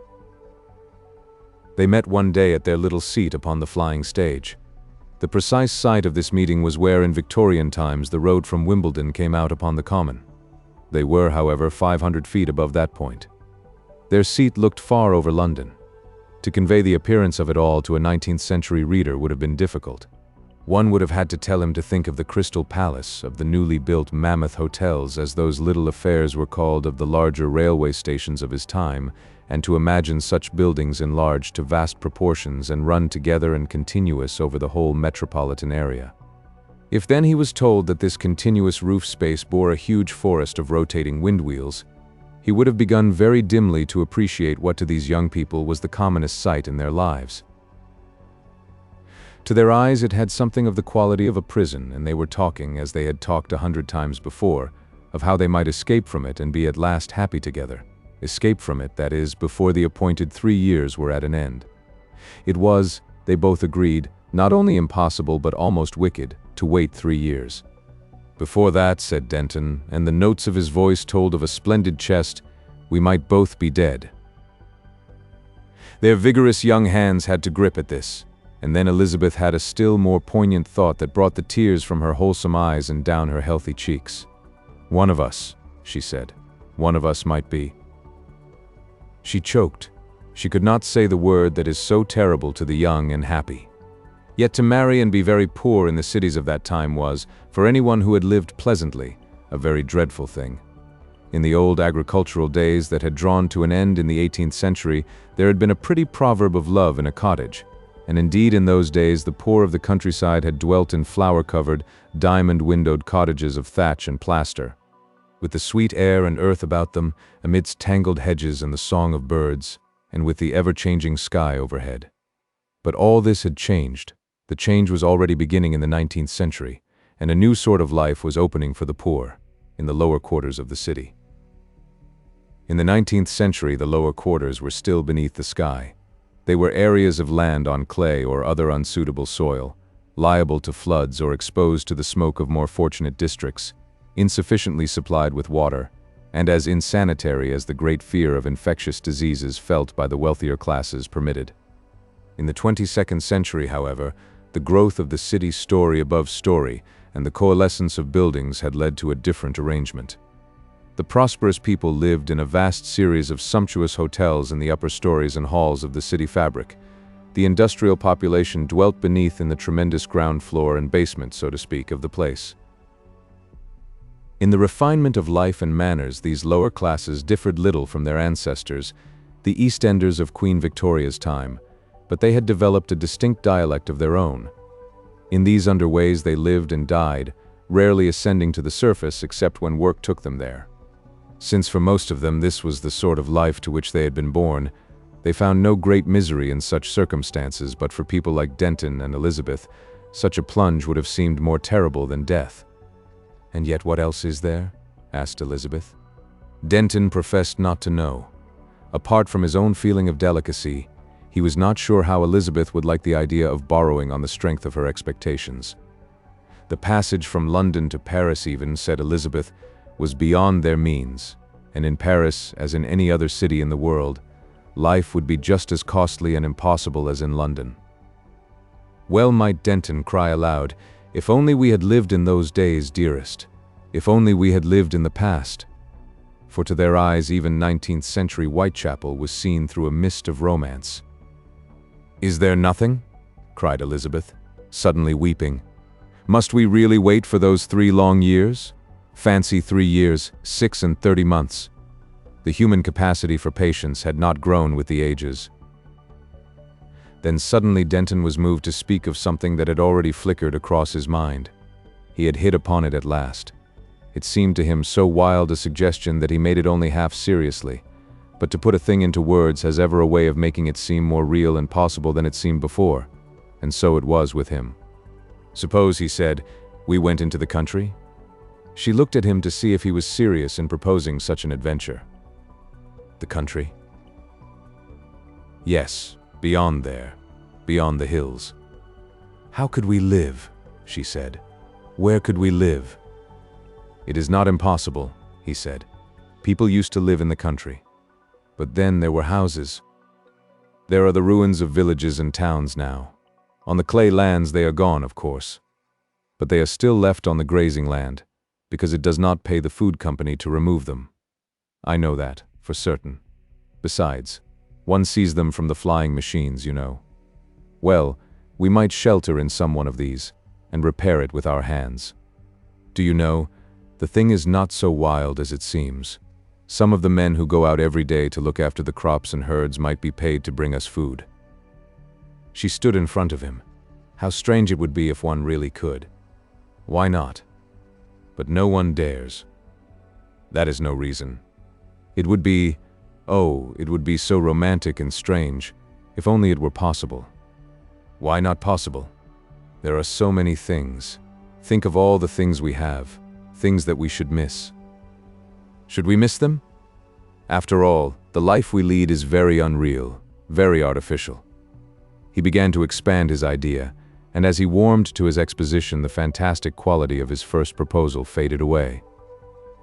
She thought, "But I have heard of prowlers, escaped criminals." He nodded. He hesitated over his answer because he thought it sounded boyish. He blushed. "I could get someone I know to make me a sword." She looked at him with enthusiasm growing in her eyes. She had heard of swords, had seen one in a museum. She thought of those ancient days when men wore them as a common thing. His suggestion seemed an impossible dream to her, and perhaps for that reason she was eager for more detail. And inventing for the most part as he went along, he told her how they might live in the country as the old world people had done. With every detail her interest grew, for she was one of those girls for whom romance and adventure have a fascination. His suggestion seemed, I say, an impossible dream to her on that day, but the next day they talked about it again, and it was strangely less impossible. "At first we should take food," said Denton. "We could carry food for 10 or 12 days. It was an age of compact artificial nourishment, and such a provision had none of the unwieldy suggestion it would have had in the 19th century. But until our house, she asked, until it was ready, where should we sleep? It is summer." "But, what do you mean?" "There was a time when there were no houses in the world, when all mankind slept always in the open air. But for us, the emptiness, no walls, no ceiling." "Dear," he said, "in London you have many beautiful ceilings. Artists paint them and stud them with lights. But I have seen a ceiling more beautiful than any in London." "But where?" "It is the ceiling under which we two would be alone." "You mean?" "Dear," he said, "it is something the world has forgotten. It is heaven and all the host of stars." Each time they talked, the thing seemed more possible and more desirable to them. In a week or so it was quite possible. Another week, and it was the inevitable thing they had to do. A great enthusiasm for the country seized hold of them and possessed them. The sordid tumult of the town, they said, overwhelmed them. They marveled that this simple way out of their troubles had never come upon them before. One morning near Midsummer Day, there was a new minor official upon the flying stage, and Denton's place was to know him no more. Our two young people had secretly married, and were going forth manfully out of the city in which they and their ancestors before them had lived all their days. She wore a new dress of white cut in an old-fashioned pattern, and he had a bundle of provisions strapped athwart his back, and in his hand he carried, rather shamefacedly it is true, and under his purple cloak an implement of archaic form, a cross-hilted thing of tempered steel. Imagine that going forth. In their days, the sprawling suburbs of Victorian times with their vile roads, petty houses, foolish little gardens of shrub and geranium, and all their futile, pretentious privacies had disappeared. The towering buildings of the new age, the mechanical ways, the electric and water mains, all came to an end together, like a wall, like a cliff. Near 400 feet in height, abrupt and sheer. All about the city spread the carrot, swede, and turnip fields of the food company, vegetables that were the basis of 1,000 varied foods, and weeds and hedgerow tangles had been utterly extirpated. The incessant expense of weeding that went on year after year in the petty, wasteful, and barbaric farming of the ancient days, the food company had economized forevermore by a campaign of extermination. Here and there, however, Neat rows of bramble standards and apple trees with whitewashed stems intersected the fields, and at places groups of gigantic teasels reared their favored spikes. Here and there, huge agricultural machines hunched under waterproof covers. The mingled waters of the Wey and Mole and Wandle ran in rectangular channels, and wherever a gentle elevation of the ground permitted a fountain of deodorized sewage distributed its benefits athwart the land and made a rainbow of the sunlight. By a great archway in that enormous city wall emerged the Adamite road to Portsmouth, swarming in the morning sunshine with an enormous traffic bearing the blue-clad servants of the food company to their toil. A rushing traffic, beside which they seemed two scarce moving dots. Along the outer tracks hummed and rattled the tardy little old-fashioned motors of such as had duties within 20 miles or so of the city. The inner ways were filled with vaster mechanisms, swift monocycles bearing a score of men, lank multicycles, quadricycles sagging with heavy loads, empty gigantic produce carts that would come back again filled before the sun was setting, all with throbbing engines and noiseless wheels and a perpetual wild melody of horns and gongs. Along the very verge of the outermost way our young people went in silence, newly wed and oddly shy of one another's company. Many were the things shouted to them as they tramped along, for in 2100 a foot passenger on an English road was almost as strange a sight as a motor car would have been in 1800. But they went on with steadfast eyes into the country, paying no heed to such cries. Before them in the south rose the downs, blue at first, and as they came nearer changing to green, surmounted by the row of gigantic wind wheels that supplemented the wind wheels upon the roof spaces of the city, and broken and restless with the long morning shadows of those whirling vanes. By midday they had come so near that they could see here and there little patches of pallid dots, the sheep the meat department of the food company owned. In another hour they had passed the clay and the root crops and the single fence that hedged them in, and the prohibition against trespass no longer held. The leveled roadway plunged into a cutting with all its traffic, and they could leave it and walk over the greensward and up the open hillside. Never had these children of the latter days been together in such a lonely place. They were both very hungry and footsore, for walking was a rare exercise, and presently they sat down on the weedless, close-cropped grass and looked back for the first time at the city from which they had come, shining wide and splendid in the blue haze of the valley of the Thames. Elizabeth was a little afraid of the unenclosed sheep away up the slope. She had never been near big, unrestrained animals before, but Denton reassured her, and overhead a white-winged bird circled in the blue. They talked but little until they had eaten, and then their tongues were loosened. He spoke of the happiness that was now certainly theirs, of the folly of not breaking sooner out of that magnificent prison of latter-day life, of the old romantic days that had passed from the world forever, and then he became boastful. He took up the sword that lay on the ground beside him, and she took it from his hand and ran a tremulous finger along the blade. "And you could," she said. "You could raise this and strike a man? Why not? If there were need."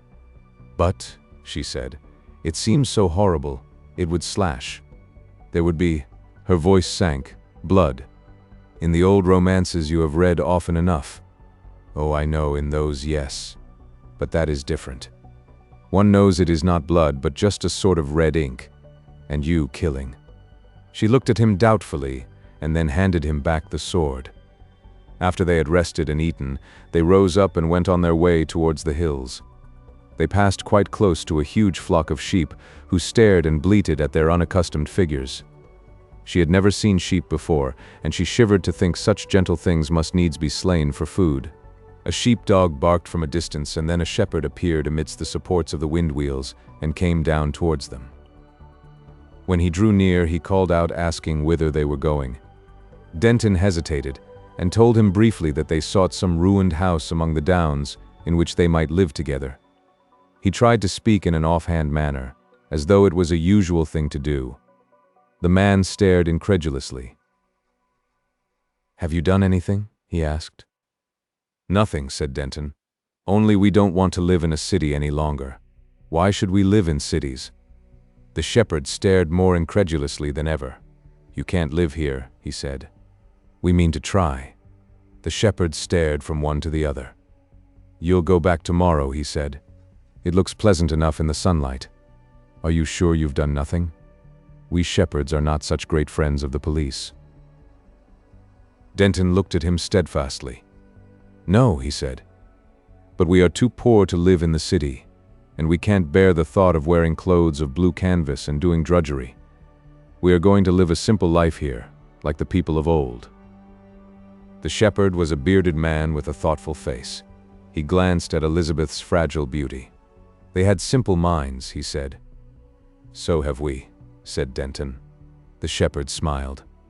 "If you go along here," he said, "along the crest beneath the windwheels, you will see a heap of mounds and ruins on your right-hand side. That was once a town called Epsom. There are no houses there, and the bricks have been used for a sheep pen. Go on, and another heap on the edge of the rootland is Leatherhead, and then the hill turns away along the border of a valley, and there are woods of beech. Keep along the crest. You will come to quite wild places. In some parts, in spite of all the weeding that is done, ferns and bluebells and other such useless plants are growing still. And through it all, underneath the windwheels, runs a straight lane paved with stones, a roadway of the Romans 2,000 years old. Go to the right of that, down into the valley, and follow it along by the banks of the river. You come presently to a street of houses, many with the roofs still sound upon them. There you may find shelter." They thanked him. "But it's a quiet place. There is no light after dark there, and I have heard tell of robbers. It is lonely. Nothing happens there. The phonographs of the storytellers, the kinematograph entertainments, the news machines, none of them are to be found there. If you are hungry, there is no food. If you are ill, no doctor." He stopped. "We shall try it," said Denton, moving to go on. Then a thought struck him, and he made an agreement with the shepherd, and learnt where they might find him, to buy and bring them anything of which they stood in need, out of the city. And in the evening they came to the deserted village, with its houses that seemed so small and odd to them. They found it golden in the glory of the sunset, and desolate and still. They went from one deserted house to another, marveling at their quaint simplicity, and debating which they should choose. And at last, in a sunlit corner of a room that had lost its outer wall, they came upon a wild flower, a little flower of blue that the weeders of the food company had overlooked. That house they decided upon, but they did not remain in it long that night, because they were resolved to feast upon nature. And moreover, the houses became very gaunt and shadowy after the sunlight had faded out of the sky.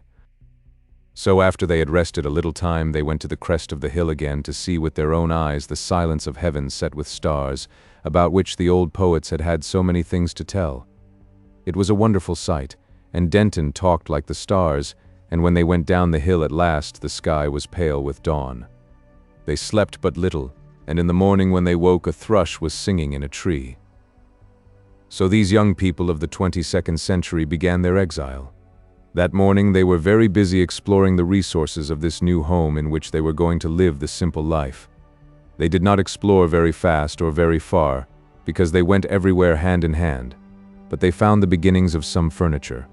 Beyond the village was a store of winter fodder for the sheep of the food company, and Denton dragged great armfuls to the house to make a bed, and in several of the houses were old fungus-eaten chairs and tables, rough, barbaric, clumsy furniture, it seemed to them, and made of wood. They repeated many of the things they had said on the previous day, and towards evening they found another flower, a harebell. In the late afternoon, some company shepherds went down the river valley riding on a big multicycle, but they hid from them because their presence, Elizabeth said, seemed to spoil the romance of this old-world place altogether. In this fashion they lived a week. For all that week the days were cloudless, and the nights nights of starry glory that were invaded each a little more by a crescent moon. Yet something of the first splendor of their coming faded imperceptibly day after day. Denton's eloquence became fitful, and lacked fresh topics of inspiration. The fatigue of their long march from London told in a certain stiffness of the limbs, and each suffered from a slight unaccountable cold. Moreover, Denton became aware of unoccupied time. In one place among the carelessly heaped lumber of the old times he found a rust-eaten spade, and with this he made a fitful attack on the raised and grass-grown garden, though he had nothing to plant or sow. He returned to Elizabeth with a sweat-streaming face, after half an hour of such work. There were giants in those days, he said, not understanding what want and training will do. And their walk that day led them along the hills until they could see the city shimmering far away in the valley.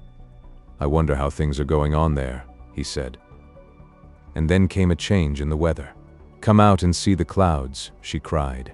And behold, they were a somber purple in the north and east, streaming up to ragged edges at the zenith.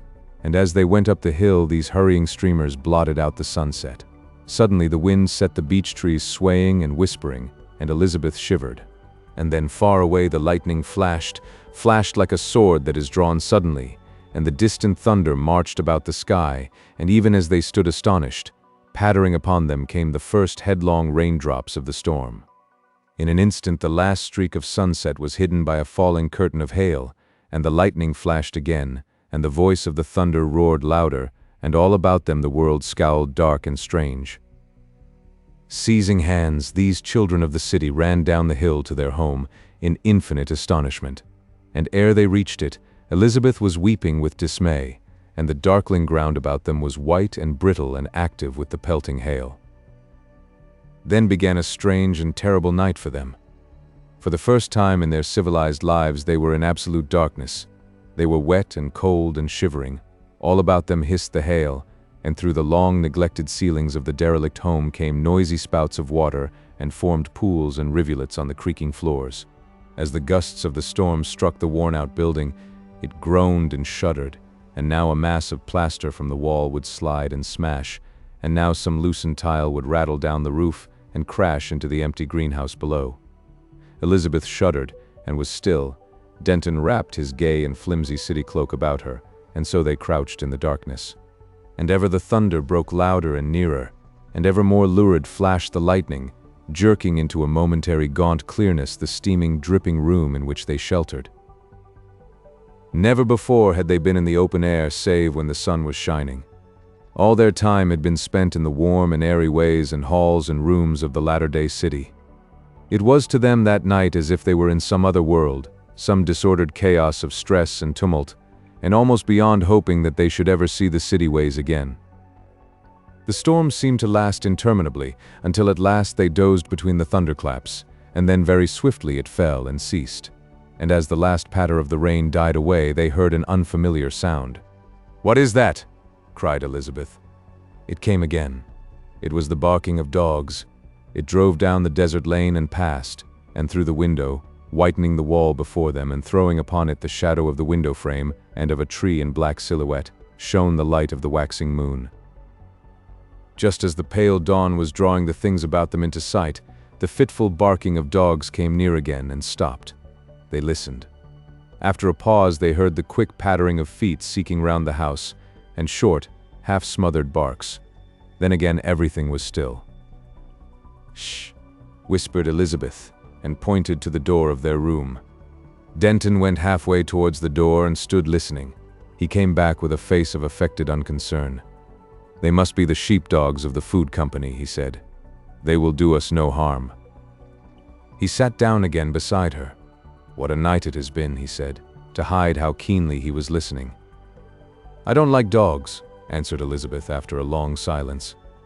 "Dogs never hurt anyone," said Denton. "In the old days, in the 19th century, everybody had a dog.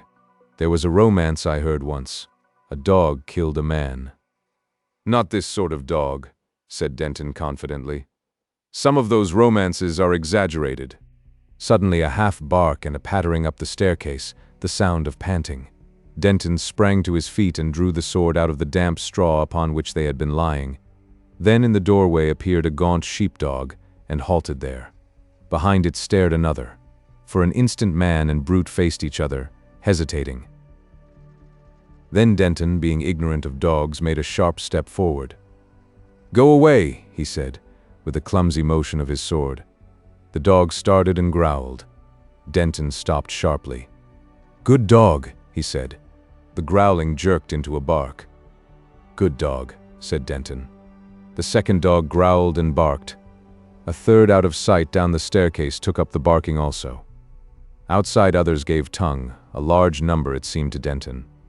"This is annoying," said Denton, without taking his eye off the brutes before him. "Of course the shepherds won't come out of the city for hours yet. Naturally these dogs don't quite make us out." "I can't hear," shouted Elizabeth. She stood up and came to him. Denton tried again, but the barking still drowned his voice. The sound had a curious effect upon his blood. Odd, disused emotions began to stir. His face changed as he shouted. He tried again. The barking seemed to mock him, and one dog danced a pace forward, bristling. Suddenly he turned, and uttering certain words in the dialect of the underways, words incomprehensible to Elizabeth, he made for the dogs. There was a sudden cessation of the barking, a growl and a snapping. Elizabeth saw the snarling head of the foremost dog, its white teeth and retracted ears, and the flash of the thrust blade. The brute leapt into the air and was flung back. Then Denton, with a shout, was driving the dogs before him. The sword flashed above his head with a sudden new freedom of gesture, and then he vanished down the staircase. She made 6 steps to follow him, and on the landing there was blood. She stopped, and hearing the tumult of dogs and Denton's shouts pass out of the house, ran to the window. 9 wolfish sheepdogs were scattering, one writhed before the porch, and Denton, tasting that strange delight of combat that slumbers still in the blood of even the most civilized man, was shouting and running across the garden space. And then she saw something that for a moment he did not see. The dogs circled round this way and that, and came again. They had him in the open. In an instant she divined the situation. She would have called to him. For a moment she felt sick and helpless, and then, obeying a strange impulse, she gathered up her white skirt and ran downstairs. In the hall was the rusting spade. That was it. She seized it and ran out. She came none too soon. One dog rolled before him, well-nigh slashed in half, but a second had him by the thigh, a third gripped his collar behind, and a fourth had the blade of the sword between its teeth, tasting its own blood. He parried the leap of a fifth with his left arm. It might have been the 1st century instead of the 22nd, so far as she was concerned. All the gentleness of her 18 years of city life vanished before this primordial need. The spade smote hard and sure and cleft a dog's skull. Another, crouching for a spring, yelped with dismay at this unexpected antagonist and rushed aside. 2 wasted precious moments on the binding of a feminine skirt. The collar of Denton's cloak tore and parted as he staggered back, and that dog too felt the spade and ceased to trouble him. He sheathed his sword in the brute at his thigh. "To the wall!" cried Elizabeth, and in 3 seconds the fight was at an end, and our young people stood side by side, while a remnant of 5 dogs, with ears and tails of disaster, fled shamefully from the stricken field. For a moment they stood panting and victorious, and then Elizabeth, dropping her spade, covered her face and sank to the ground in a paroxysm of weeping. Denton looked about him, thrust the point of his sword into the ground so that it was at hand, and stooped to comfort her. At last their more tumultuous emotions subsided, and they could talk again. She leant upon the wall, and he sat upon it so that he could keep an eye open for any returning dogs.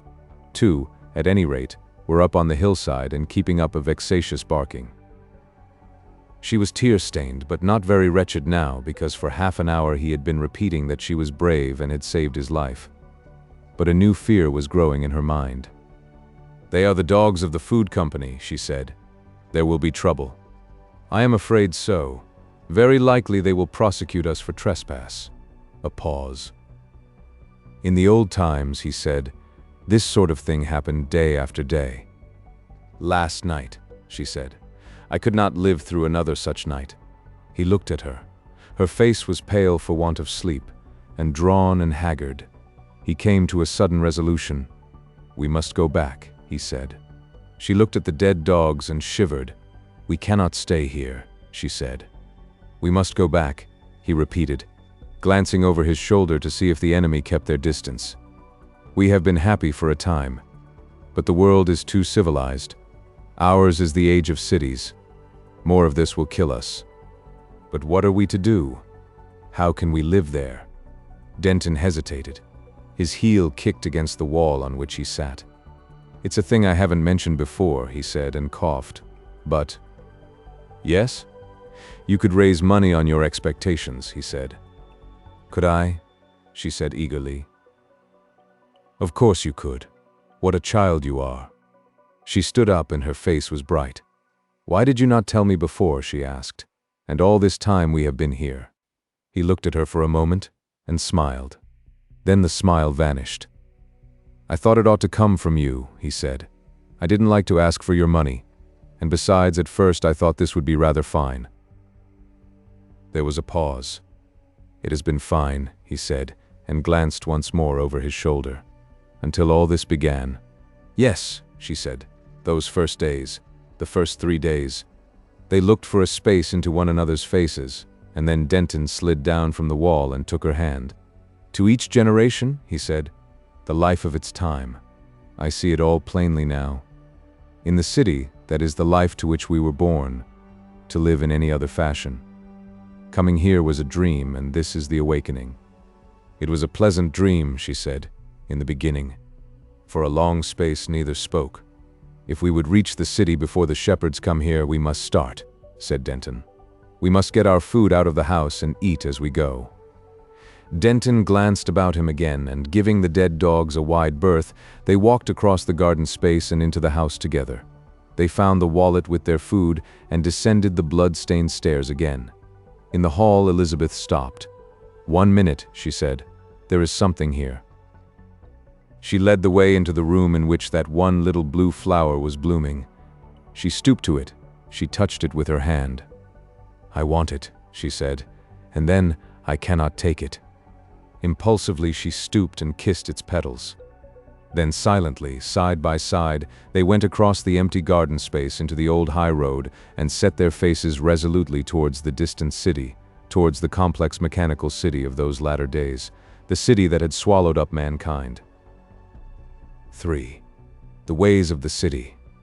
Prominent, if not paramount, among world-changing inventions in the history of man is that series of contrivances in locomotion that began with the railway and ended for a century or more with the motor and the patent road.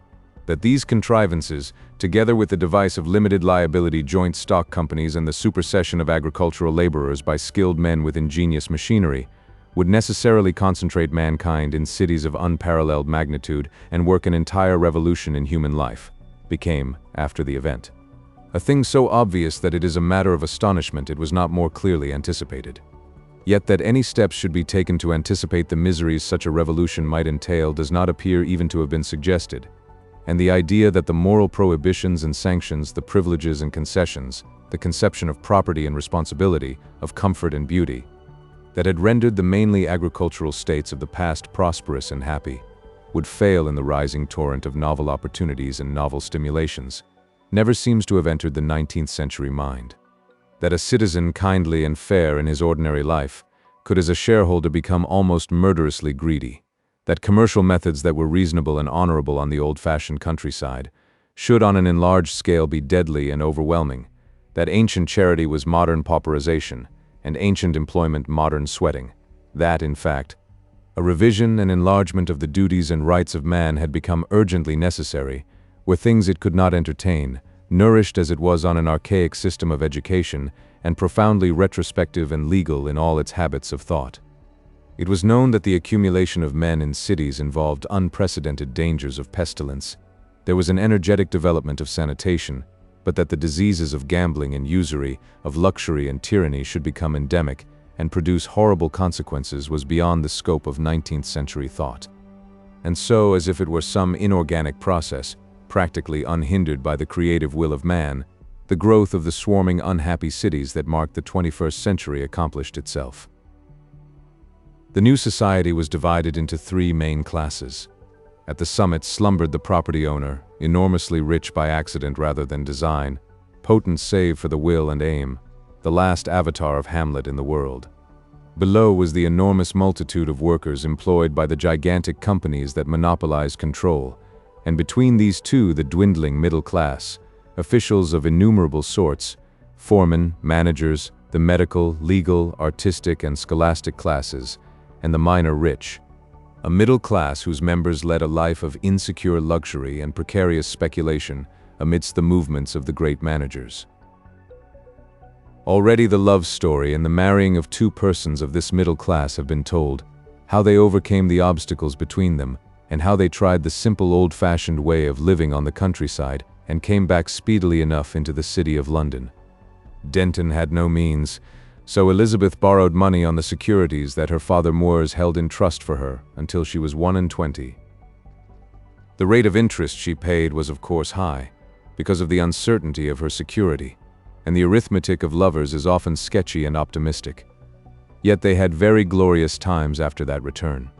They determined they would not go to a pleasure city nor waste their days rushing through the air from one part of the world to the other, for in spite of one disillusionment, their tastes were still old-fashioned.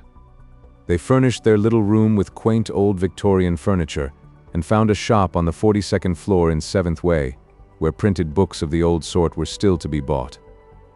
It was their pet affectation to read print instead of hearing phonographs. And when presently there came a sweet little girl, to unite them further if it were possible, Elizabeth would not send it to a creche, as the custom was, but insisted on nursing it at home. The rent of their apartments was raised on account of this singular proceeding, but that they did not mind. It only meant borrowing a little more.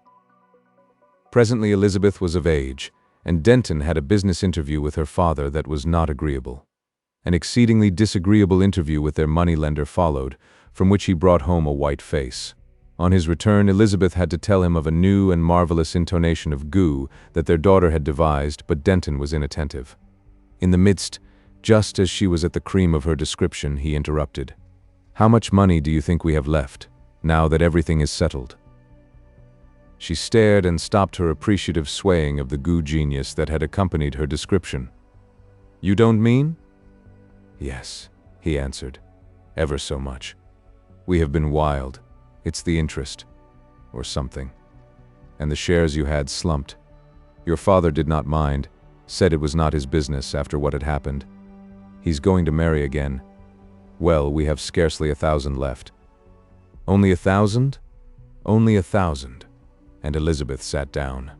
For a moment she regarded him with a white face. Then her eyes went about the quaint, old-fashioned room, with its middle Victorian furniture and genuine oleographs, and rested at last on the little lump of humanity within her arms. Denton glanced at her and stood downcast. Then he swung round on his heel and walked up and down very rapidly. "I must get something to do," he broke out presently. "I am an idle scoundrel. I ought to have thought of this before. I have been a selfish fool. I wanted to be with you all day." He stopped, looking at her white face. Suddenly he came and kissed her and the little face that nestled against her breast. "It's all right, dear," he said, standing over her. "You won't be lonely now. Now Dings is beginning to talk to you, and I can soon get something to do, you know. Soon. Easily. It's only a shock at first, but it will come all right. It's sure to come right. I will go out again as soon as I have rested and find what can be done.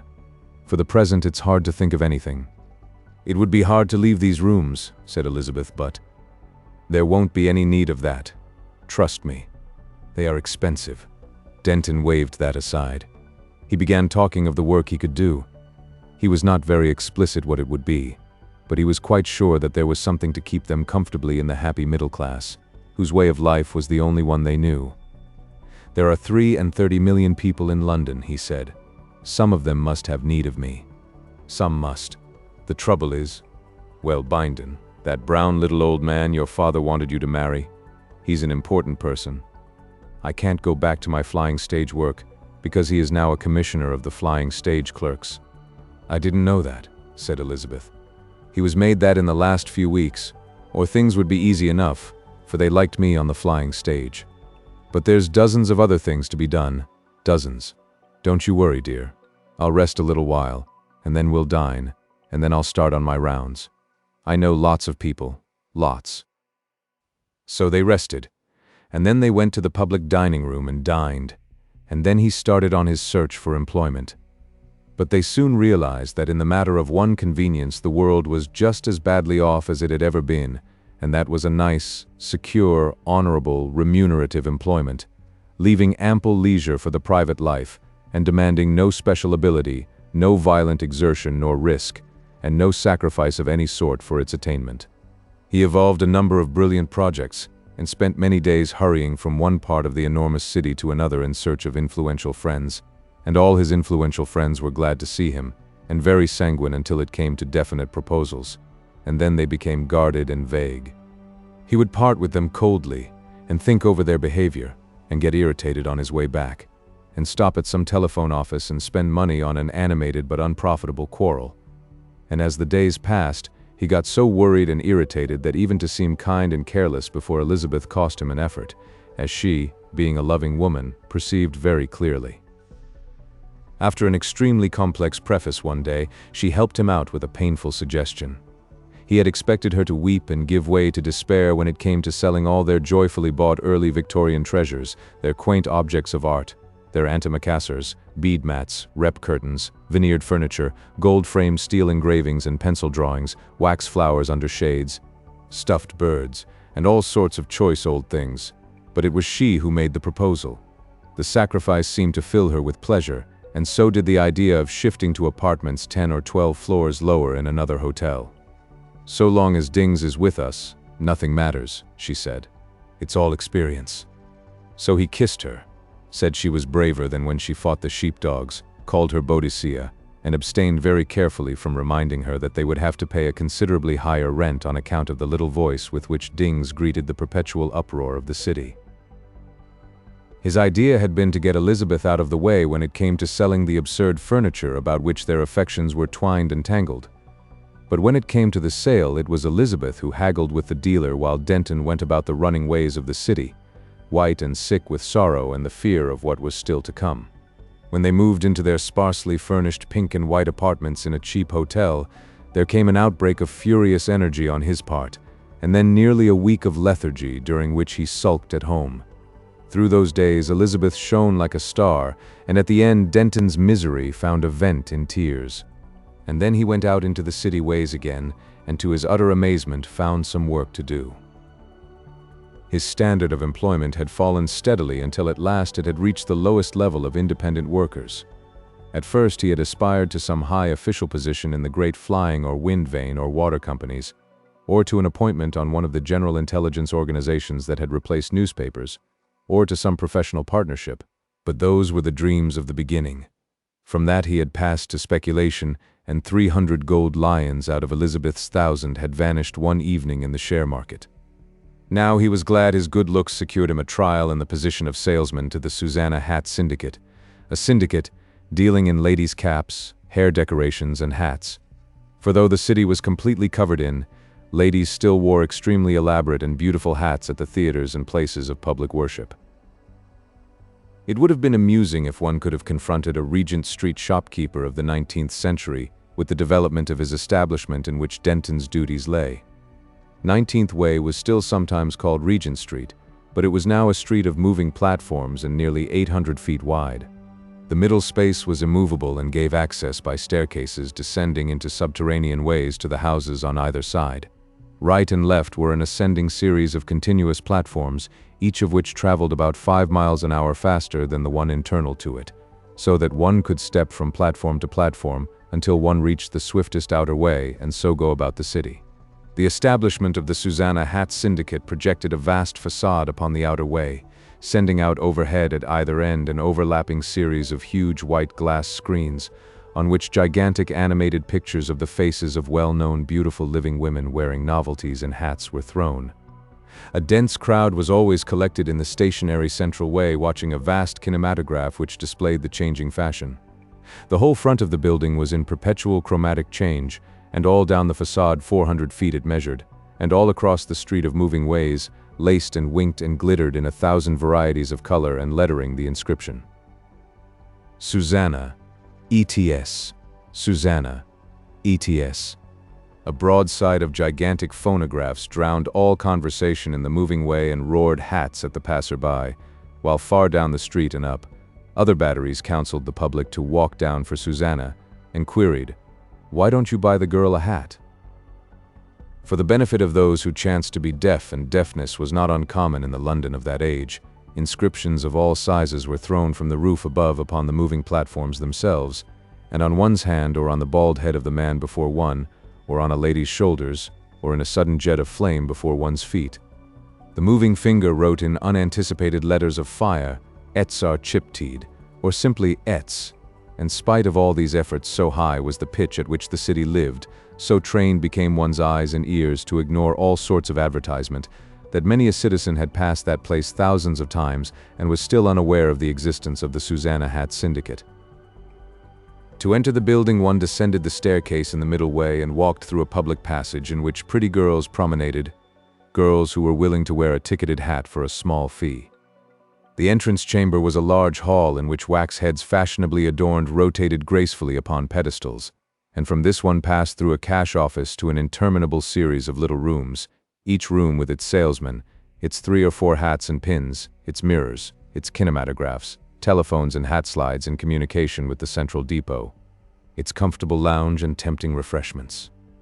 A salesman in such an apartment did Denton now become. It was his business to attend to any of the incessant stream of ladies who chose to stop with him, to behave as winningly as possible, to offer refreshment, to converse on any topic the possible customer chose, and to guide the conversation dexterously but not insistently towards hats.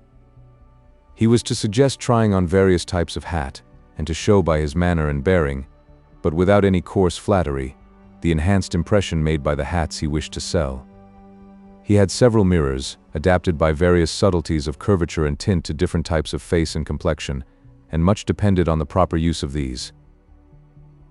Denton flung himself at these curious and not very congenial duties with a good will and energy that would have amazed him a year before, but all to no purpose. The senior manageress who had selected him for appointment and conferred various small marks of favor upon him, suddenly changed in her manner, declared for no assignable cause that he was stupid, and dismissed him at the end of 6 weeks of salesmanship. So Denton had to resume his ineffectual search for employment. This second search did not last very long. Their money was at the ebb. To eke it out a little longer, they resolved to part with their darling Dings and took that small person to one of the public creches that abounded in the city. That was the common use of the time. The industrial emancipation of women, the correlated disorganization of the secluded home, had rendered creches a necessity for all but very rich and exceptionally minded people. Therein children encountered hygienic and educational advantages impossible without such organization. Creches were of all classes and types of luxury, down to those of the labor company, where children were taken on credit, to be redeemed in labor as they grew up. But both Denton and Elizabeth being, as I have explained, strange old-fashioned young people, full of 19th century ideas, hated these convenient creches exceedingly, and at last took their little daughter to one with extreme reluctance.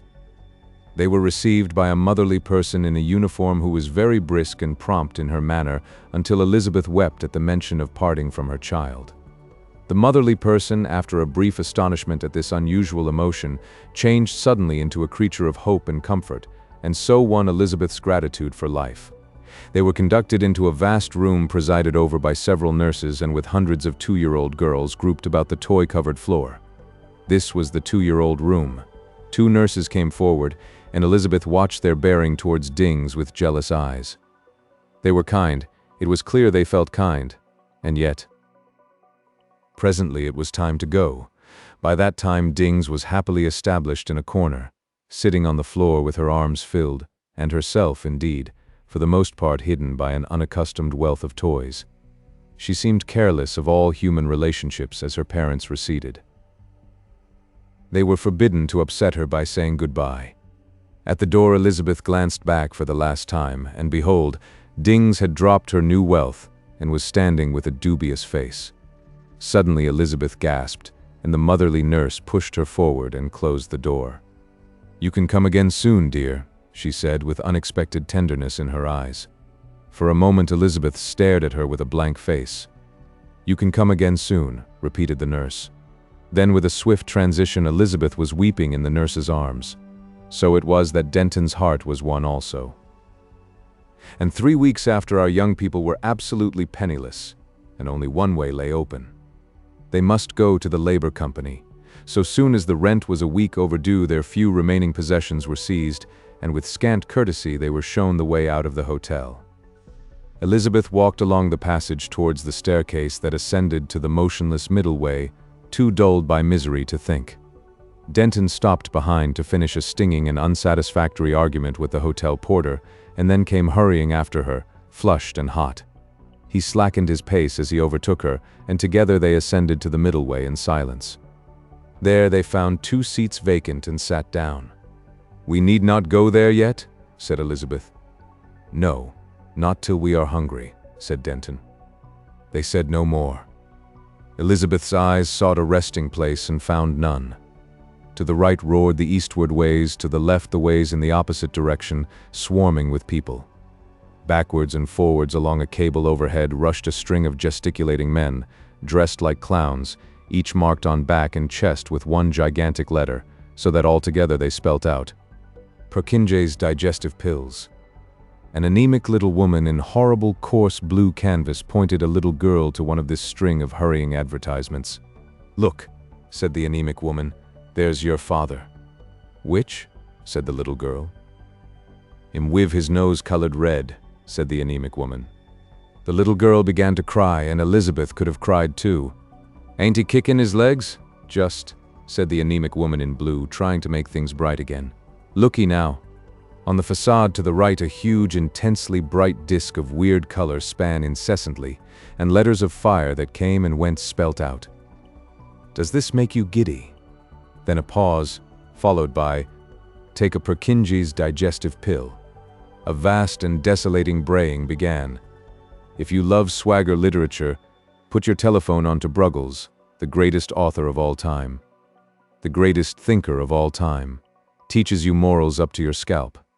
The very image of Socrates, except the back of his head, which is like Shakespeare. He has 6 toes, dresses in red, and never cleans his teeth. Hear him." Denton's voice became audible in a gap in the uproar. "I never ought to have married you," he was saying. "I have wasted your money, ruined you, brought you to misery. I am a scoundrel. Oh, this accursed world." She tried to speak, and for some moments could not. She grasped his hand. "No," she said at last. A half-formed desire suddenly became determination. She stood up. "Will you come?" He rose also. "We need not go there yet." "Not that. But I want you to come to the flying stages where we met. You know? The little seat." He hesitated. "Can you?" he said, doubtfully. "Must," she answered. He hesitated still for a moment, then moved to obey her will. And so it was they spent their last half-day of freedom out under the open air in the little seat under the flying stages where they had been wont to meet 5 short years ago. There she told him, what she could not tell him in the tumultuous public ways, that she did not repent even now of their marriage, that whatever discomfort and misery life still had for them, she was content with the things that had been. The weather was kind to them, the seat was sunlit and warm, and overhead the shining aeroplanes went and came. At last, towards sunsetting, their time was at an end, and they made their vows to one another and clasped hands, and then rose up and went back into the ways of the city, a shabby-looking, heavy-hearted pair, tired and hungry. Soon they came to one of the pale blue signs that marked a labor company bureau. For a space they stood in the middle way regarding this, and at last descended, and entered the waiting room. The Labor Company had originally been a charitable organization. Its aim was to supply food, shelter, and work to all comers. This it was bound to do by the conditions of its incorporation, and it was also bound to supply food and shelter and medical attendance to all incapable of work who chose to demand its aid. In exchange, these incapables paid labor notes, which they had to redeem upon recovery. They signed these labor notes with thumb marks, which were photographed and indexed in such a way that this worldwide labor company could identify any one of its 200 or 300 million clients at the cost of an hour's inquiry. The day's labor was defined as 2 spells in a treadmill used in generating electrical force, or its equivalent, and its due performance could be enforced by law. In practice, the Labor Company found it advisable to add to its statutory obligations of food and shelter a few pence a day as an inducement to effort, and its enterprise had not only abolished pauperization altogether, but supplied practically all but the very highest and most responsible labor throughout the world. Nearly a third of the population of the world were its serfs and debtors from the cradle to the grave. In this practical, unsentimental way, the problem of the unemployed had been most satisfactorily met and overcome. No one starved in the public ways, and no rags, no costume less sanitary and sufficient than the Labor Company's hygienic but inelegant blue canvas, pained the eye throughout the whole world. It was the constant theme of the phonographic newspapers how much the world had progressed since 19th century days, when the bodies of those killed by the vehicular traffic or dead of starvation were, they alleged, a common feature in all the busier streets. Denton and Elizabeth sat apart in the waiting room until their turn came. Most of the others collected there seemed limp and taciturn, but 3 or 4 young people gaudily dressed made up for the quietude of their companions. They were life clients of the company, born in the company's crèche and destined to die in its hospital, and they had been out for a spree with some shillings or so of extra pay. They talked vociferously in a later development of the Cockney dialect, manifestly very proud of themselves. Elizabeth's eyes went from these to the less assertive figures. One seemed exceptionally pitiful to her. It was a woman of perhaps 45, with gold-stained hair and a painted face, down which abundant tears had trickled. She had a pinched nose, hungry eyes, lean hands and shoulders, and her dusty, worn-out finery told the story of her life. Another was a gray-bearded old man in the costume of a bishop of one of the high episcopal sects, for religion was now also a business, and had its ups and downs.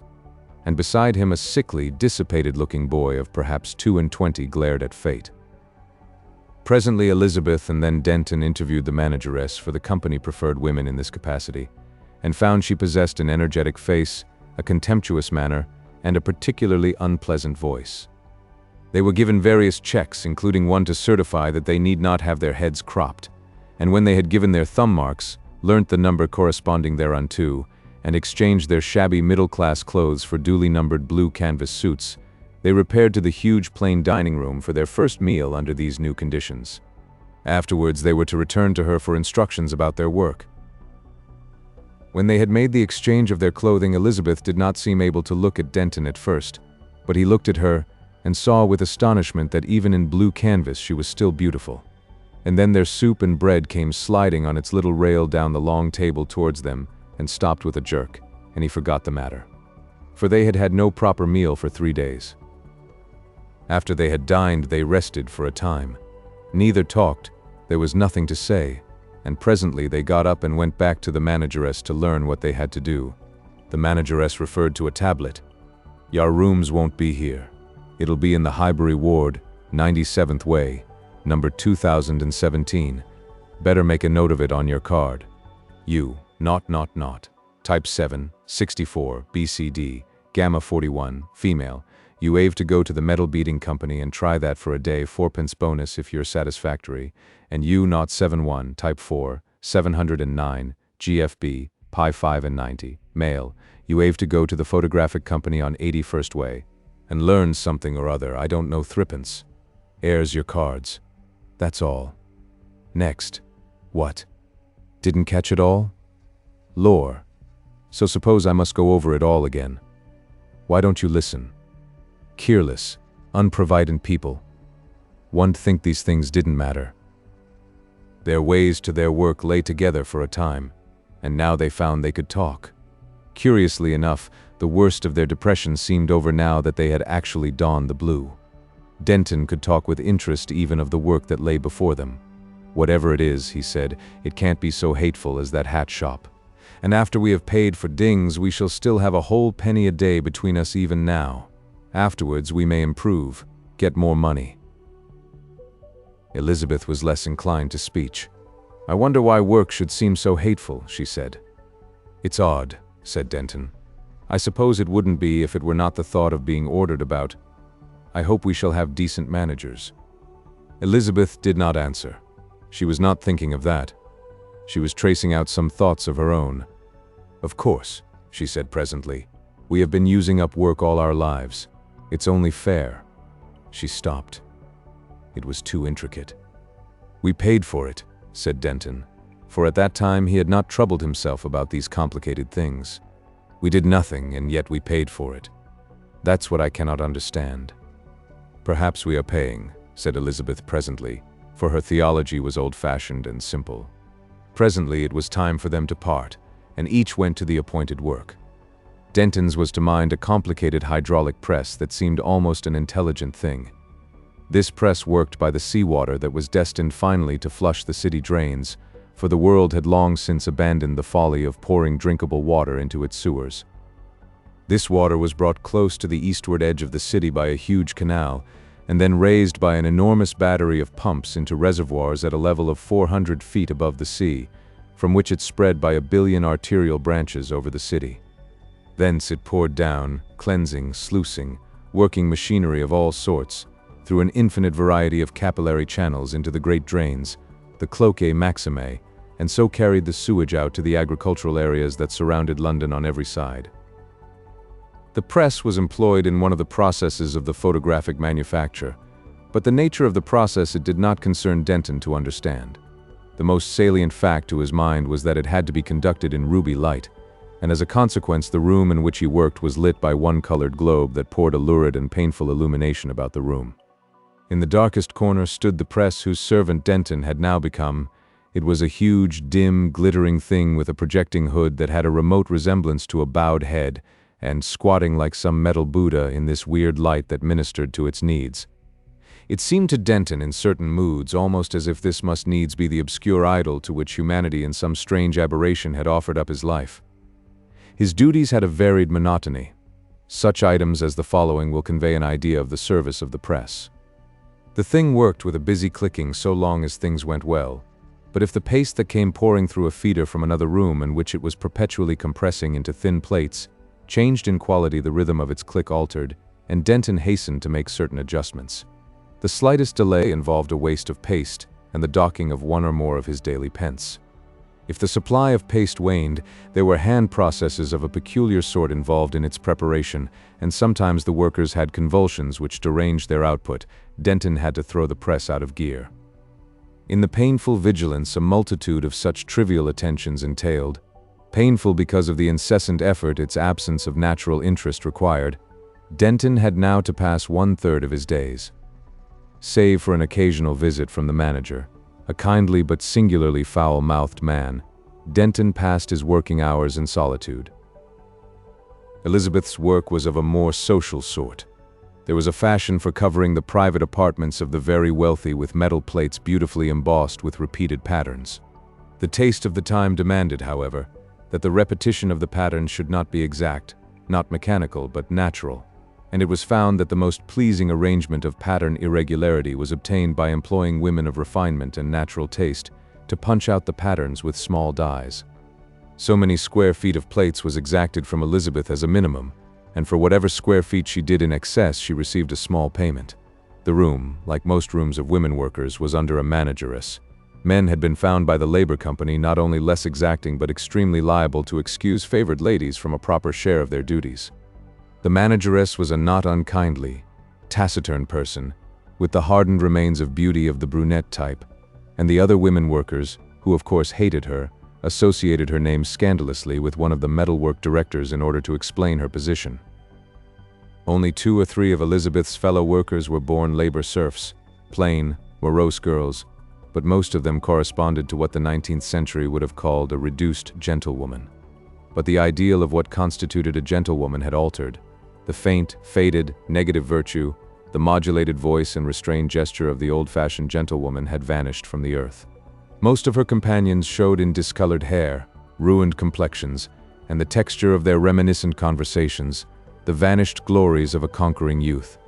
All of these artistic workers were much older than Elizabeth, and 2 openly expressed their surprise that anyone so young and pleasant should come to share their toil. But Elizabeth did not trouble them with her old-world moral conceptions. They were permitted, and even encouraged to converse with each other, for the directors very properly judged that anything that conduced to variations of mood made for pleasing fluctuations in their patterning, and Elizabeth was almost forced to hear the stories of these lives with which her own interwove. Garbled and distorted they were by vanity indeed, and yet comprehensible enough. And soon she began to appreciate the small spites and cliques, the little misunderstandings and alliances that enmeshed about her. One woman was excessively garrulous and descriptive about a wonderful son of hers. Another had cultivated a foolish coarseness of speech that she seemed to regard as the wittiest expression of originality conceivable. A third mused forever on dress, and whispered to Elizabeth how she saved her pence day after day, and would presently have a glorious day of freedom wearing. And then followed hours of description. 2 others sat always together, and called one another pet names until one day some little thing happened, and they sat apart, blind and deaf as it seemed to one another's being. And always from them all came an incessant tap, tap, tap, tap, and the manageress listened always to the rhythm to mark if one fell away. Tap, tap, tap, tap. So their days passed, so their lives must pass. Elizabeth sat among them, kindly and quiet, gray-hearted, marveling at fate. Tap, tap, tap, tap, tap, tap, tap, tap. So there came to Denton and Elizabeth a long succession of laborious days that hardened their hands, wove strange threads of some new and sterner substance into the soft prettiness of their lives, and drew grave lines and shadows on their faces. The bright, convenient ways of the former life had receded to an inaccessible distance. Slowly they learnt the lesson of the underworld, sombre and laborious, vast and pregnant. There were many little things happened, things that would be tedious and miserable to tell, things that were bitter and grievous to bear, indignities, tyrannies, such as must ever season the bread of the poor in cities, and one thing that was not little, but seemed like the utter blackening of life to them, which was that the child they had given life to sickened and died. But that story, that ancient, perpetually recurring story, has been told so often, has been told so beautifully, that there is no need to tell it over again here. There was the same sharp fear, the same long anxiety, the deferred inevitable blow, and the black silence. It has always been the same. It will always be the same. It is one of the things that must be. And it was Elizabeth who was the first to speak, after an aching, dull interspace of days, not indeed of the foolish little name that was a name no longer, but of the darkness that brooded over her soul. They had come through the shrieking, tumultuous ways of the city together. The clamor of trade, of yelling competitive religions, of political appeal, had beat upon deaf ears. The glare of focused lights, of dancing letters, and fiery advertisements had fallen upon the set, miserable faces unheeded. They took their dinner in the dining hall at a place apart. "I want," said Elizabeth clumsily, "to go out to the flying stages to that seat. Here, one can say nothing." Denton looked at her. "It will be night," he said. "I have asked. It is a fine night." She stopped. He perceived she could find no words to explain herself. Suddenly he understood that she wished to see the stars once more, the stars they had watched together from the open downland in that wild honeymoon of theirs 5 years ago. Something caught at his throat. He looked away from her. "There will be plenty of time to go," he said, in a matter-of-fact tone. And at last they came out to their little seat on the flying stage, and sat there for a long time in silence. The little seat was in shadow, but the zenith was pale blue with the effulgence of the stage overhead, and all the city spread below them, squares and circles and patches of brilliance caught in a meshwork of light. The little stars seemed very faint and small. Near as they had been to the old world watcher, they had become now infinitely remote. Yet one could see them in the darkened patches amidst the glare, and especially in the northward sky, the ancient constellations gliding steadfast and patient about the pole. Long our two people sat in silence, and at last Elizabeth sighed. "If I understood," she said, "if I could understand. When one is down there, the city seems everything, the noise, the hurry, the voices. You must live, you must scramble. Here it is nothing, a thing that passes. One can think in peace." "Yes," said Denton.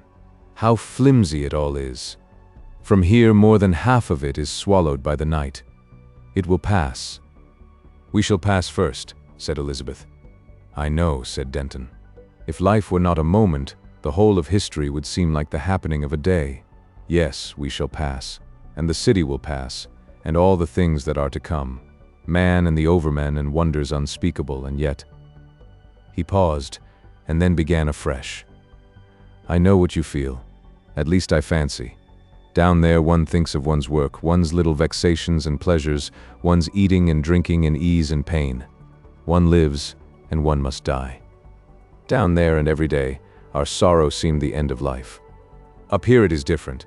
For instance, down there it would seem impossible almost to go on living if one were horribly disfigured, horribly crippled, disgraced. Up here, under these stars, none of those things would matter. They don't matter, They are a part of something. One seems just to touch that something under the stars. He stopped. The vague, impalpable things in his mind, cloudy emotions half-shaped towards ideas, vanished before the rough grasp of words.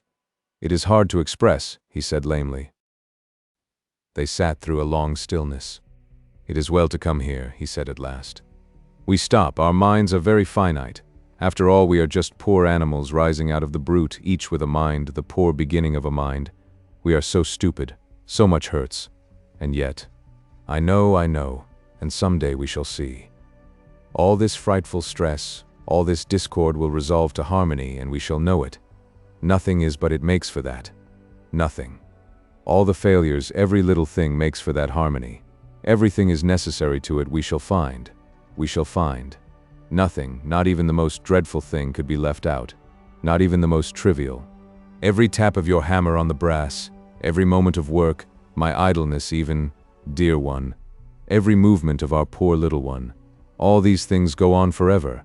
And the faint, impalpable things, we sitting here together, everything. The passion that joined us, and what has come since. It is not passion now. More than anything else, it is sorrow. Dear." He could say no more, could follow his thoughts no further.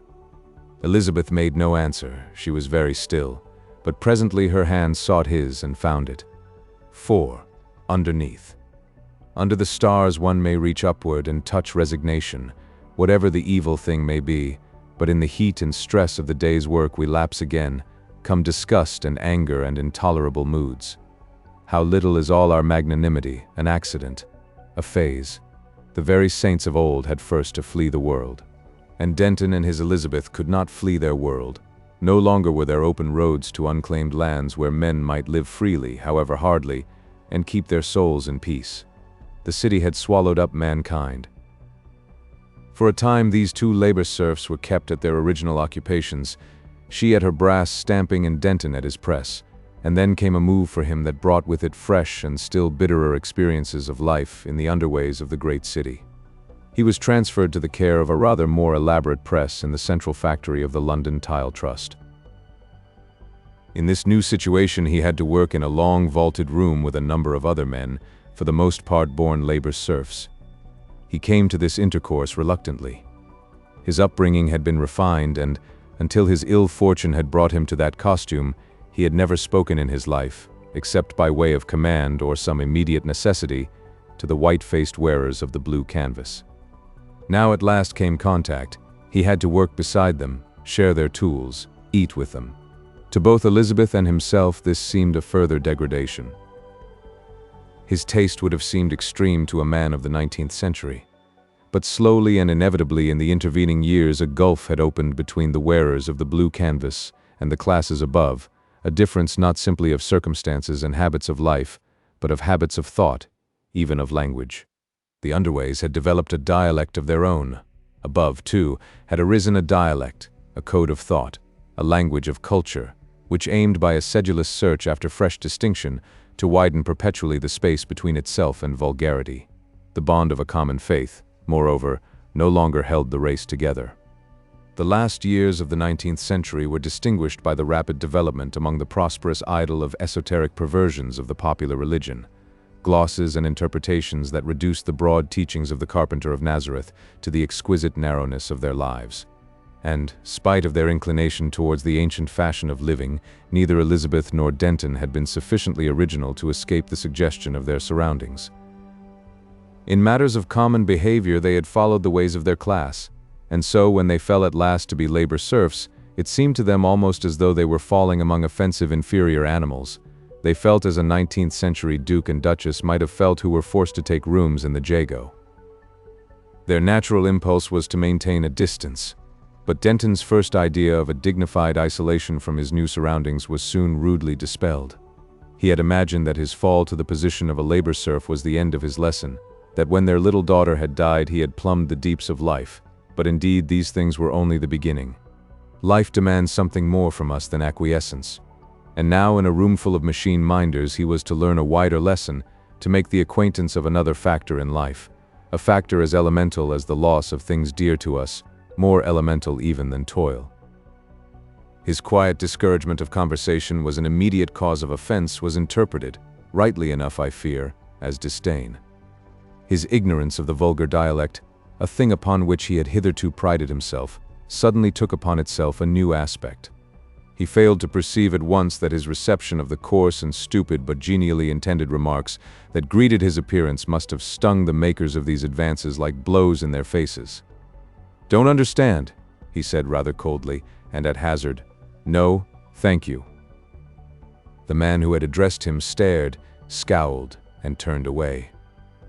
A second, who also failed at Denton's unaccustomed ear, took the trouble to repeat his remark, and Denton discovered he was being offered the use of an oil can.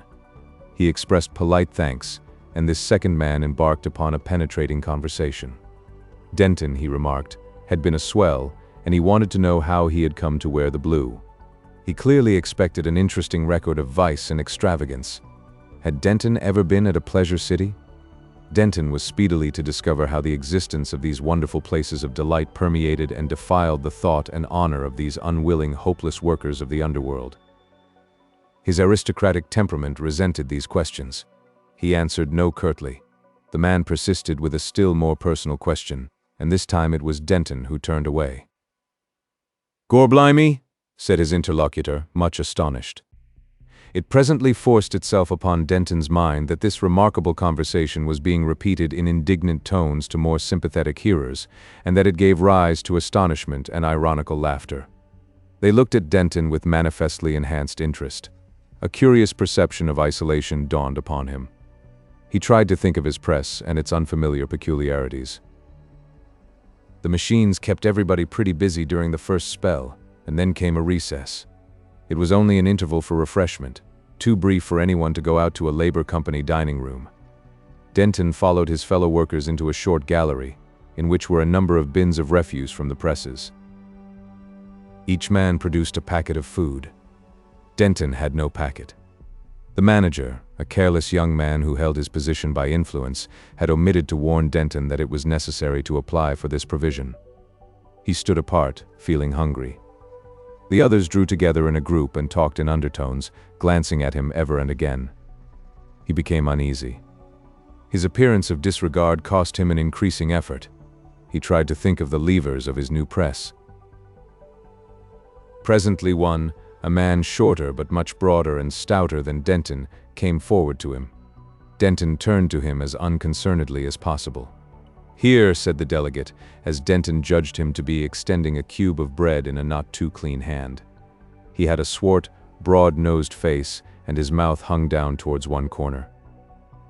Denton felt doubtful for the instant whether this was meant for civility or insult.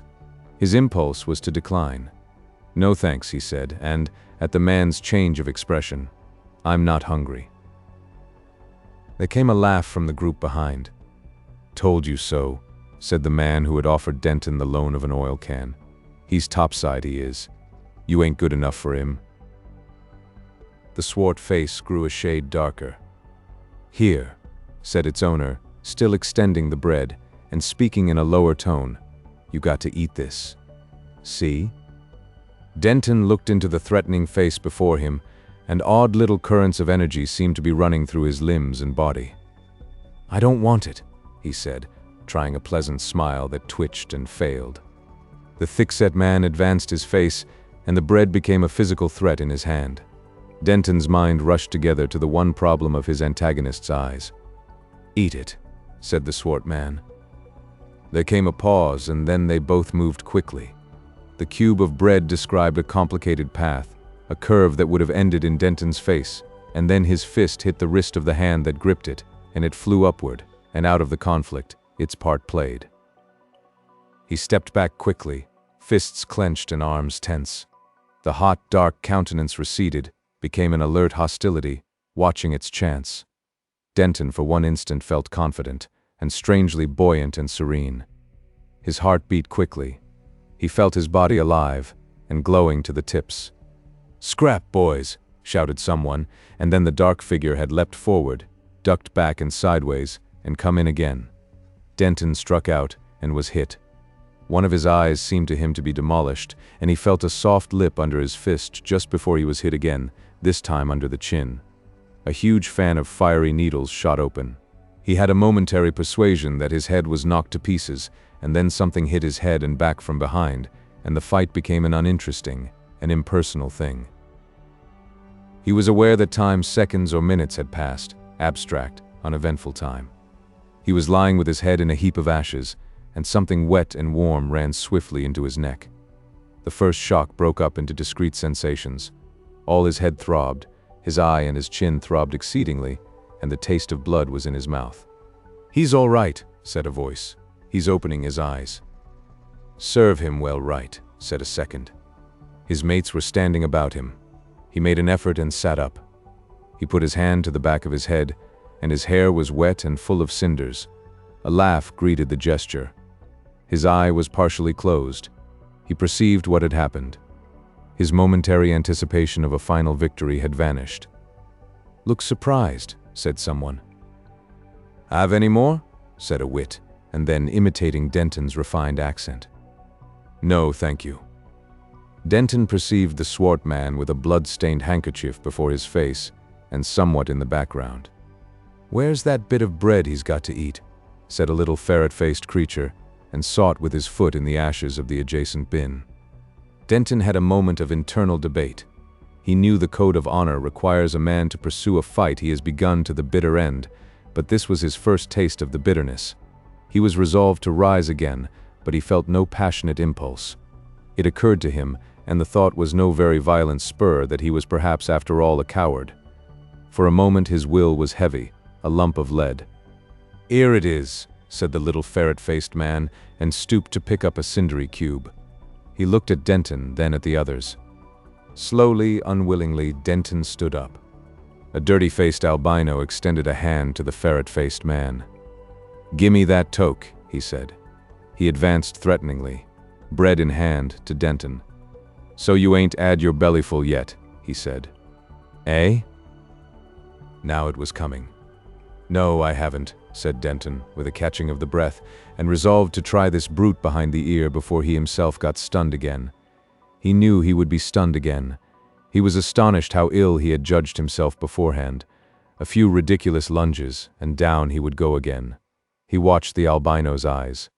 The albino was grinning confidently, like a man who plans an agreeable trick. A sudden perception of impending indignities stung Denton. "You leave him alone, Jim," said the swart man suddenly over the blood-stained rag.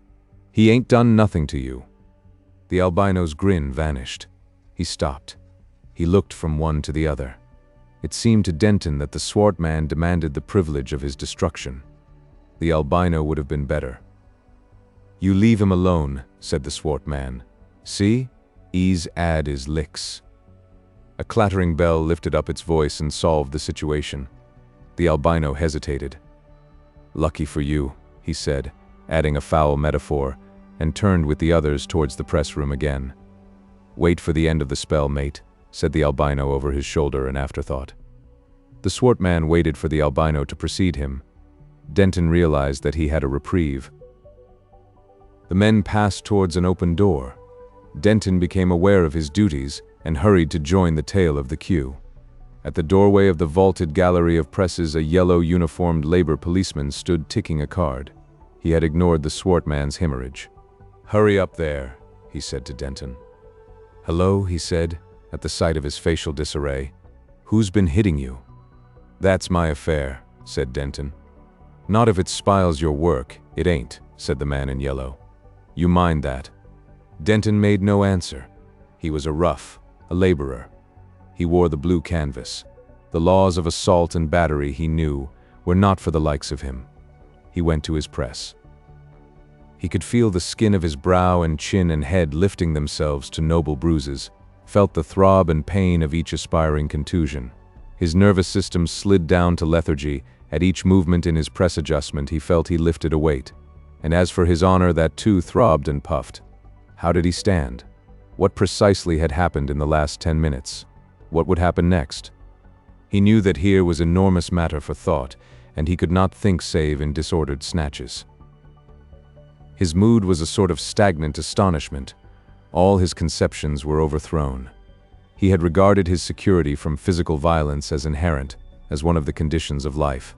So, indeed, it had been while he wore his middle-class costume, had his middle-class property to serve for his defense. But who would interfere among labor roughs fighting together? And indeed, in those days, no man would.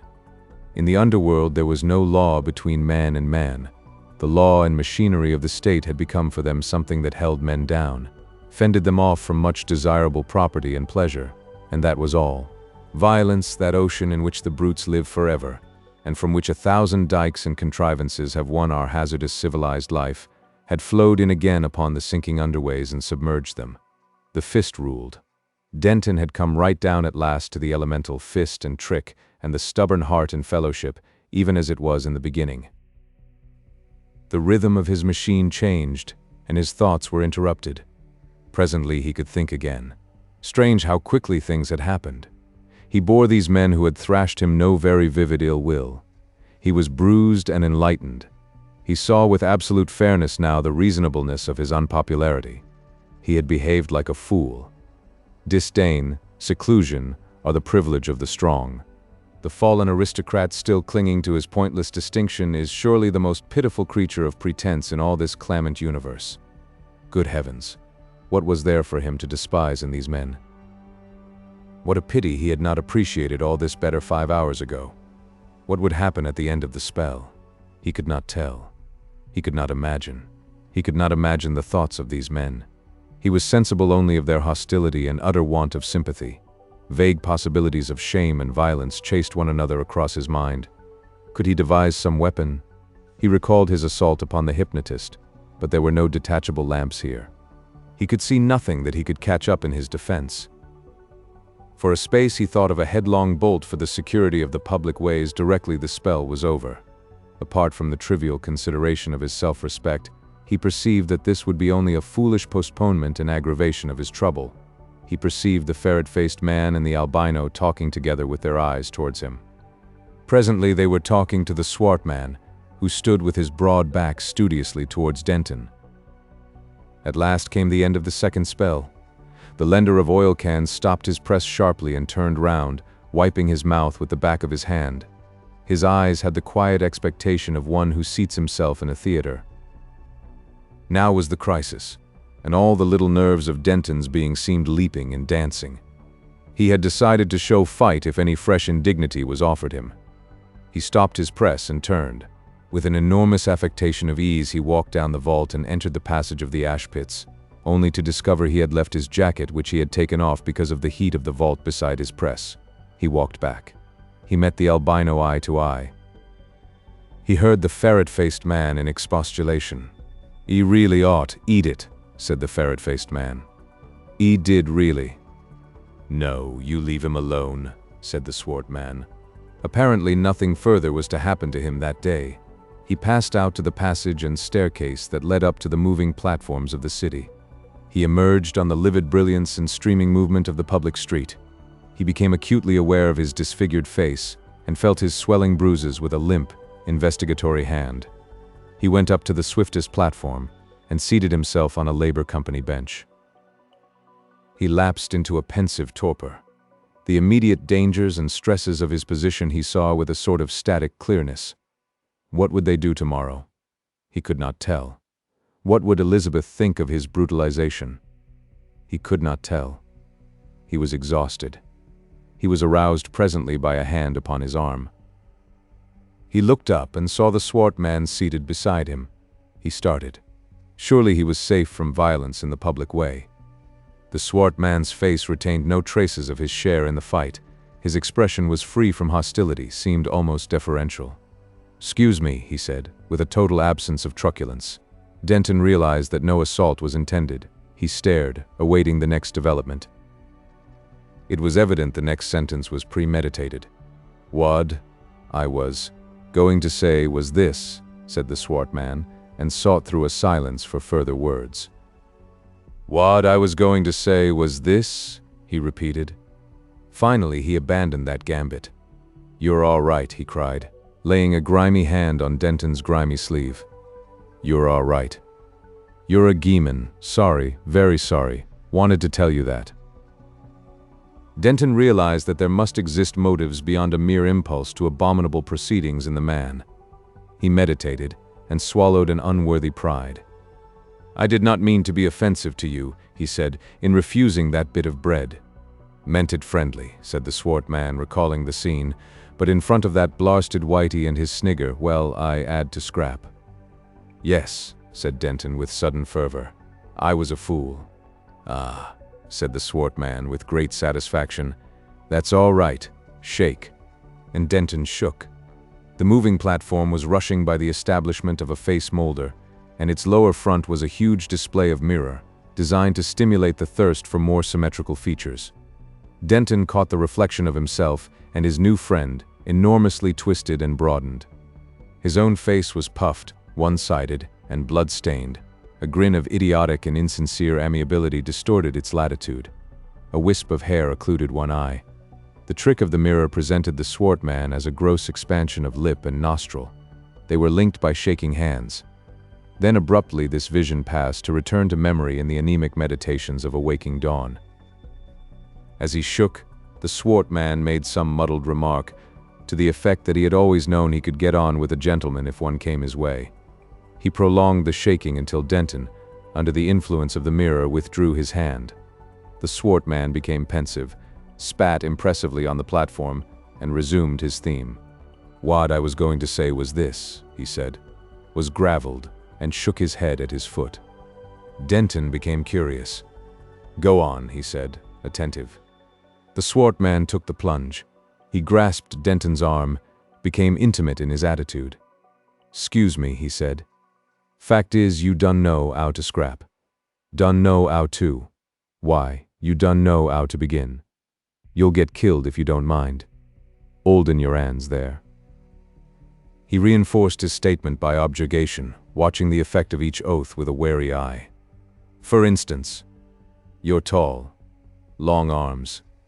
You get a longer reach than anyone in the brasted vault. Gobble me, but I thought I'd got a tough on. 'Stead of which, 'scuse me, I wouldn't have it you if I'd known. It's like fighting sacks. 'Tisn't right. Your arms seemed 'ung on 'ooks. Reg'lar 'ung on 'ooks. There." Denton stared and then surprised and hurt his battered chin by a sudden laugh. Bitter tears came into his eyes. "Go on," he said. The swart man reverted to his formula. He was good enough to say he liked the look of Denton, thought he had stood up amazing plucky. Only pluck ain't no good, ain't no grested good if you don't 'old your 'ands. "What I was going to say was this," he said. "Lemme show you 'ow to scrap. Jest lemme. You're ignorant, you ain't no class. But you might be a very decent scrapper, very decent. Shown. That's what I meant to say." Denton hesitated. "But," he said, "I can't give you anything." "That's the game and all over," said the swart man. "Who asked you to? But your time? If you don't get learnt scrapping, you'll get killed. Don't you make no bones of that." Denton thought. "I don't know," he said. He looked at the face beside him, and all its native coarseness shouted at him. He felt a quick revulsion from his transient friendliness. It seemed to him incredible that it should be necessary for him to be indebted to such a creature. "The chaps are always scrapping," said the swart man. "Always. And of course, if one gets waxy and it's you vital—" "By God," cried Denton, "I wish one would." "Of course, if you feel like that. You don't understand." "P'raps I don't," said the swart man, and lapsed into a fuming silence. When he spoke again, his voice was less friendly, and he prodded Denton by way of address. "Look, see," he said. "Are you going to let me show you 'ow to scrap?" "It's tremendously kind of you," said Denton, "but—" There was a pause. The swart man rose and bent over Denton. "Too much gamin'," he said. "Eh? I got a red face. By gosh, you are a brasted fool." He turned away, and instantly Denton realized the truth of this remark. The swart man descended with dignity to a crossway, and Denton, after a momentary impulse to pursuit, remained on the platform. For a time the things that had happened filled his mind. In one day his graceful system of resignation had been shattered beyond hope. Brute force, the final, the fundamental, had thrust its face through all his explanations and glosses and consolations and grinned enigmatically. Though he was hungry and tired, he did not go on directly to the Labor Hotel, where he would meet Elizabeth. He found he was beginning to think. He wanted very greatly to think. And so, wrapped in a monstrous cloud of meditation, he went the circuit of the city on his moving platform twice. You figure him, tearing through the glaring, thunder-voiced city at a pace of 50 miles an hour, the city upon the planet that spins along its chartless path through space many thousands of miles an hour, funking most terribly, and trying to understand why the heart and will in him should suffer and keep alive. When at last he came to Elizabeth, she was white and anxious. He might have noted she was in trouble, had it not been for his own preoccupation. He feared most that she would desire to know every detail of his indignities, that she would be sympathetic or indignant. He saw her eyebrows rise at the sight of him. "I've had rough handling," he said and gasped. "It's too fresh, too hot. I don't want to talk about it." He sat down with an unavoidable air of sullenness. She stared at him in astonishment, and as she read something of the significant hieroglyphic of his battered face, her lips whitened. Her hand, it was thinner now than in the days of their prosperity, and her first finger was a little altered by the metal punching she did, clenched convulsively. "This horrible world," she said, and said no more.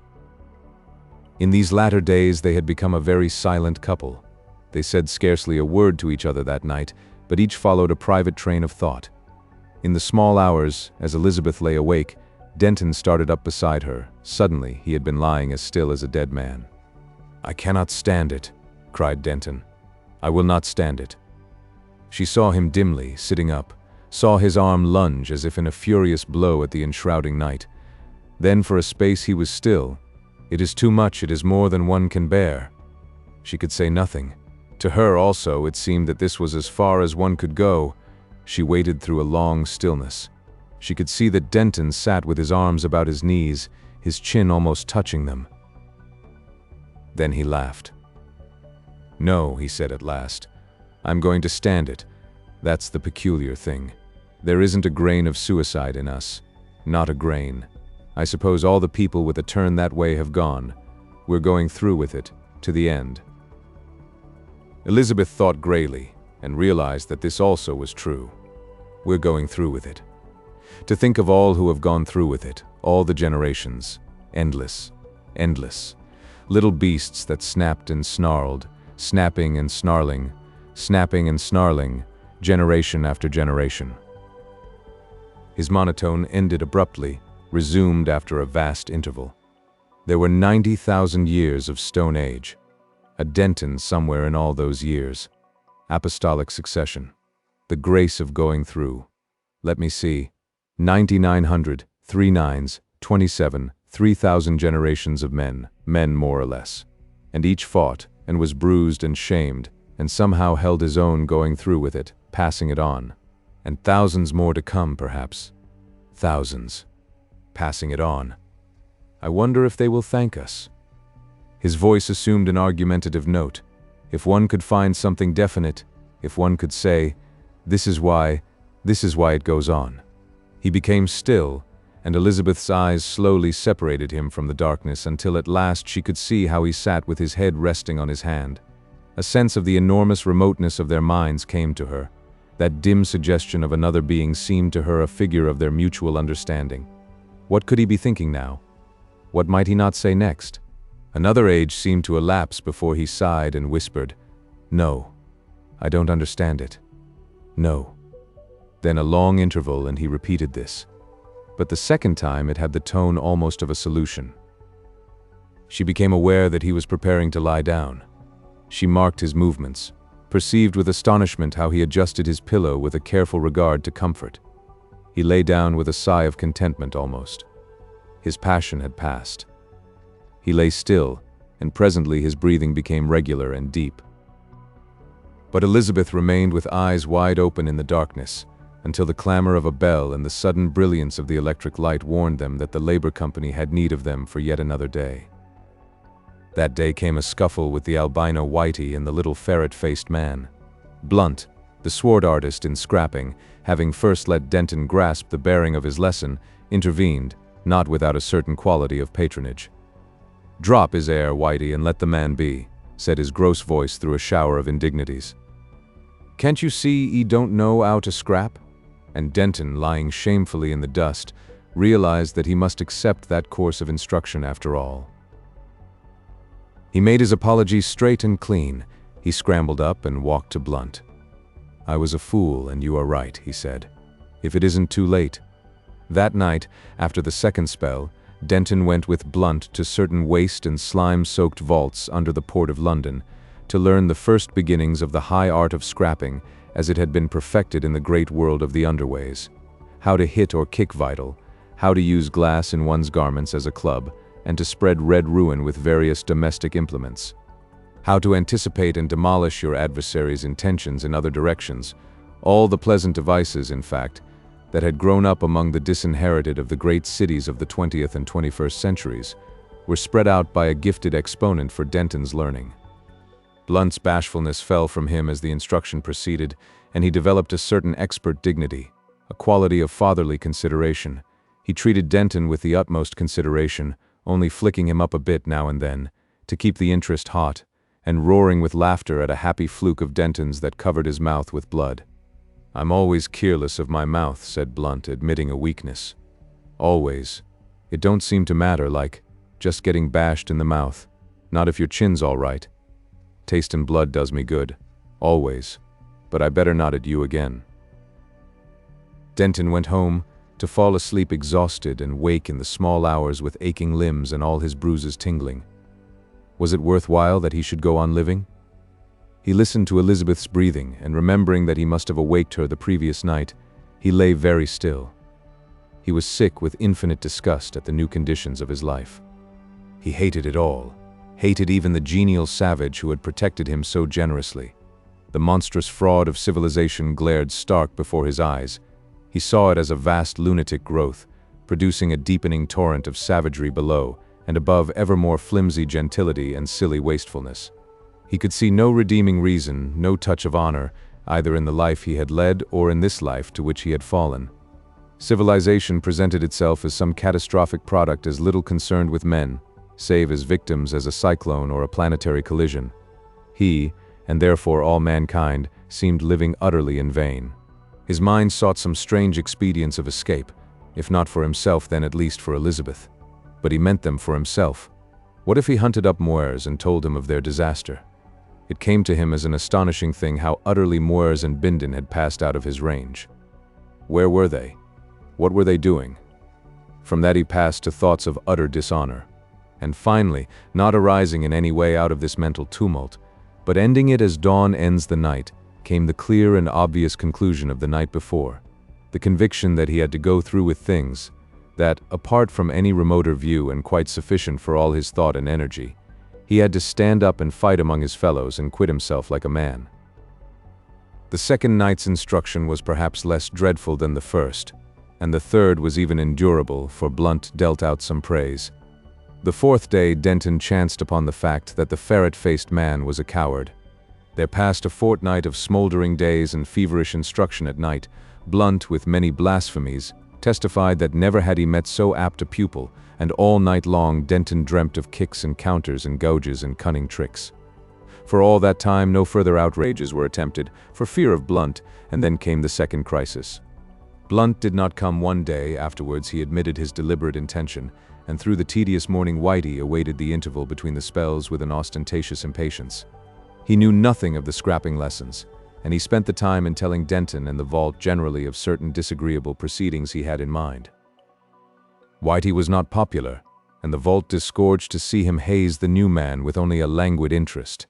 But matters changed when Whitey's attempt to open the proceedings by kicking Denton in the face was met by an excellently executed duck, catch and throw, that completed the flight of Whitey's foot in its orbit and brought Whitey's head into the ash heap that had once received Denton's. Whitey arose a shade whiter, and now blasphemously bent upon vital injuries. There were indecisive passages, foiled enterprises that deepened Whitey's evidently growing perplexity, and then things developed into a grouping of Denton uppermost with Whitey's throat in his hand, his knee on Whitey's chest, and a tearful Whitey with a black face, protruding tongue and broken finger endeavoring to explain the misunderstanding by means of hoarse sounds. Moreover, it was evident that among the bystanders there had never been a more popular person than Denton. Denton, with proper precaution, released his antagonist and stood up.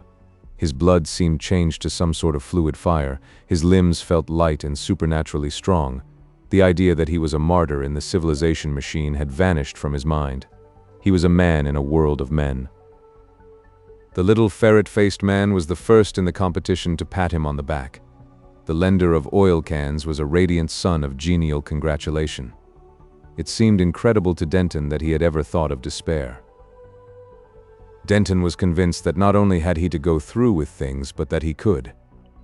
He sat on the canvas pallet expounding this new aspect to Elizabeth. One side of his face was bruised. She had not recently fought. She had not been patted on the back. There were no hot bruises upon her face, only a pallor and a new line or so about the mouth. She was taking the woman's share. She looked steadfastly at Denton in his new mood of prophecy. "I feel that there is something," he was saying, "something that goes on, a being of life in which we live and move and have our being, something that began 50, 100 million years ago perhaps, that goes on growing, spreading, to things beyond us, things that will justify us all. That will explain and justify my fighting, these bruises, and all the pain of it. It's the chisel, yes, the chisel of the Maker. If only I could make you feel as I feel, if I could make you. You will, dear, I know you will." "No," she said in a low voice. "No, I shall not." "So I might have thought." She shook her head. "No," she said, "I have thought as well. What you say doesn't convince me." She looked at his face resolutely. "I hate it," she said, and caught at her breath. "You do not understand. You do not think. There was a time when you said things and I believed them. I am growing wiser. You are a man. You can fight. Force your way. You do not mind bruises. You can be coarse and ugly, and still a man. Yes, it makes you. It makes you. You are right. Only a woman is not like that. We are different. We have let ourselves get civilized too soon. This underworld is not for us." She paused and began again. "I hate it. I hate this horrible canvas. I hate it more than the worst that can happen. It hurts my fingers to touch it. It is horrible to the skin, and the women I work with day after day. I lie awake at nights and think how I may be growing like them." She stopped. "I am growing like them," she cried passionately. Denton stared at her distress. "But," he said and stopped. "You don't understand. What have I? What have I to save me? You can fight. Fighting is man's work. But women are different. I have thought it all out. I have done nothing but think night and day. Look at the color of my face. I cannot go on. I cannot endure this life. I cannot endure it." She stopped. She hesitated. "You do not know all," she said abruptly, and for an instant her lips had a bitter smile. "I have been asked to leave you." "Leave me!" She made no answer save an affirmative movement of the head. Denton stood up sharply. They stared at one another through a long silence. Suddenly she turned herself about and flung face downward upon their canvas bed. She did not sob. She made no sound. She lay still upon her face. After a vast, distressful void, her shoulders heaved and she began to weep silently. "Elizabeth?" he whispered. "Elizabeth!" Very softly he sat down beside her, bent down, put his arm across her in a doubtful caress, seeking vainly for some clue to this intolerable situation. "Elizabeth," he whispered in her ear. She thrust him from her with her hand. "I cannot bear a child to be a slave," and broke out into loud and bitter weeping. Denton's face changed, became blank dismay. Presently he slipped from the bed and stood on his feet. All the complacency had vanished from his face, had given place to impotent rage. He began to rave and curse at the intolerable forces which pressed upon him, at all the accidents and hot desires and heedlessness that mock the life of man. His little voice rose in that little room, and he shook his fist, this animalcule of the earth, at all that environed him about, at the millions about him, at his past and future and all the insensate vastness of the overwhelming city. 5. Bindon intervenes. In Bindon's younger days he had dabbled in speculation and made 3 brilliant flukes. For the rest of his life he had the wisdom to let gambling alone and the conceit to believe himself a very clever man. A certain desire for influence and reputation interested him in the business intrigues of the giant city in which his flukes were made. He became at last one of the most influential shareholders in the company that owned the London flying stages to which the aeroplanes came from all parts of the world. This much for his public activities. In his private life he was a man of pleasure. And this is the story of his heart. But before proceeding to such depths, one must devote a little time to the exterior of this person. Its physical basis was slender and short and dark, and the face, which was fine-featured and assisted by pigments, varied from an insecure self-complacency to an intelligent uneasiness. His face and head had been depilated, according to the cleanly and hygienic fashion of the time, so that the color and contour of his hair varied with his costume. This he was constantly changing. At times he would distend himself with pneumatic vestments in the Rococo vein. From among the billowy developments of this style, and beneath a translucent and illuminated headdress, his eye watched jealously for the respect of the less fashionable world. At other times he emphasized his elegant slenderness in close-fitting garments of black satin. For effects of dignity he would assume broad pneumatic shoulders, from which hung a robe of carefully arranged folds of China silk, and a classical bindon in pink tights was also a transient phenomenon in the eternal pageant of destiny. In the days when he hoped to marry Elizabeth, he sought to impress and charm her, and at the same time to take off something of his burthen of 40 years by wearing the last fancy of the contemporary buck, a costume of elastic material with distensible warts and horns, changing in color as he walked, by an ingenious arrangement of versatile chromatophores. And no doubt, if Elizabeth's affection had not been already engaged by the worthless Denton, and if her tastes had not had that odd bias for old-fashioned ways, this extremely chic conception would have ravished her. Bindon had consulted Elizabeth's father before presenting himself in this garb. He was one of those men who always invite criticism of their costume, and Moores had pronounced him all that the heart of woman could desire. But the affair of the hypnotist proved that his knowledge of the heart of woman was incomplete. Bindon's idea of marrying had been formed some little time before Moores threw Elizabeth's budding womanhood in his way. It was one of Bindon's most cherished secrets that he had a considerable capacity for a pure and simple life of a grossly sentimental type. The thought imparted a sort of pathetic seriousness to the offensive and quite inconsequent and unmeaning excesses, which he was pleased to regard as dashing wickedness, and which a number of good people also were so unwise as to treat in that desirable manner.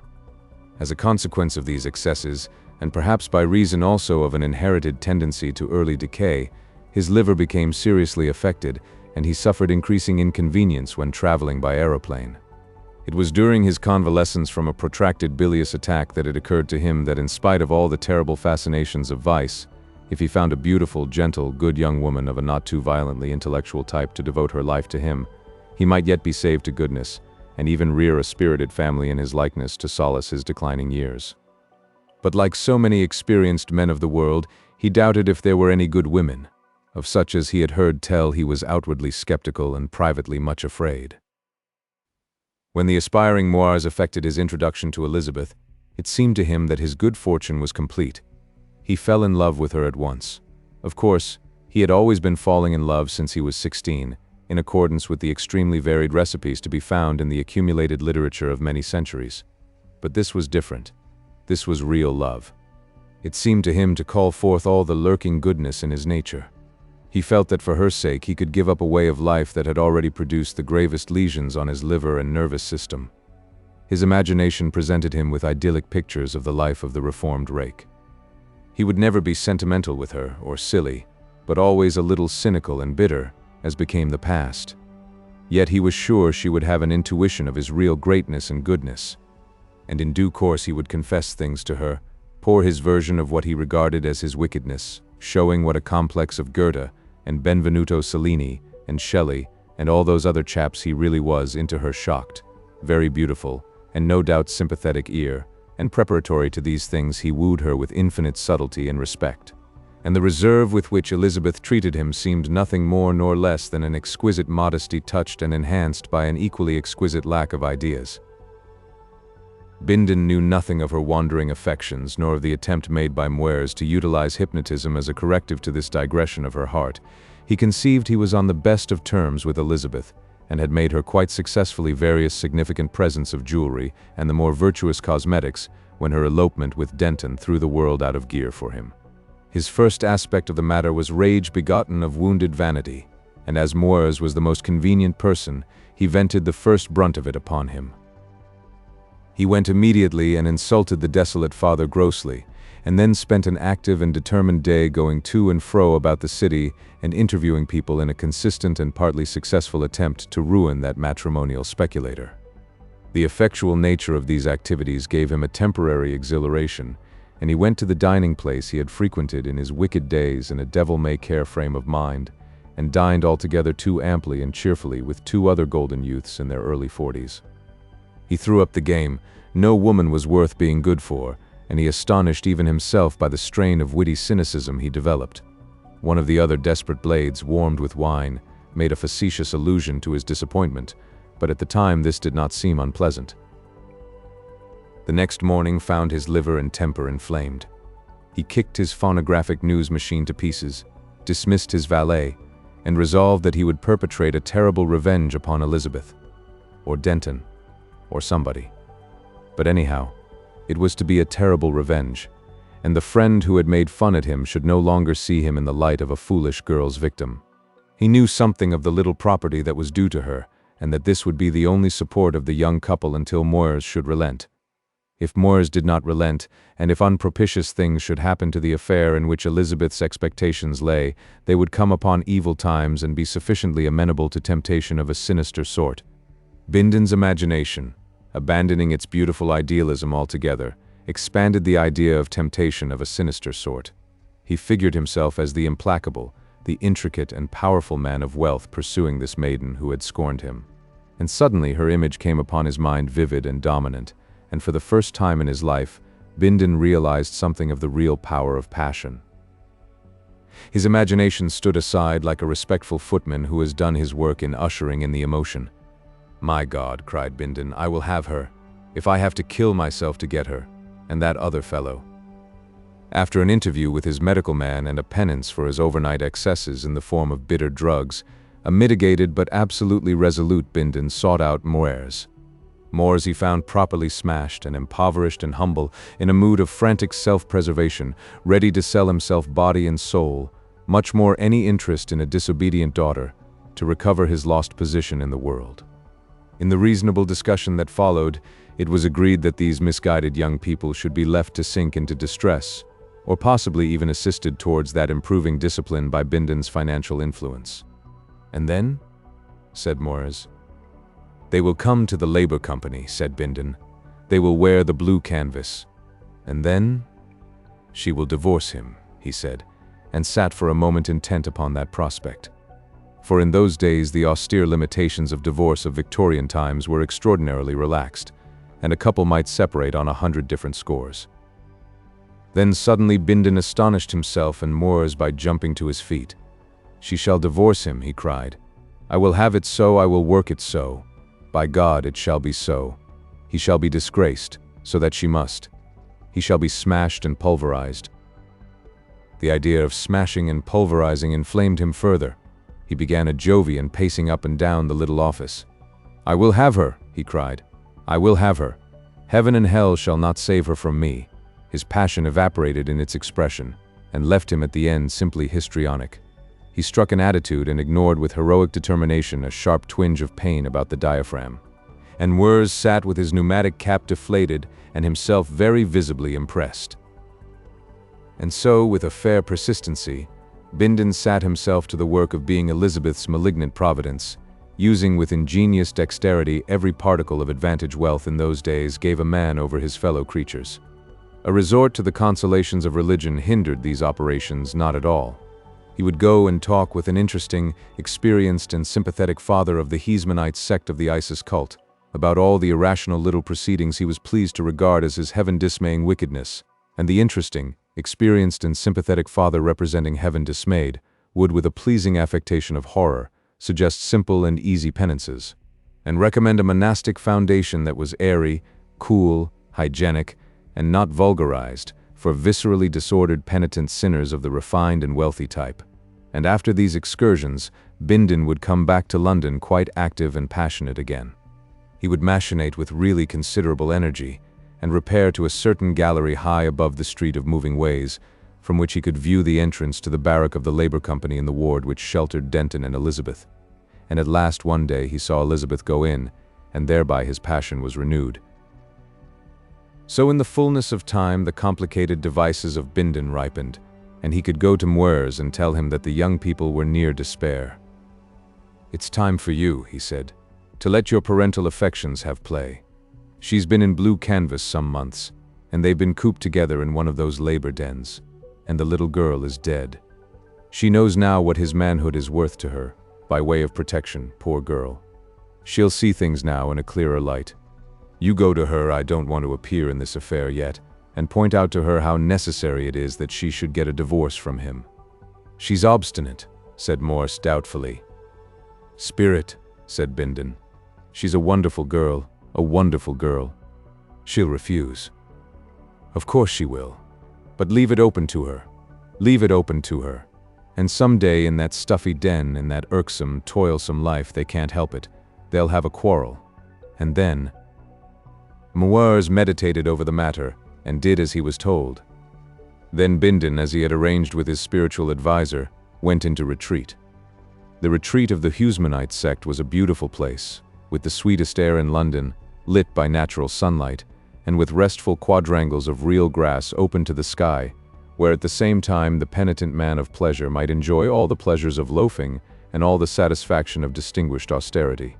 And save for participation in the simple and wholesome dietary of the place and in certain magnificent chants, Bindon spent all his time in meditation upon the theme of Elizabeth, and the extreme purification his soul had undergone since he first saw her, and whether he would be able to get a dispensation to marry her from the experienced and sympathetic father in spite of the approaching sin of her divorce.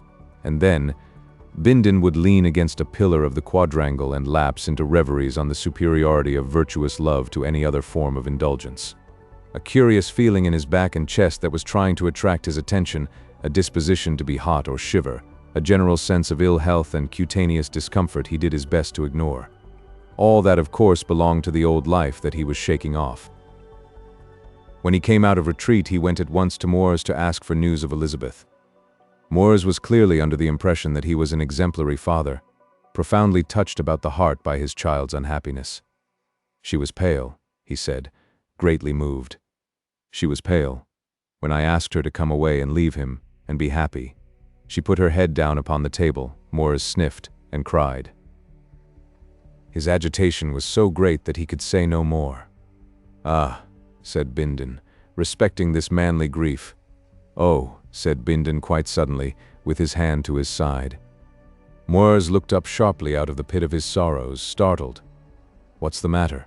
he asked, visibly concerned. "A most violent pain. Excuse me. You were telling me about Elizabeth." And Moores, after a decent solicitude for Bindon's pain, proceeded with his report. It was even unexpectedly hopeful. Elizabeth, in her first emotion at discovering that her father had not absolutely deserted her, had been frank with him about her sorrows and disgusts. "Yes," said Bindon magnificently, "I shall have her yet." And then that novel pain twitched him for the second time. For these lower pains the priest was comparatively ineffectual, inclining rather to regard the body and them as mental illusions amenable to contemplation. So Bindon took it to a man of a class he loathed, a medical man of extraordinary repute and incivility. "We must go all over you," said the medical man, and did so with the most disgusting frankness. "Did you ever bring any children into the world?" asked this gross materialist among other impertinent questions. "Not that I know of," said Bindon, too amazed to stand upon his dignity. "Ah," said the medical man, and proceeded with his punching and sounding. Medical science in those days was just reaching the beginnings of precision. "You'd better go right away," said the medical man, "and make the euthanasia, the sooner the better." Bindon gasped. He had been trying not to understand the technical explanations and anticipations in which the medical man had indulged. "I say," he said. "But do you mean to say—" "Your science." "Nothing," said the medical man. "A few opiates. The thing is your own doing, you know, to a certain extent. I was sorely tempted in my youth. It's not that so much. But you come of a bad stock. Even if you'd have taken precautions, you'd have had bad times to wind up with. The mistake was getting born, the indiscretions of the parents, and you've shirked exercise and so forth. I had no one to advise me. Medical men are always willing. I was a spirited young fellow. We won't argue. The mischief's done now. You've lived. We can't start you again. You ought never to have started at all. Frankly, the euthanasia. Bindon hated him in silence for a space. Every word of this brutal expert jarred upon his refinements. He was so gross, so impermeable to all the subtler issues of being. But it is no good picking a quarrel with a doctor. My religious beliefs, he said. I don't approve of suicide. You've been doing it all your life. Well, anyhow, I've come to take a serious view of life now. You're bound to if you go on living. You'll hurt. But for practical purposes, it's late. However, if you mean to do that, perhaps I'd better mix you a little something. You'll hurt a great deal. These little twinges. Twinges. Mere preliminary notices. How long can I go on? I mean, before I hurt, really. You'll get it hot soon. Perhaps 3 days. Bindon tried to argue for an extension of time, and in the midst of his pleading gasped, put his hand to his side. Suddenly the extraordinary pathos of his life came to him clear and vivid. It's hard, he said. It's infernally hard. I've been no man's enemy but my own. I've always treated everybody quite fairly. The medical man stared at him without any sympathy for some seconds. He was reflecting how excellent it was that there were no more Bindons to carry on that line of pathos. He felt quite optimistic. Then he turned to his telephone and ordered up a prescription from the central pharmacy. He was interrupted by a voice behind him. "By God," cried Bindon, "I'll have her yet." The physician stared over his shoulder at Bindon's expression and then altered the prescription. So soon as this painful interview was over, Bindon gave way to rage. He settled that the medical man was not only an unsympathetic brute and wanting in the first beginnings of a gentleman, but also highly incompetent, and he went off to 4 other practitioners in succession, with a view to the establishment of this intuition. But to guard against surprises, he kept that little prescription in his pocket. With each he began by expressing his grave doubts of the first doctor's intelligence, honesty, and professional knowledge, and then stated his symptoms, suppressing only a few more material facts in each case. These were always subsequently elicited by the doctor. In spite of the welcomed appreciation of another practitioner, none of these eminent specialists would give Bindon any hope of eluding the anguish and helplessness that loomed now close upon him. To the last of them he unburthened his mind of an accumulated disgust with medical science. "After centuries and centuries," he exclaimed hotly, "and you can do nothing except admit your helplessness. I say, save me, and what do? No doubt it's hard on you," said the doctor, "but you should have taken precautions." "How was I to know?" "It wasn't our place to run after you," said the medical man, picking a thread of cotton from his purple sleeve. "Why should we save you in particular? You see, from one point of view, people with imaginations and passions like yours have to go. They have to go." "Go?" "Die out. It's an eddy." He was a young man with a serene face. He smiled at Bindon. "We get on with research, you know. We give advice when people have the sense to ask for it, and we bide our time." "Bide your time?" "We hardly know enough yet to take over the management, you know." "The management?" "You needn't be anxious. Science is young yet. It's got to keep on growing for a few generations. We know enough now to know we don't know enough yet. But the time is coming, all the same. You won't see the time. But between ourselves, you rich men and party bosses, with your natural play of the passions and patriotism and religion and so forth, have made rather a mess of things, haven't you? These underways, and all that sort of thing. Some of us have a sort of fancy that in time we may know enough to take over a little more than the ventilation and drains. Knowledge keeps on piling up, you know. It keeps on growing. And there's not the slightest hurry for a generation or so. Someday, men will live in a different way. He looked at Bindon and meditated. There'll be a lot of dying out before that day can come. Bindon attempted to point out to this young man how silly and irrelevant such talk was to a sick man like himself, how impertinent and uncivil it was to him, an older man occupying a position in the official world of extraordinary power and influence. He insisted that a doctor was paid to cure people. He laid great stress on paid, and had no business to glance even for a moment at those other questions. "But we do," said the young man, insisting upon facts, and Bindon lost his temper. His indignation carried him home. That these incompetent impostors, who were unable to save the life of a really influential man like himself, should dream of someday robbing the legitimate property owners of social control, of inflicting one knew not what tyranny upon the world. Curse science. He fumed over the intolerable prospect for some time, and then the pain returned, and he recalled the made-up prescription of the first doctor, still happily in his pocket. He took a dose forthwith. It calmed and soothed him greatly, and he could sit down in his most comfortable chair beside his library of phonographic records and think over the altered aspect of affairs. His indignation passed. His anger and his passion crumbled under the subtle attack of that prescription. Pathos became his sole ruler. He stared about him at his magnificent and voluptuously appointed apartment, at his statuary and discreetly veiled pictures, and all the evidences of a cultivated and elegant wickedness. He touched a stud, and the sad pipings of Tristan's shepherd filled the air. His eye wandered from one object to another. They were costly and gross and florid, but they were his. They presented in concrete form his ideals, his conceptions of beauty and desire, his idea of all that is precious in life. And now he must leave it all like a common man. He was, he felt, a slender and delicate flame burning out. So must all life flame up and pass, he thought. His eyes filled with tears. Then it came into his head that he was alone. Nobody cared for him, nobody needed him.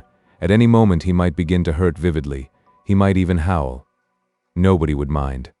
According to all the doctors, he would have excellent reason for howling in a day or so. It recalled what his spiritual advisor had said of the decline of faith and fidelity, the degeneration of the age. He beheld himself as a pathetic proof of this. He, the subtle, able, important, voluptuous, cynical, complex Bindon, possibly howling, and not one faithful, simple creature in all the world to howl in sympathy. Not one faithful, simple soul was there, no shepherd to pipe to him. Had all such faithful, simple creatures vanished from this harsh and urgent earth? He wondered whether the horrid, vulgar crowd that perpetually went about the city could possibly know what he thought of them. If they did, he felt sure some would try to earn a better opinion. Surely the world went from bad to worse. It was becoming impossible for Bindons. Perhaps someday. He was quite sure that the one thing he had needed in life was sympathy. For a time he regretted that he left no sonnets, no enigmatical pictures or something of that sort behind him to carry on his being until at last the sympathetic mind should come. It seemed incredible to him that this that came was extinction. Yet his sympathetic spiritual guide was in this matter annoyingly figurative and vague. Curse science. It had undermined all faith, all hope. To go out, to vanish from theater and street, from office and dining place, from the dear eyes of womankind, and not to be missed. On the whole, to leave the world happier. He reflected that he had never worn his heart upon his sleeve. Had he after all been too unsympathetic? Few people could suspect how subtly profound he really was beneath the mask of that cynical gaiety of his. They would not understand the loss they had suffered. Elizabeth, for example, had not suspected. He had reserved that. His thoughts, having come to Elizabeth, gravitated about her for some time. How little Elizabeth understood him. That thought became intolerable. Before all other things, he must set that right. He realized that there was still something for him to do in life. His struggle against Elizabeth was even yet not over. He could never overcome her now, as he had hoped and prayed, but he might still impress her. From that idea he expanded. He might impress her profoundly. He might impress her so that she should forevermore regret her treatment of him. The thing that she must realize before everything else was his magnanimity. His magnanimity. Yes, he had loved her with amazing greatness of heart. He had not seen it so clearly before, but of course he was going to leave her all his property. He saw it instantly, as a thing determined and inevitable. She would think how good he was, how spaciously generous, surrounded by all that makes life tolerable from his hand. She would recall with infinite regret her scorn and coldness.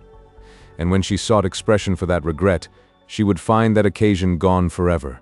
She should be met by a locked door, by a disdainful stillness, by a white, dead face. He closed his eyes and remained for a space imagining himself that white, dead face. From that he passed to other aspects of the matter, but his determination was assured. He meditated elaborately before he took action, for the drug he had taken inclined him to a lethargic and dignified melancholy.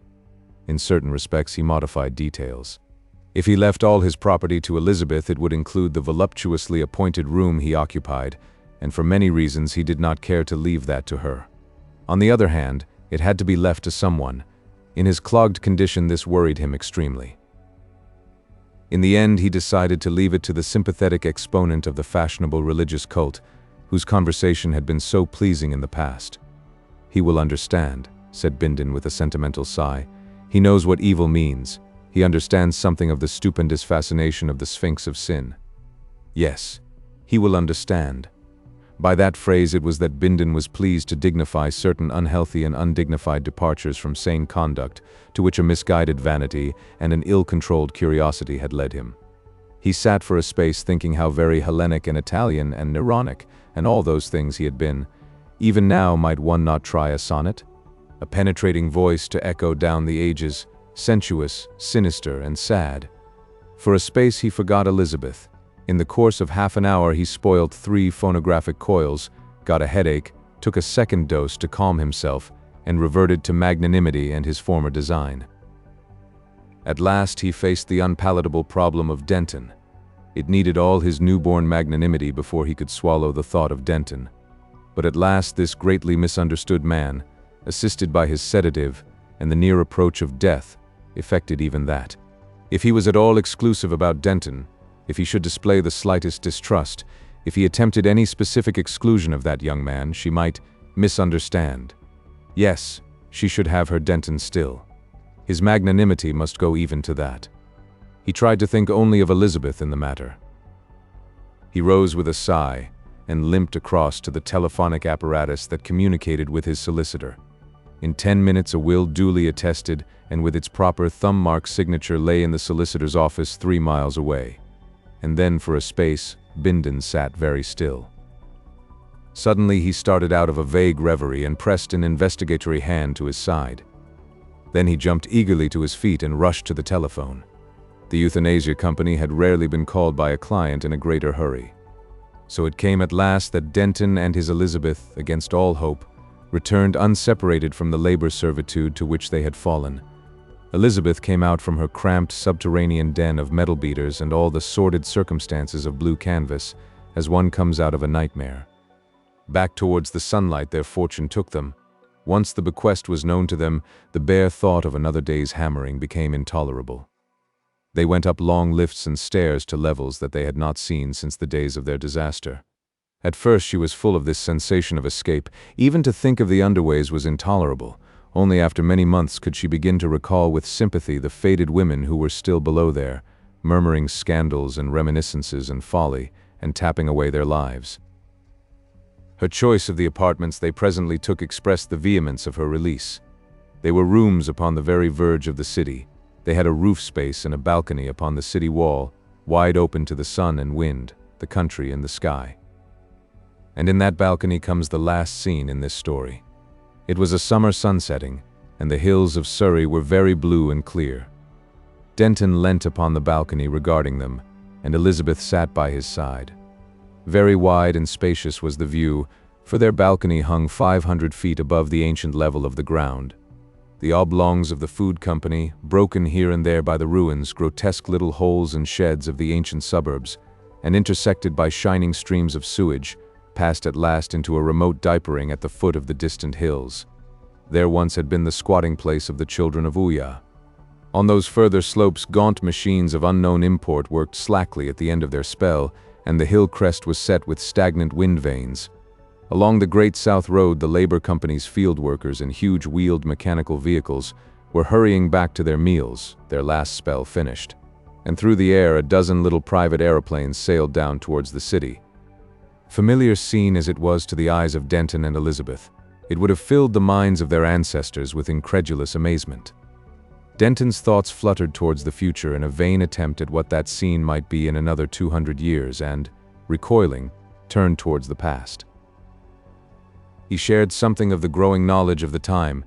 He could picture the quaint, smoke-grimed Victorian city with its narrow little roads of beaten earth, its wide common land, ill-organized, ill-built suburbs, and irregular enclosures, the old countryside of the Stuart times, with its little villages and its petty London, the England of the monasteries, the far older England of the Roman dominion, and then before that a wild country with here and there the huts of some warring tribe. These huts must have come and gone and come again through a space of years that made the Roman camp and villa seem but yesterday, and before those years, before even the huts, there had been men in the valley. Even then, so recent had it all been when one judged it by the standards of geological time, this valley had been here, and those hills yonder, higher perhaps, and snow-tipped, had still been yonder hills, and the Thames had flowed down from the Cotswolds to the sea.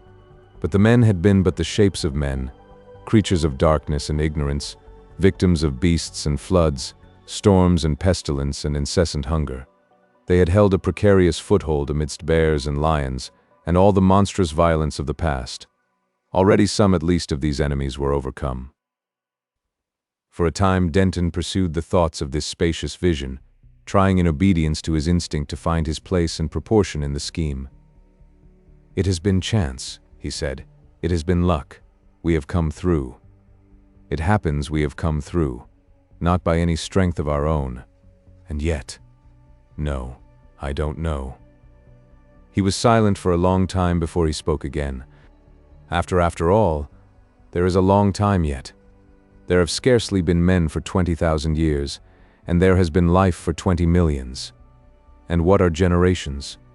What are generations? It is enormous, and we are so little, yet we know we feel. We are not dumb atoms, we are part of it, to the limits of our strength and will. Even to die is part of it. Whether we die or live, we are in the making. As time goes on, perhaps men will be wiser. Wiser. Will they ever understand? He became silent again. Elizabeth said nothing to these things, but she regarded his dreaming face with infinite affection. Her mind was not very active that evening. A great contentment possessed her. After a time she laid a gentle hand on his beside her. He fondled it softly, still looking out upon the spacious gold-woven view. So they sat as the sun went down, until presently Elizabeth shivered. Denton recalled himself abruptly from these spacious issues of his leisure, and went in to fetch her a shawl. The man who could work miracles. A pantomime in prose. It is doubtful whether the gift was innate. For my own part, I think it came to him suddenly. Indeed, until he was 30 he was a skeptic, and did not believe in miraculous powers.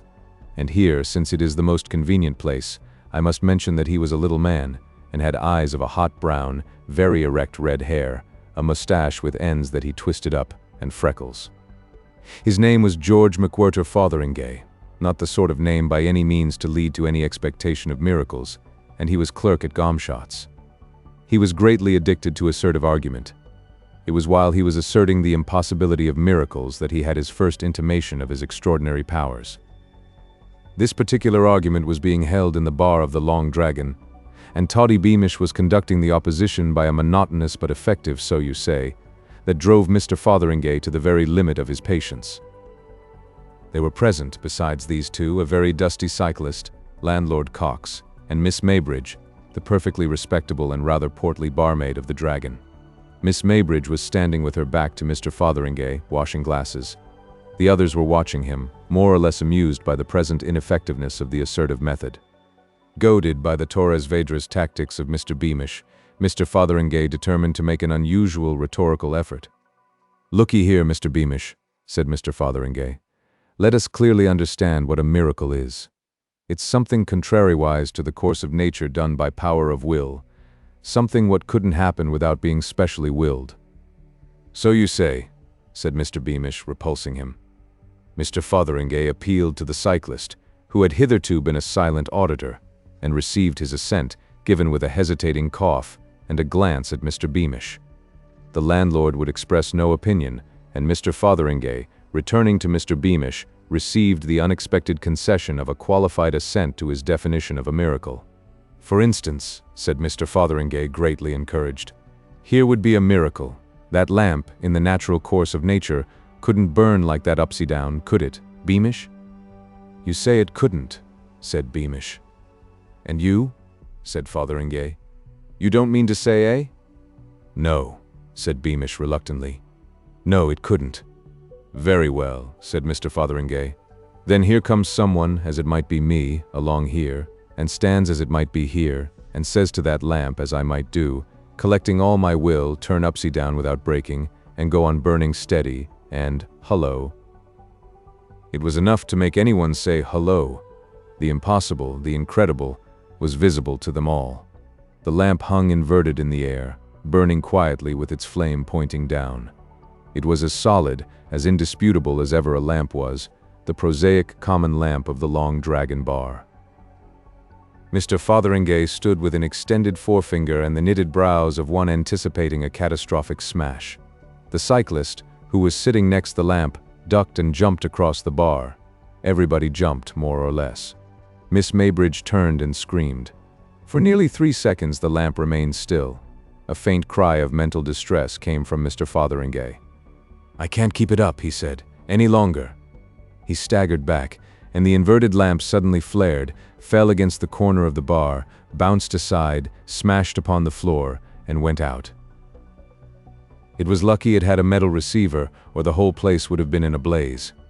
Mr. Cox was the first to speak, and his remark, shorn of needless excrescences, was to the effect that Fotheringay was a fool.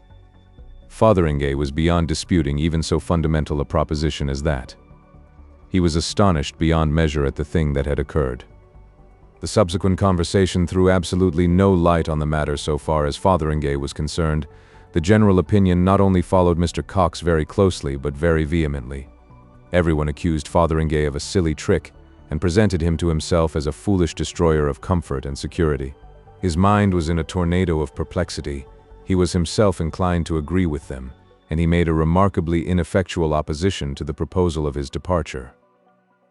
He went home flushed and heated, coat collar crumpled, eyes smarting and ears red. He watched each of the 10 street lamps nervously as he passed it. It was only when he found himself alone in his little bedroom in Church Row that he was able to grapple seriously with his memories of the occurrence, and ask, what on earth happened? He had removed his coat and boots, and was sitting on the bed with his hands in his pockets repeating the text of his defense for the 17th time. I didn't want the confounded thing to upset, when it occurred to him that at the precise moment he had said the commanding words he had inadvertently willed the thing he said, and that when he had seen the lamp in the air he had felt that it depended on him to maintain it there without being clear how this was to be done. He had not a particularly complex mind, or he might have stuck for a time at that inadvertently willed, embracing, as it does, the abstrusest problems of voluntary action. But as it was, the idea came to him with a quite acceptable haziness. And from that, following, as I must admit, no clear logical path, he came to the test of experiment. He pointed resolutely to his candle and collected his mind, though he felt he did a foolish thing. "Be raised up," he said. But in a second that feeling vanished. The candle was raised, hung in the air one giddy moment, and as Mr. Fotheringay gasped, fell with a smash on his toilet table, leaving him in darkness save for the expiring glow of its wick. For a time Mr. Fotheringay sat in the darkness, perfectly still. "It did happen after all," he said, "and how I'm to explain it I don't know." He sighed heavily, and began feeling in his pockets for a match. He could find none, and he rose and groped about the toilet table. "I wish I had a match," he said. He resorted to his coat, and there was none there, and then it dawned upon him that miracles were possible even with matches. He extended a hand and scowled at it in the dark. "Let there be a match in that hand," he said. He felt some light object fall across his palm, and his fingers closed upon a match. After several ineffectual attempts to light this, he discovered it was a safety match. He threw it down, and then it occurred to him that he might have willed it lit. He did, and perceived it burning in the midst of his toilet table mat. He caught it up hastily, and it went out. His perception of possibilities enlarged, and he felt for and replaced the candle in its candlestick. "Here. You be lit," said Mr. Fotheringay, and forthwith the candle was flaring, and he saw a little black hole in the toilet cover, with a wisp of smoke rising from it. For a time he stared from this to the little flame and back, and then looked up and met his own gaze in the looking-glass. By this help he communed with himself in silence for a time. "How about miracles now?" said Mr. Fotheringay at last, addressing his reflection. The subsequent meditations of Mr. Fotheringay were of a severe but confused description. So far he could see it was a case of pure willing with him. The nature of his experiences so far disinclined him for any further experiments, at least until he had reconsidered them. But he lifted a sheet of paper, and turned a glass of water pink and then green, and he created a snail, which he miraculously annihilated, and got himself a miraculous new toothbrush. Somewhen in the small hours he had reached the fact that his willpower must be of a particularly rare and pungent quality, a fact of which he had certainly had inklings before, but no certain assurance. The scare and perplexity of his first discovery was now qualified by pride in this evidence of singularity and by vague intimations of advantage. He became aware that the church clock was striking one, and as it did not occur to him that his daily duties at Gomshott's might be miraculously dispensed with, he resumed undressing, in order to get to bed without further delay. As he struggled to get his shirt over his head, he was struck with a brilliant idea. "Let me be in bed," he said, and found himself so.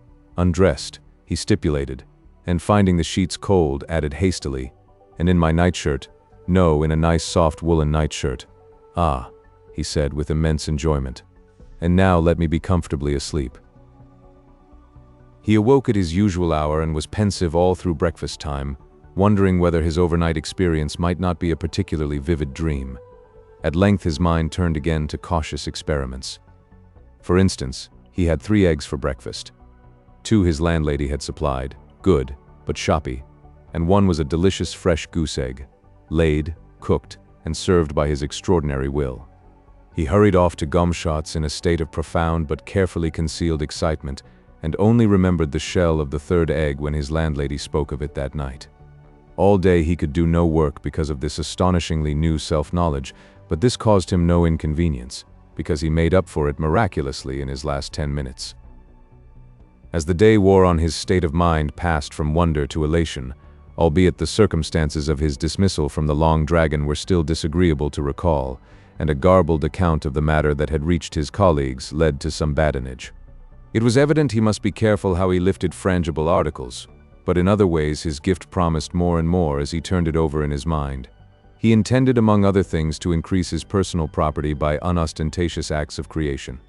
He called into existence a pair of very splendid diamond studs, and hastily annihilated them again as young Gomshott came across the counting-house to his desk.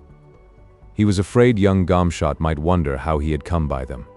He saw quite clearly the gift required caution and watchfulness in its exercise, but so far as he could judge, the difficulties attending its mastery would be no greater than those he had already faced in the study of cycling.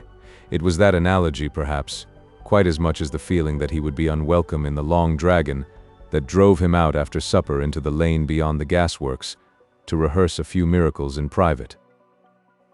There was possibly a certain want of originality in his attempts, for apart from his willpower, Mr. Fotheringay was not a very exceptional man. The miracle of Moses' rod came to his mind, but the night was dark and unfavorable to the proper control of large miraculous snakes. Then he recollected the story of Tannhauser that he had read on the back of the Philharmonic program.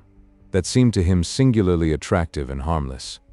He stuck his walking stick, a very nice Poona Penang lawyer, into the turf that edged the footpath, and commanded the dry wood to blossom. The air was immediately full of the scent of roses, and by means of a match he saw for himself that this beautiful miracle was indeed accomplished. His satisfaction was ended by advancing footsteps.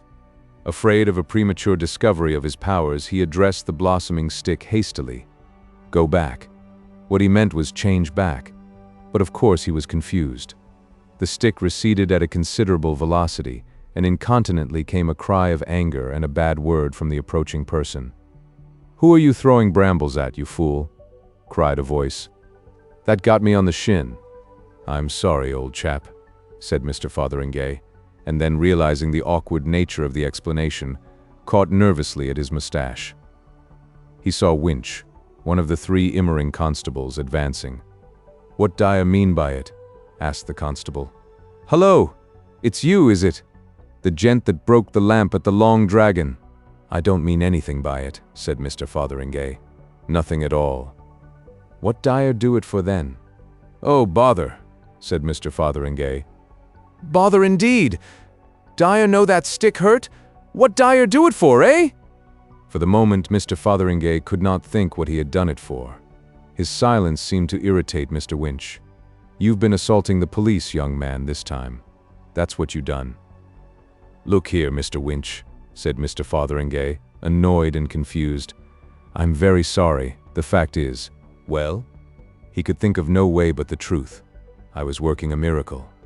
He tried to speak in an offhand way, but try as he would, he couldn't. "Working a— air.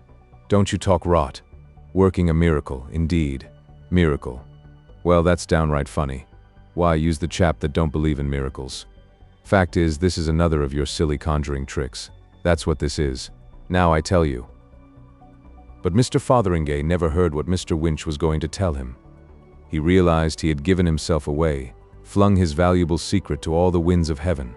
A violent gust of irritation swept him to action. He turned on the constable swiftly and fiercely. "Here," he said, "I've had enough of this, I have. I'll show you a silly conjuring trick. I will. Go to Hades. Go. Now." He was alone. Mr. Fotheringay performed no more miracles that night, nor did he trouble to see what had become of his flowering stick.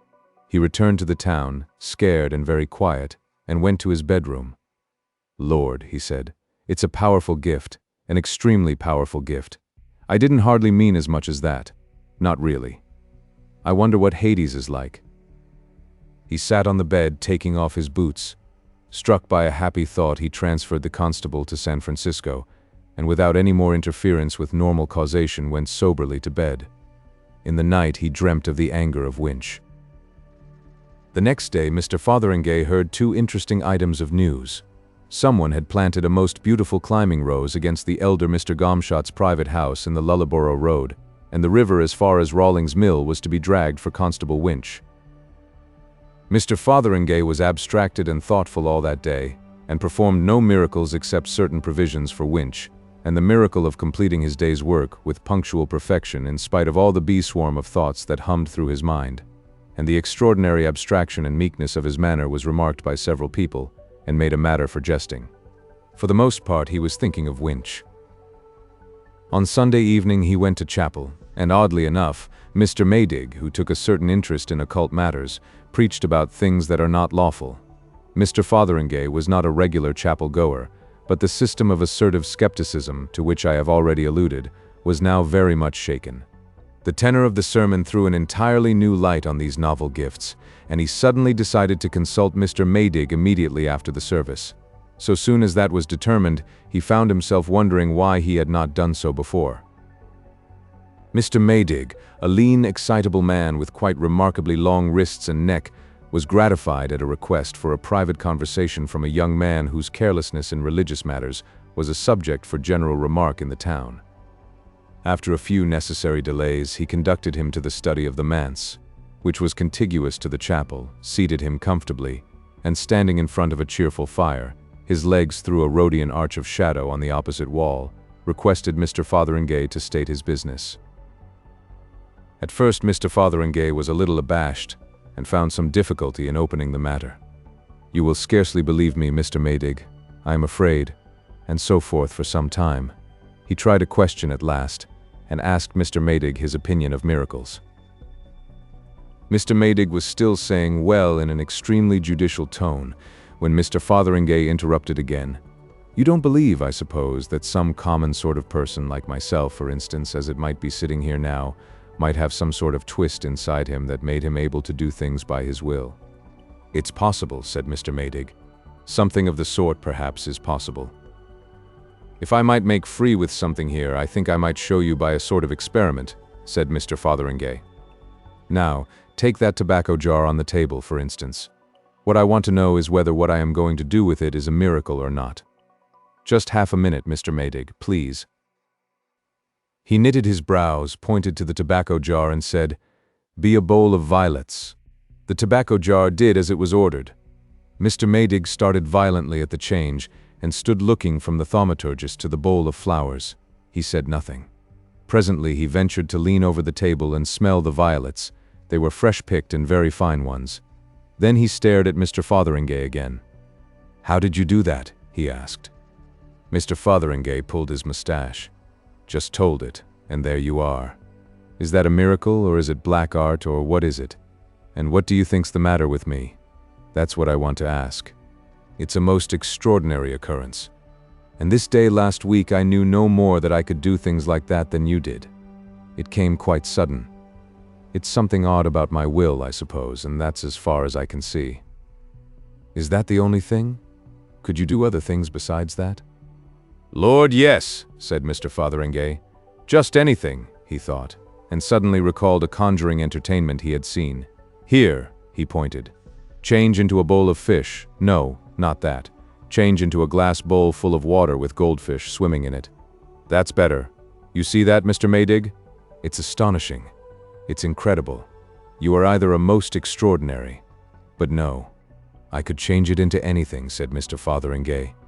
"Just anything. Here. Be a pigeon, will you?" In another moment a blue pigeon was fluttering round the room and making Mr. Maydig duck every time it came near him. "Stop there, will you?" said Mr. Fotheringay, and the pigeon hung motionless in the air. "I could change it back to a bowl of flowers," he said, and after replacing the pigeon on the table worked that miracle. "I expect you will want your pipe in a bit," he said, and restored the tobacco jar. Mr. Maydig had followed all these later changes in a sort of ejaculatory silence.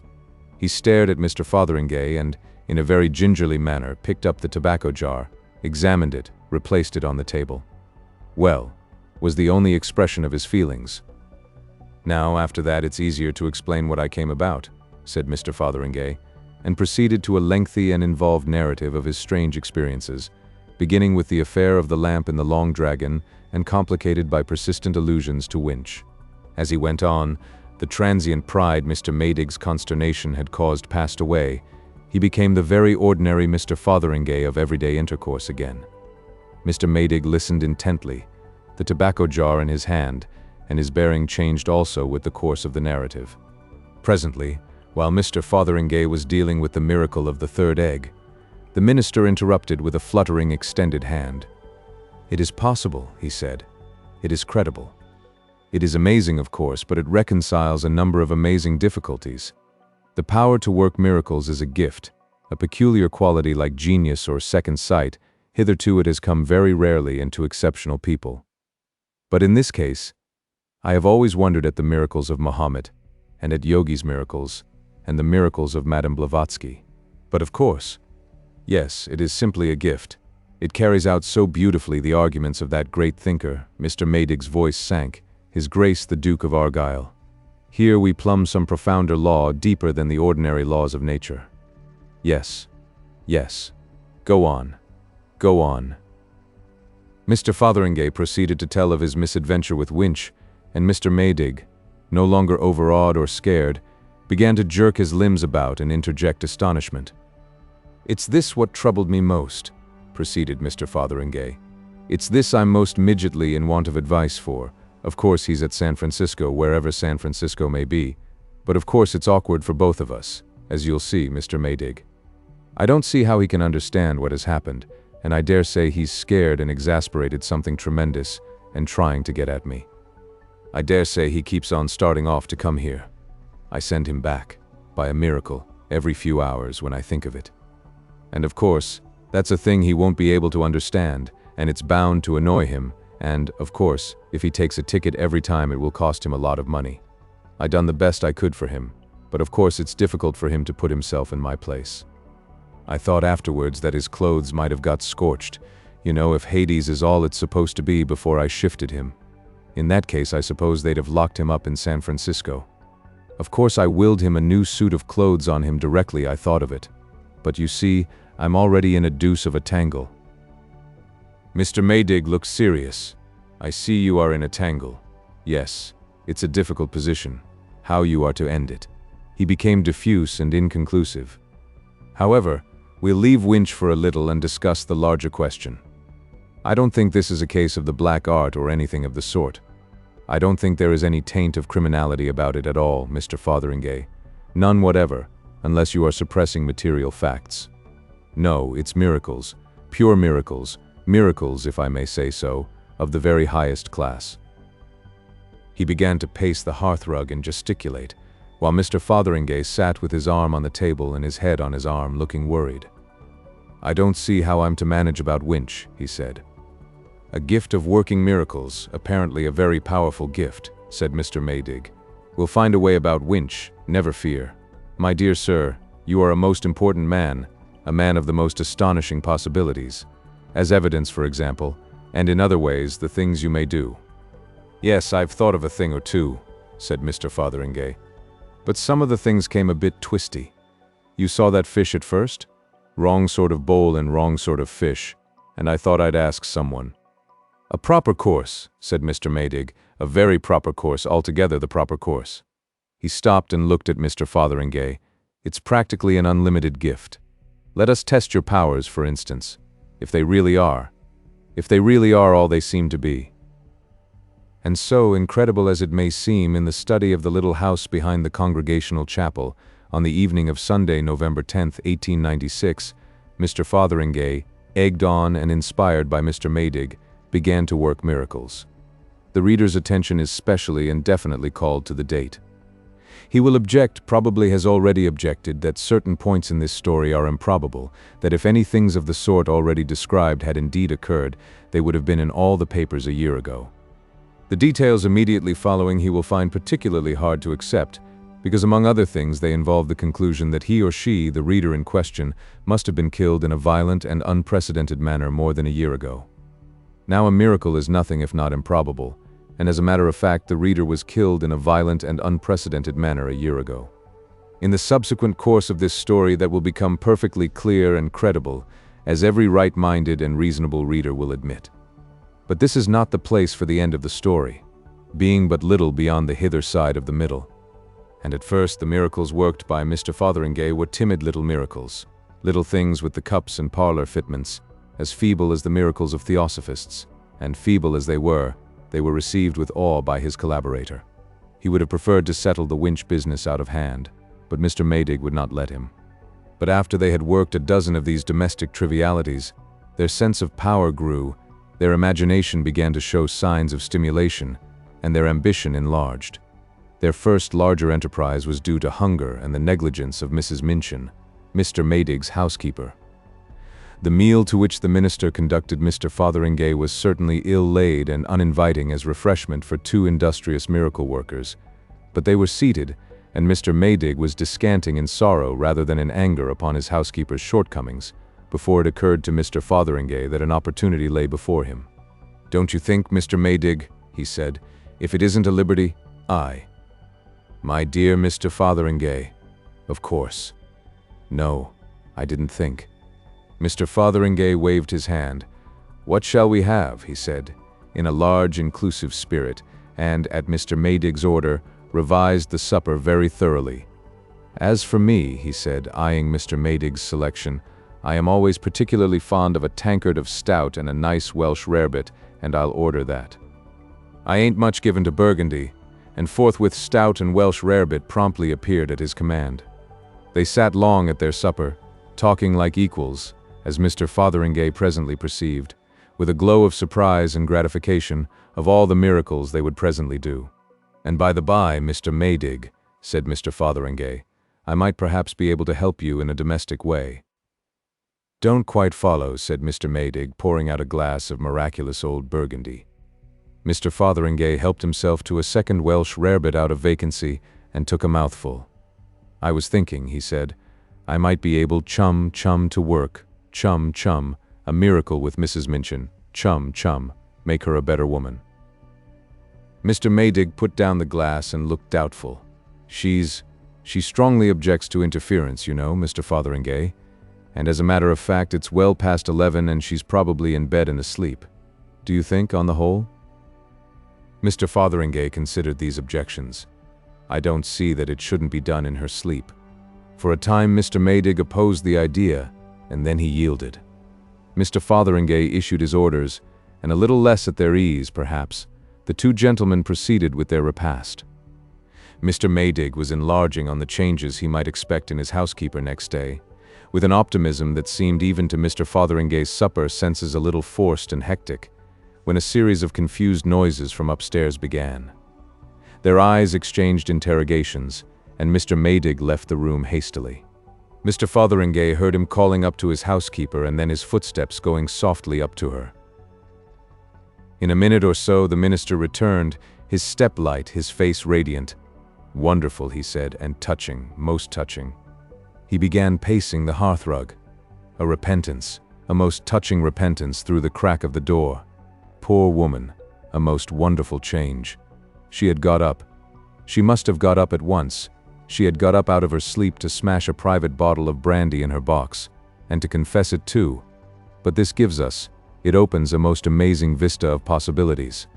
If we can work this miraculous change in her, the thing's unlimited seemingly, said Mr. Fotheringay. And about Mr. Winch, altogether unlimited. And from the hearthrug Mr. Maydig, waving the Winch difficulty aside, unfolded a series of wonderful proposals he invented as he went along. Now what those proposals were does not concern the essentials of this story. Suffice it that they were designed in a spirit of infinite benevolence, the sort of benevolence that used to be called postprandial. Suffice it too that the problem of Winch remained unsolved.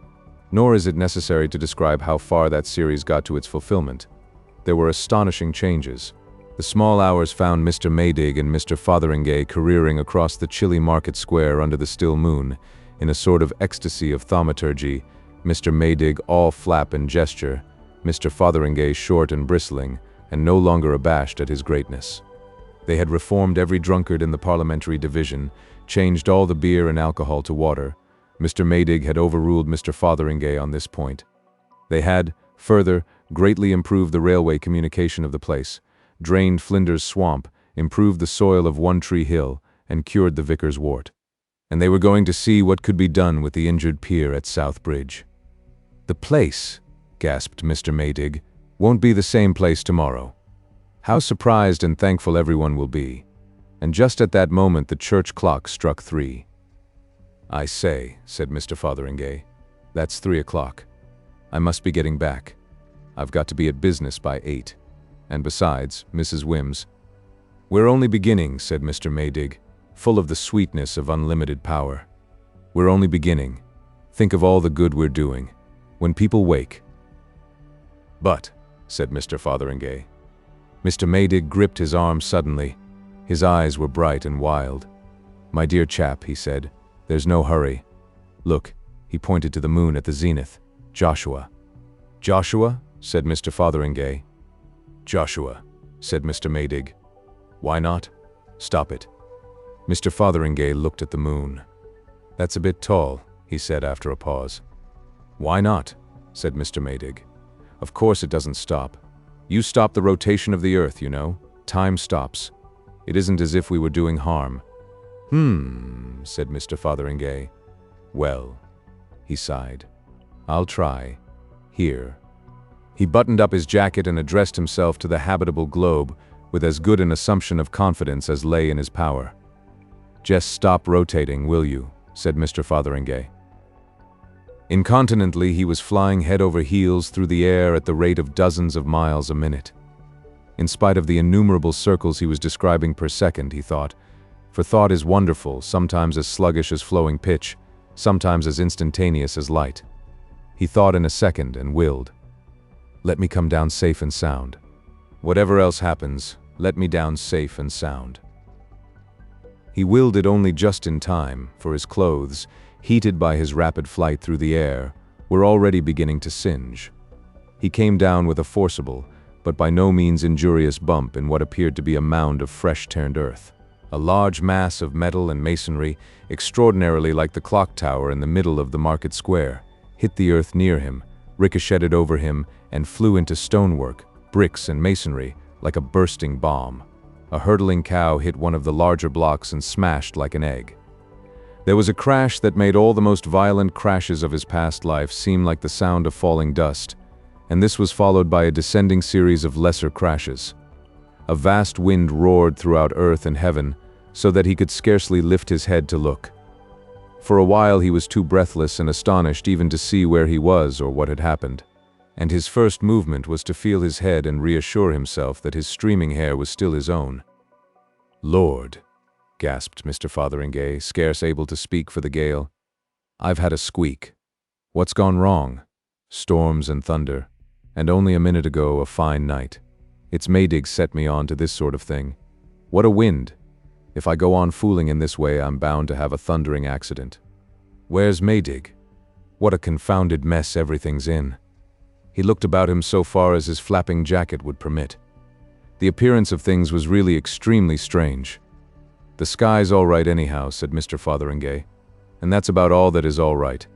And even there it looks like a terrific gale coming up. But there's the moon overhead, just as it was just now, bright as midday.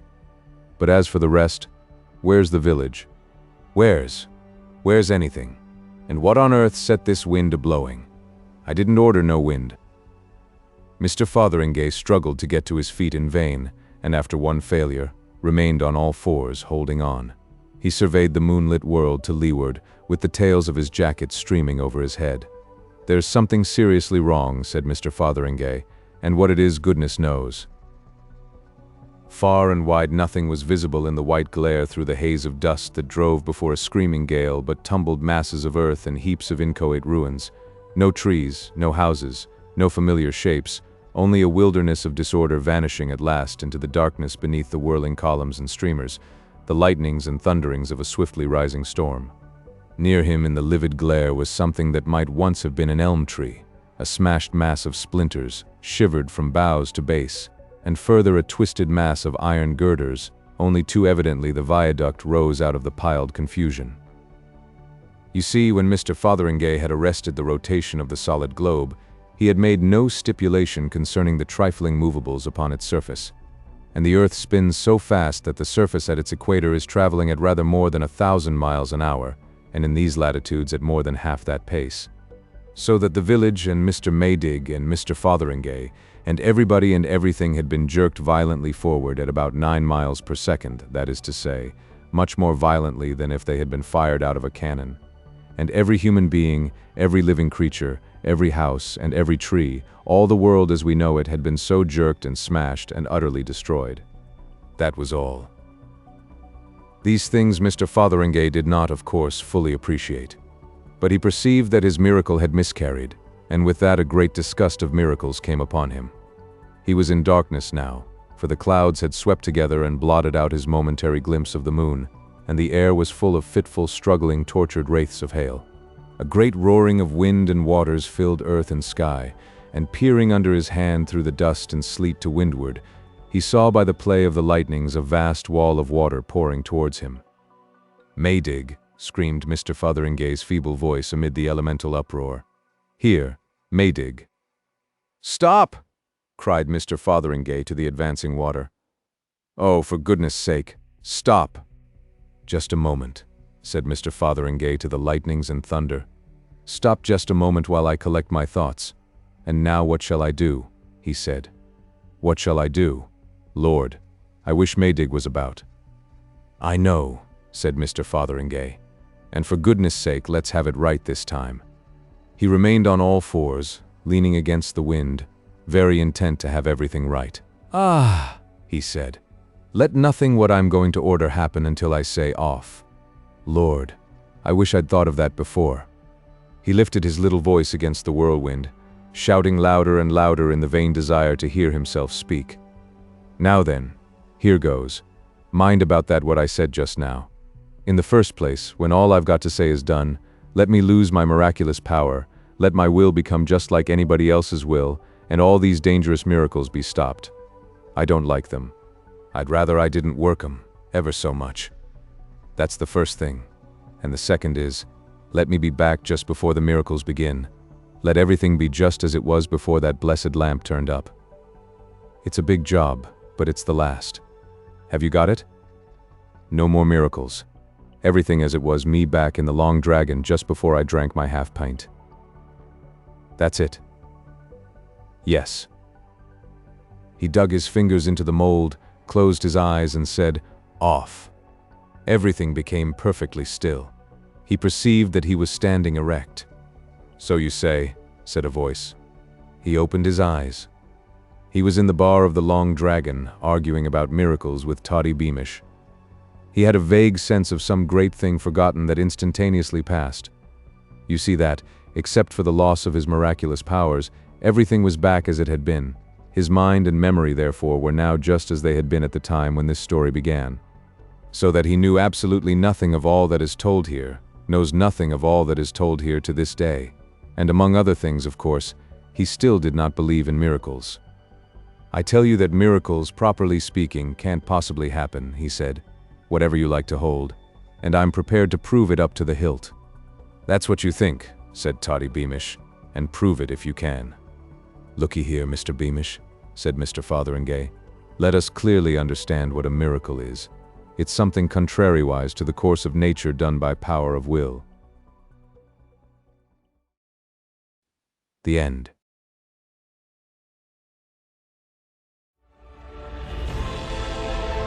A whole galaxy to go.